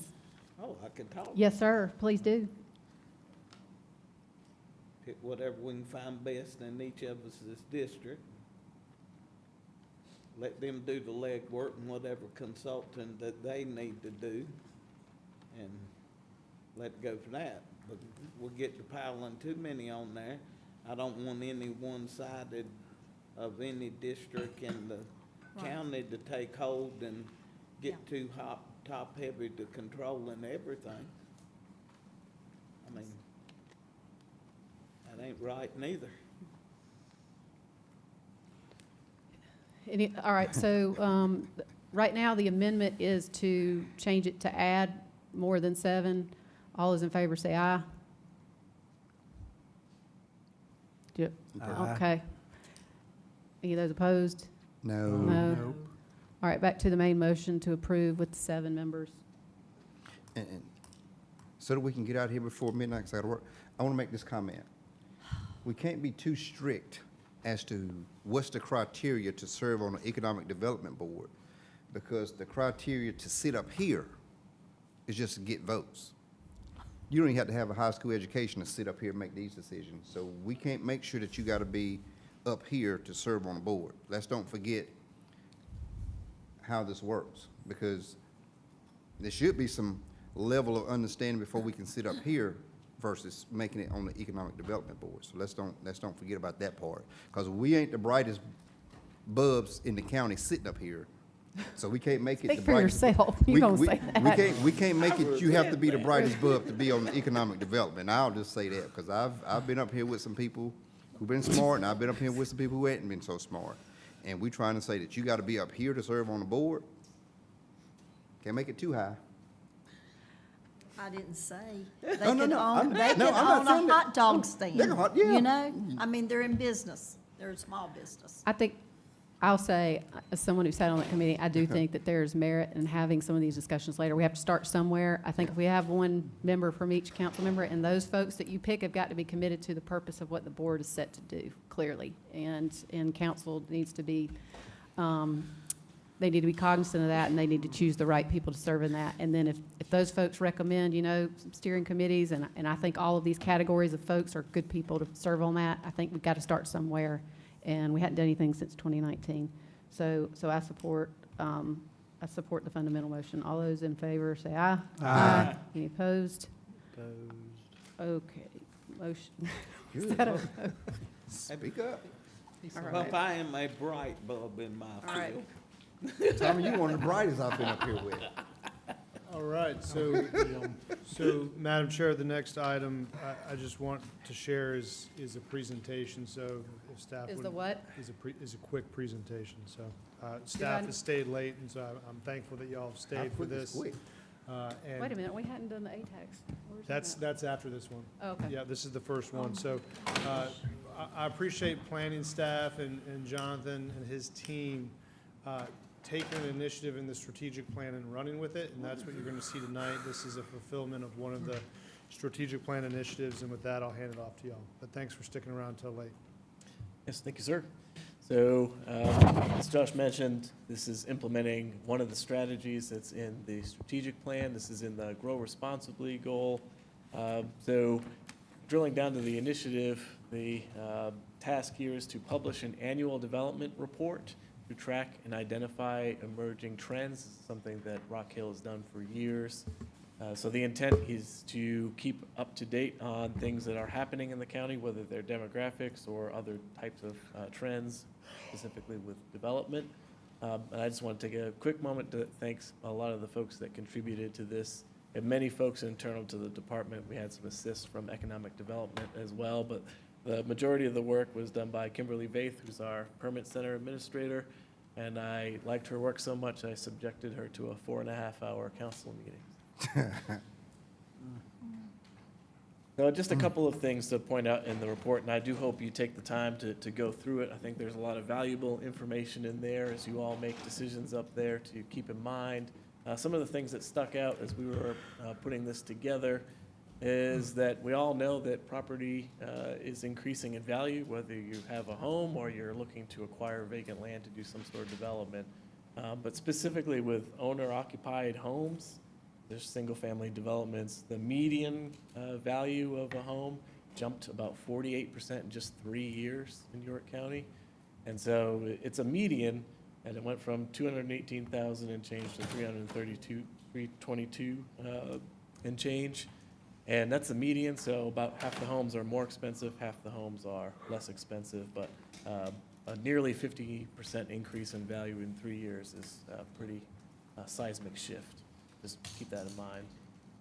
Another thing we wanted to point out to you, I thought was interesting, is this is the age pyramid for York County in 2023. This is census data.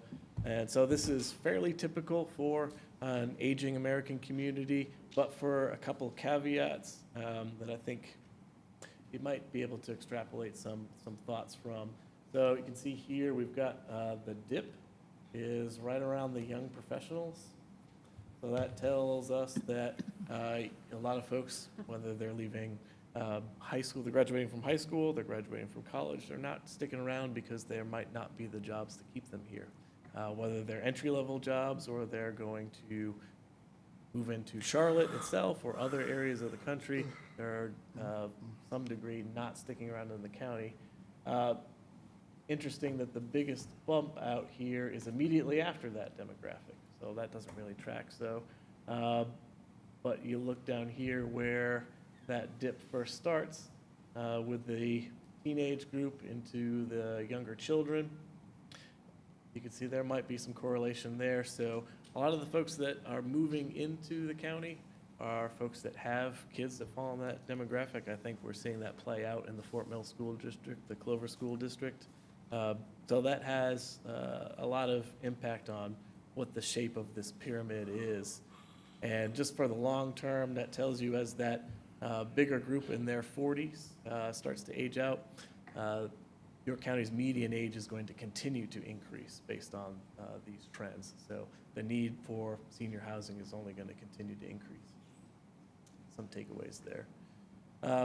Here's some of the data that's included for our permitting. So you can see permitting through the county, and this I should have mentioned at the start, that this development report is for fiscal year 23-24. We wanted to get going and implementing the strategic plan, and this was the data that's available.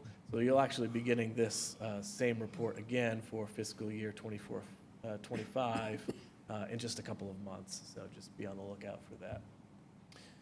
So the permits issued in the last 5 years, a little bit of a drop off in 23-24, but within the same realm of prior years. Plan review started to drop off a little bit in 23-24. Dwelling permits that were issued in the last 5 years. So you can see the vast majority of what the county issues in terms of new dwellings, single-family development, and townhomes have really fallen off the map. And multifamily, so your apartments and condos, essentially is zero. So that housing mix is not really present during the last 5 years. Non-residential permits have stayed within a relative ballpark, a little bit of a dip in 23-24. So those are some of the trends that we wanted to point out to you in that development report. But again, there is more data, all interesting stuff in there. We encourage you to take time to look through it. Thank you, Jonathan. Good information. And looking forward to doing this every year. I appreciate y'all setting that up. Item number 2, council to consider the Accommodations Tax Advisory Committee recommendations for fiscal year 26, funding in the total amount of $713,750. Do we have a motion? Motion to approve. Second. All right, so the motion is to approve as recommended, I assume? Yes, sorry. Okay. Any discussion? Nobody's got any discussion? Nope. I want to reiterate one thing, and I'm going to say it again.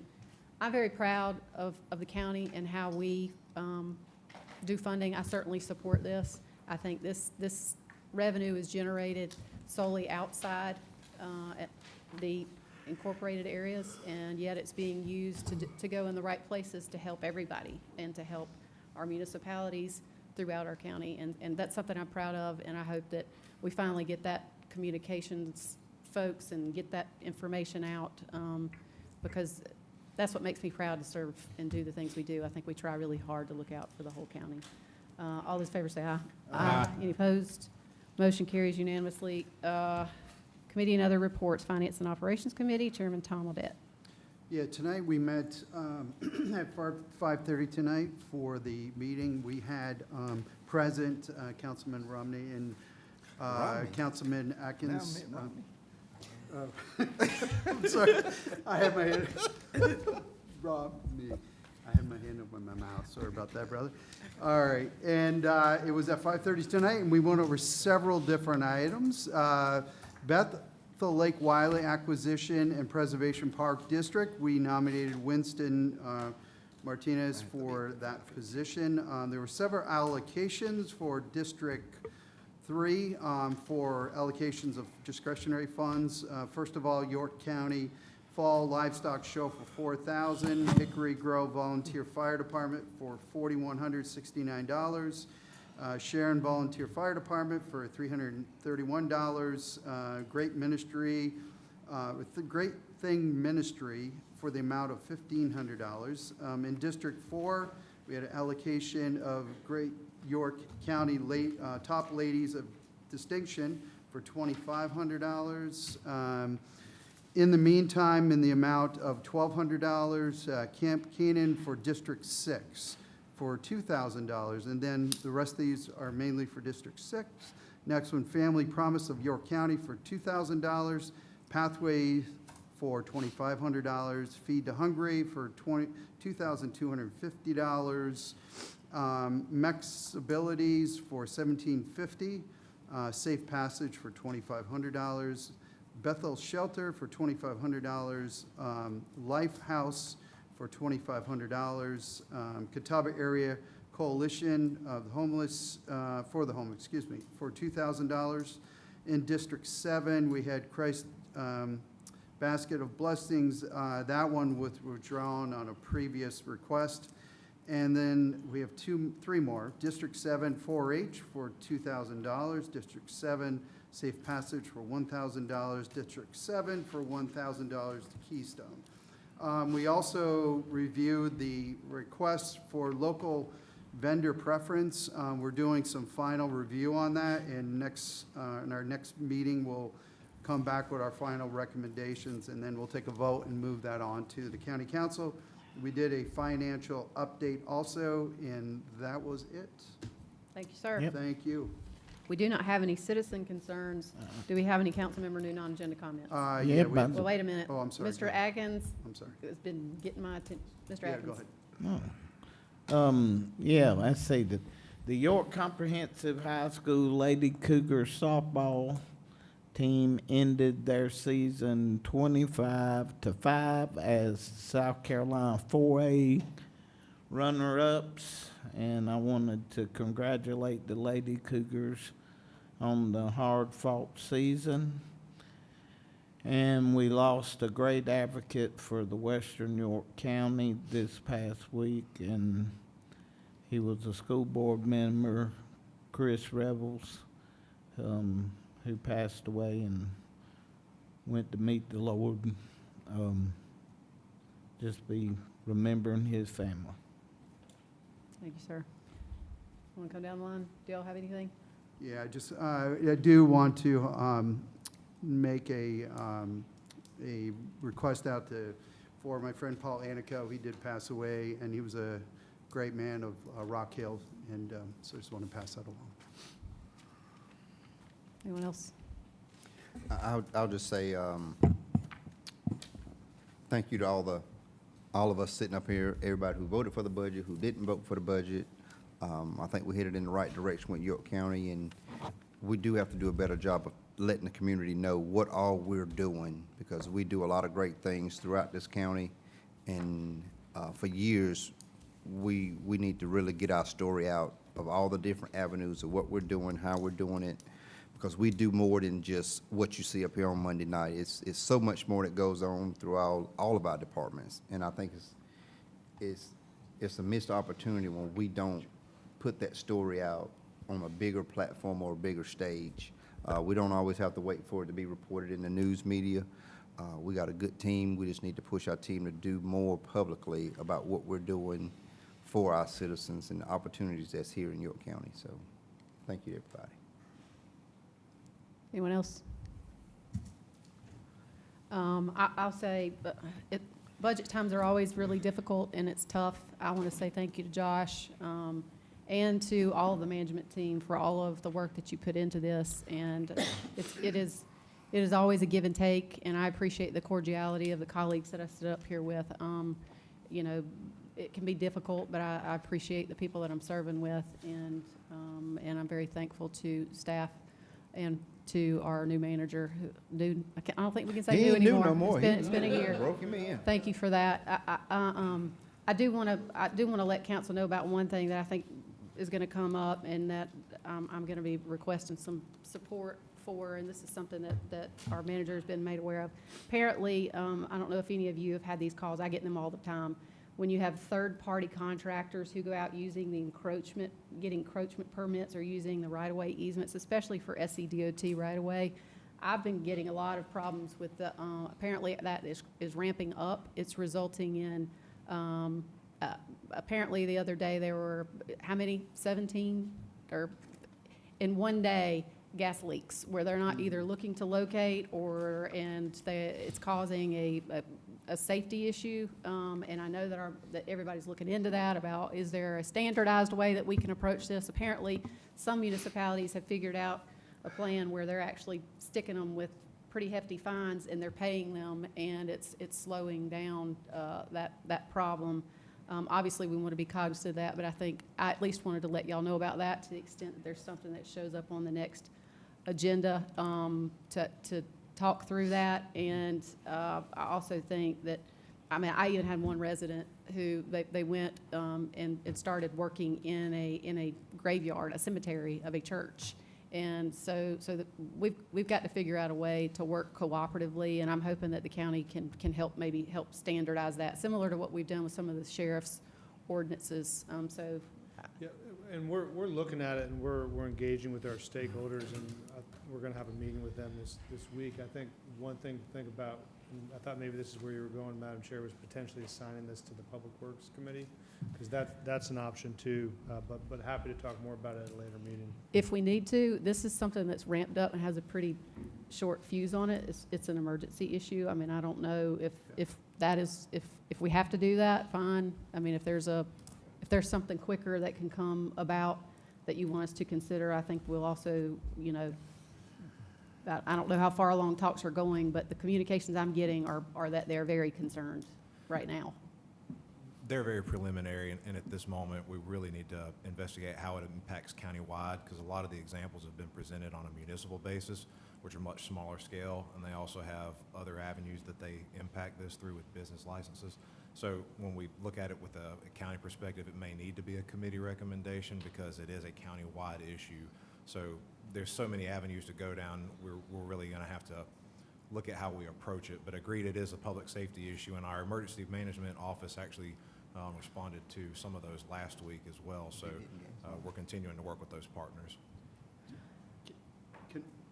I don't want to, go ahead. No, I was just saying, this, I get a lot of calls on this.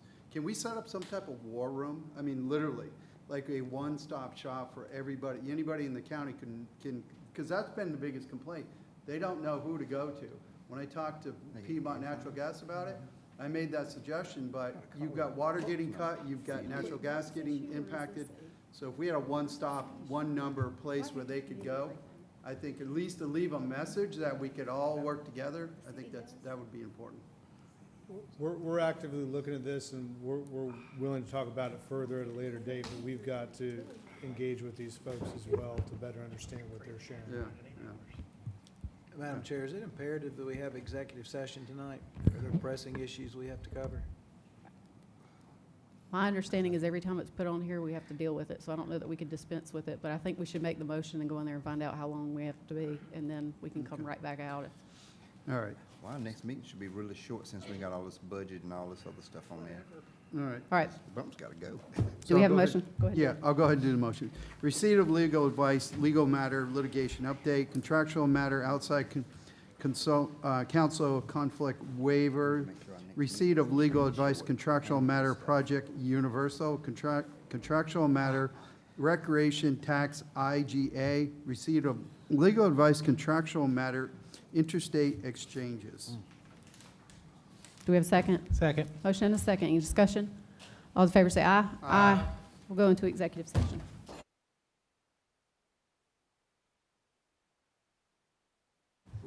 We are out of executive session. No action was taken. Do we have any motions? We do have two motions.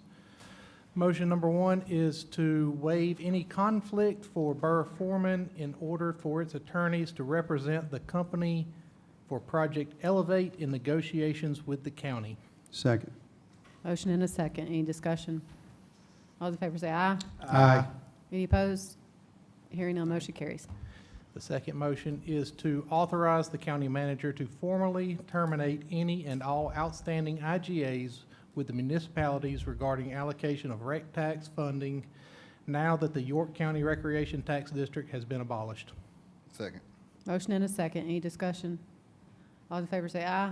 Aye. Any opposed? Opposed. Opposed? Motion carries Good 5-2. Do we have a motion to adjourn? Motion to adjourn. All in favor say aye. Aye. We are adjourned.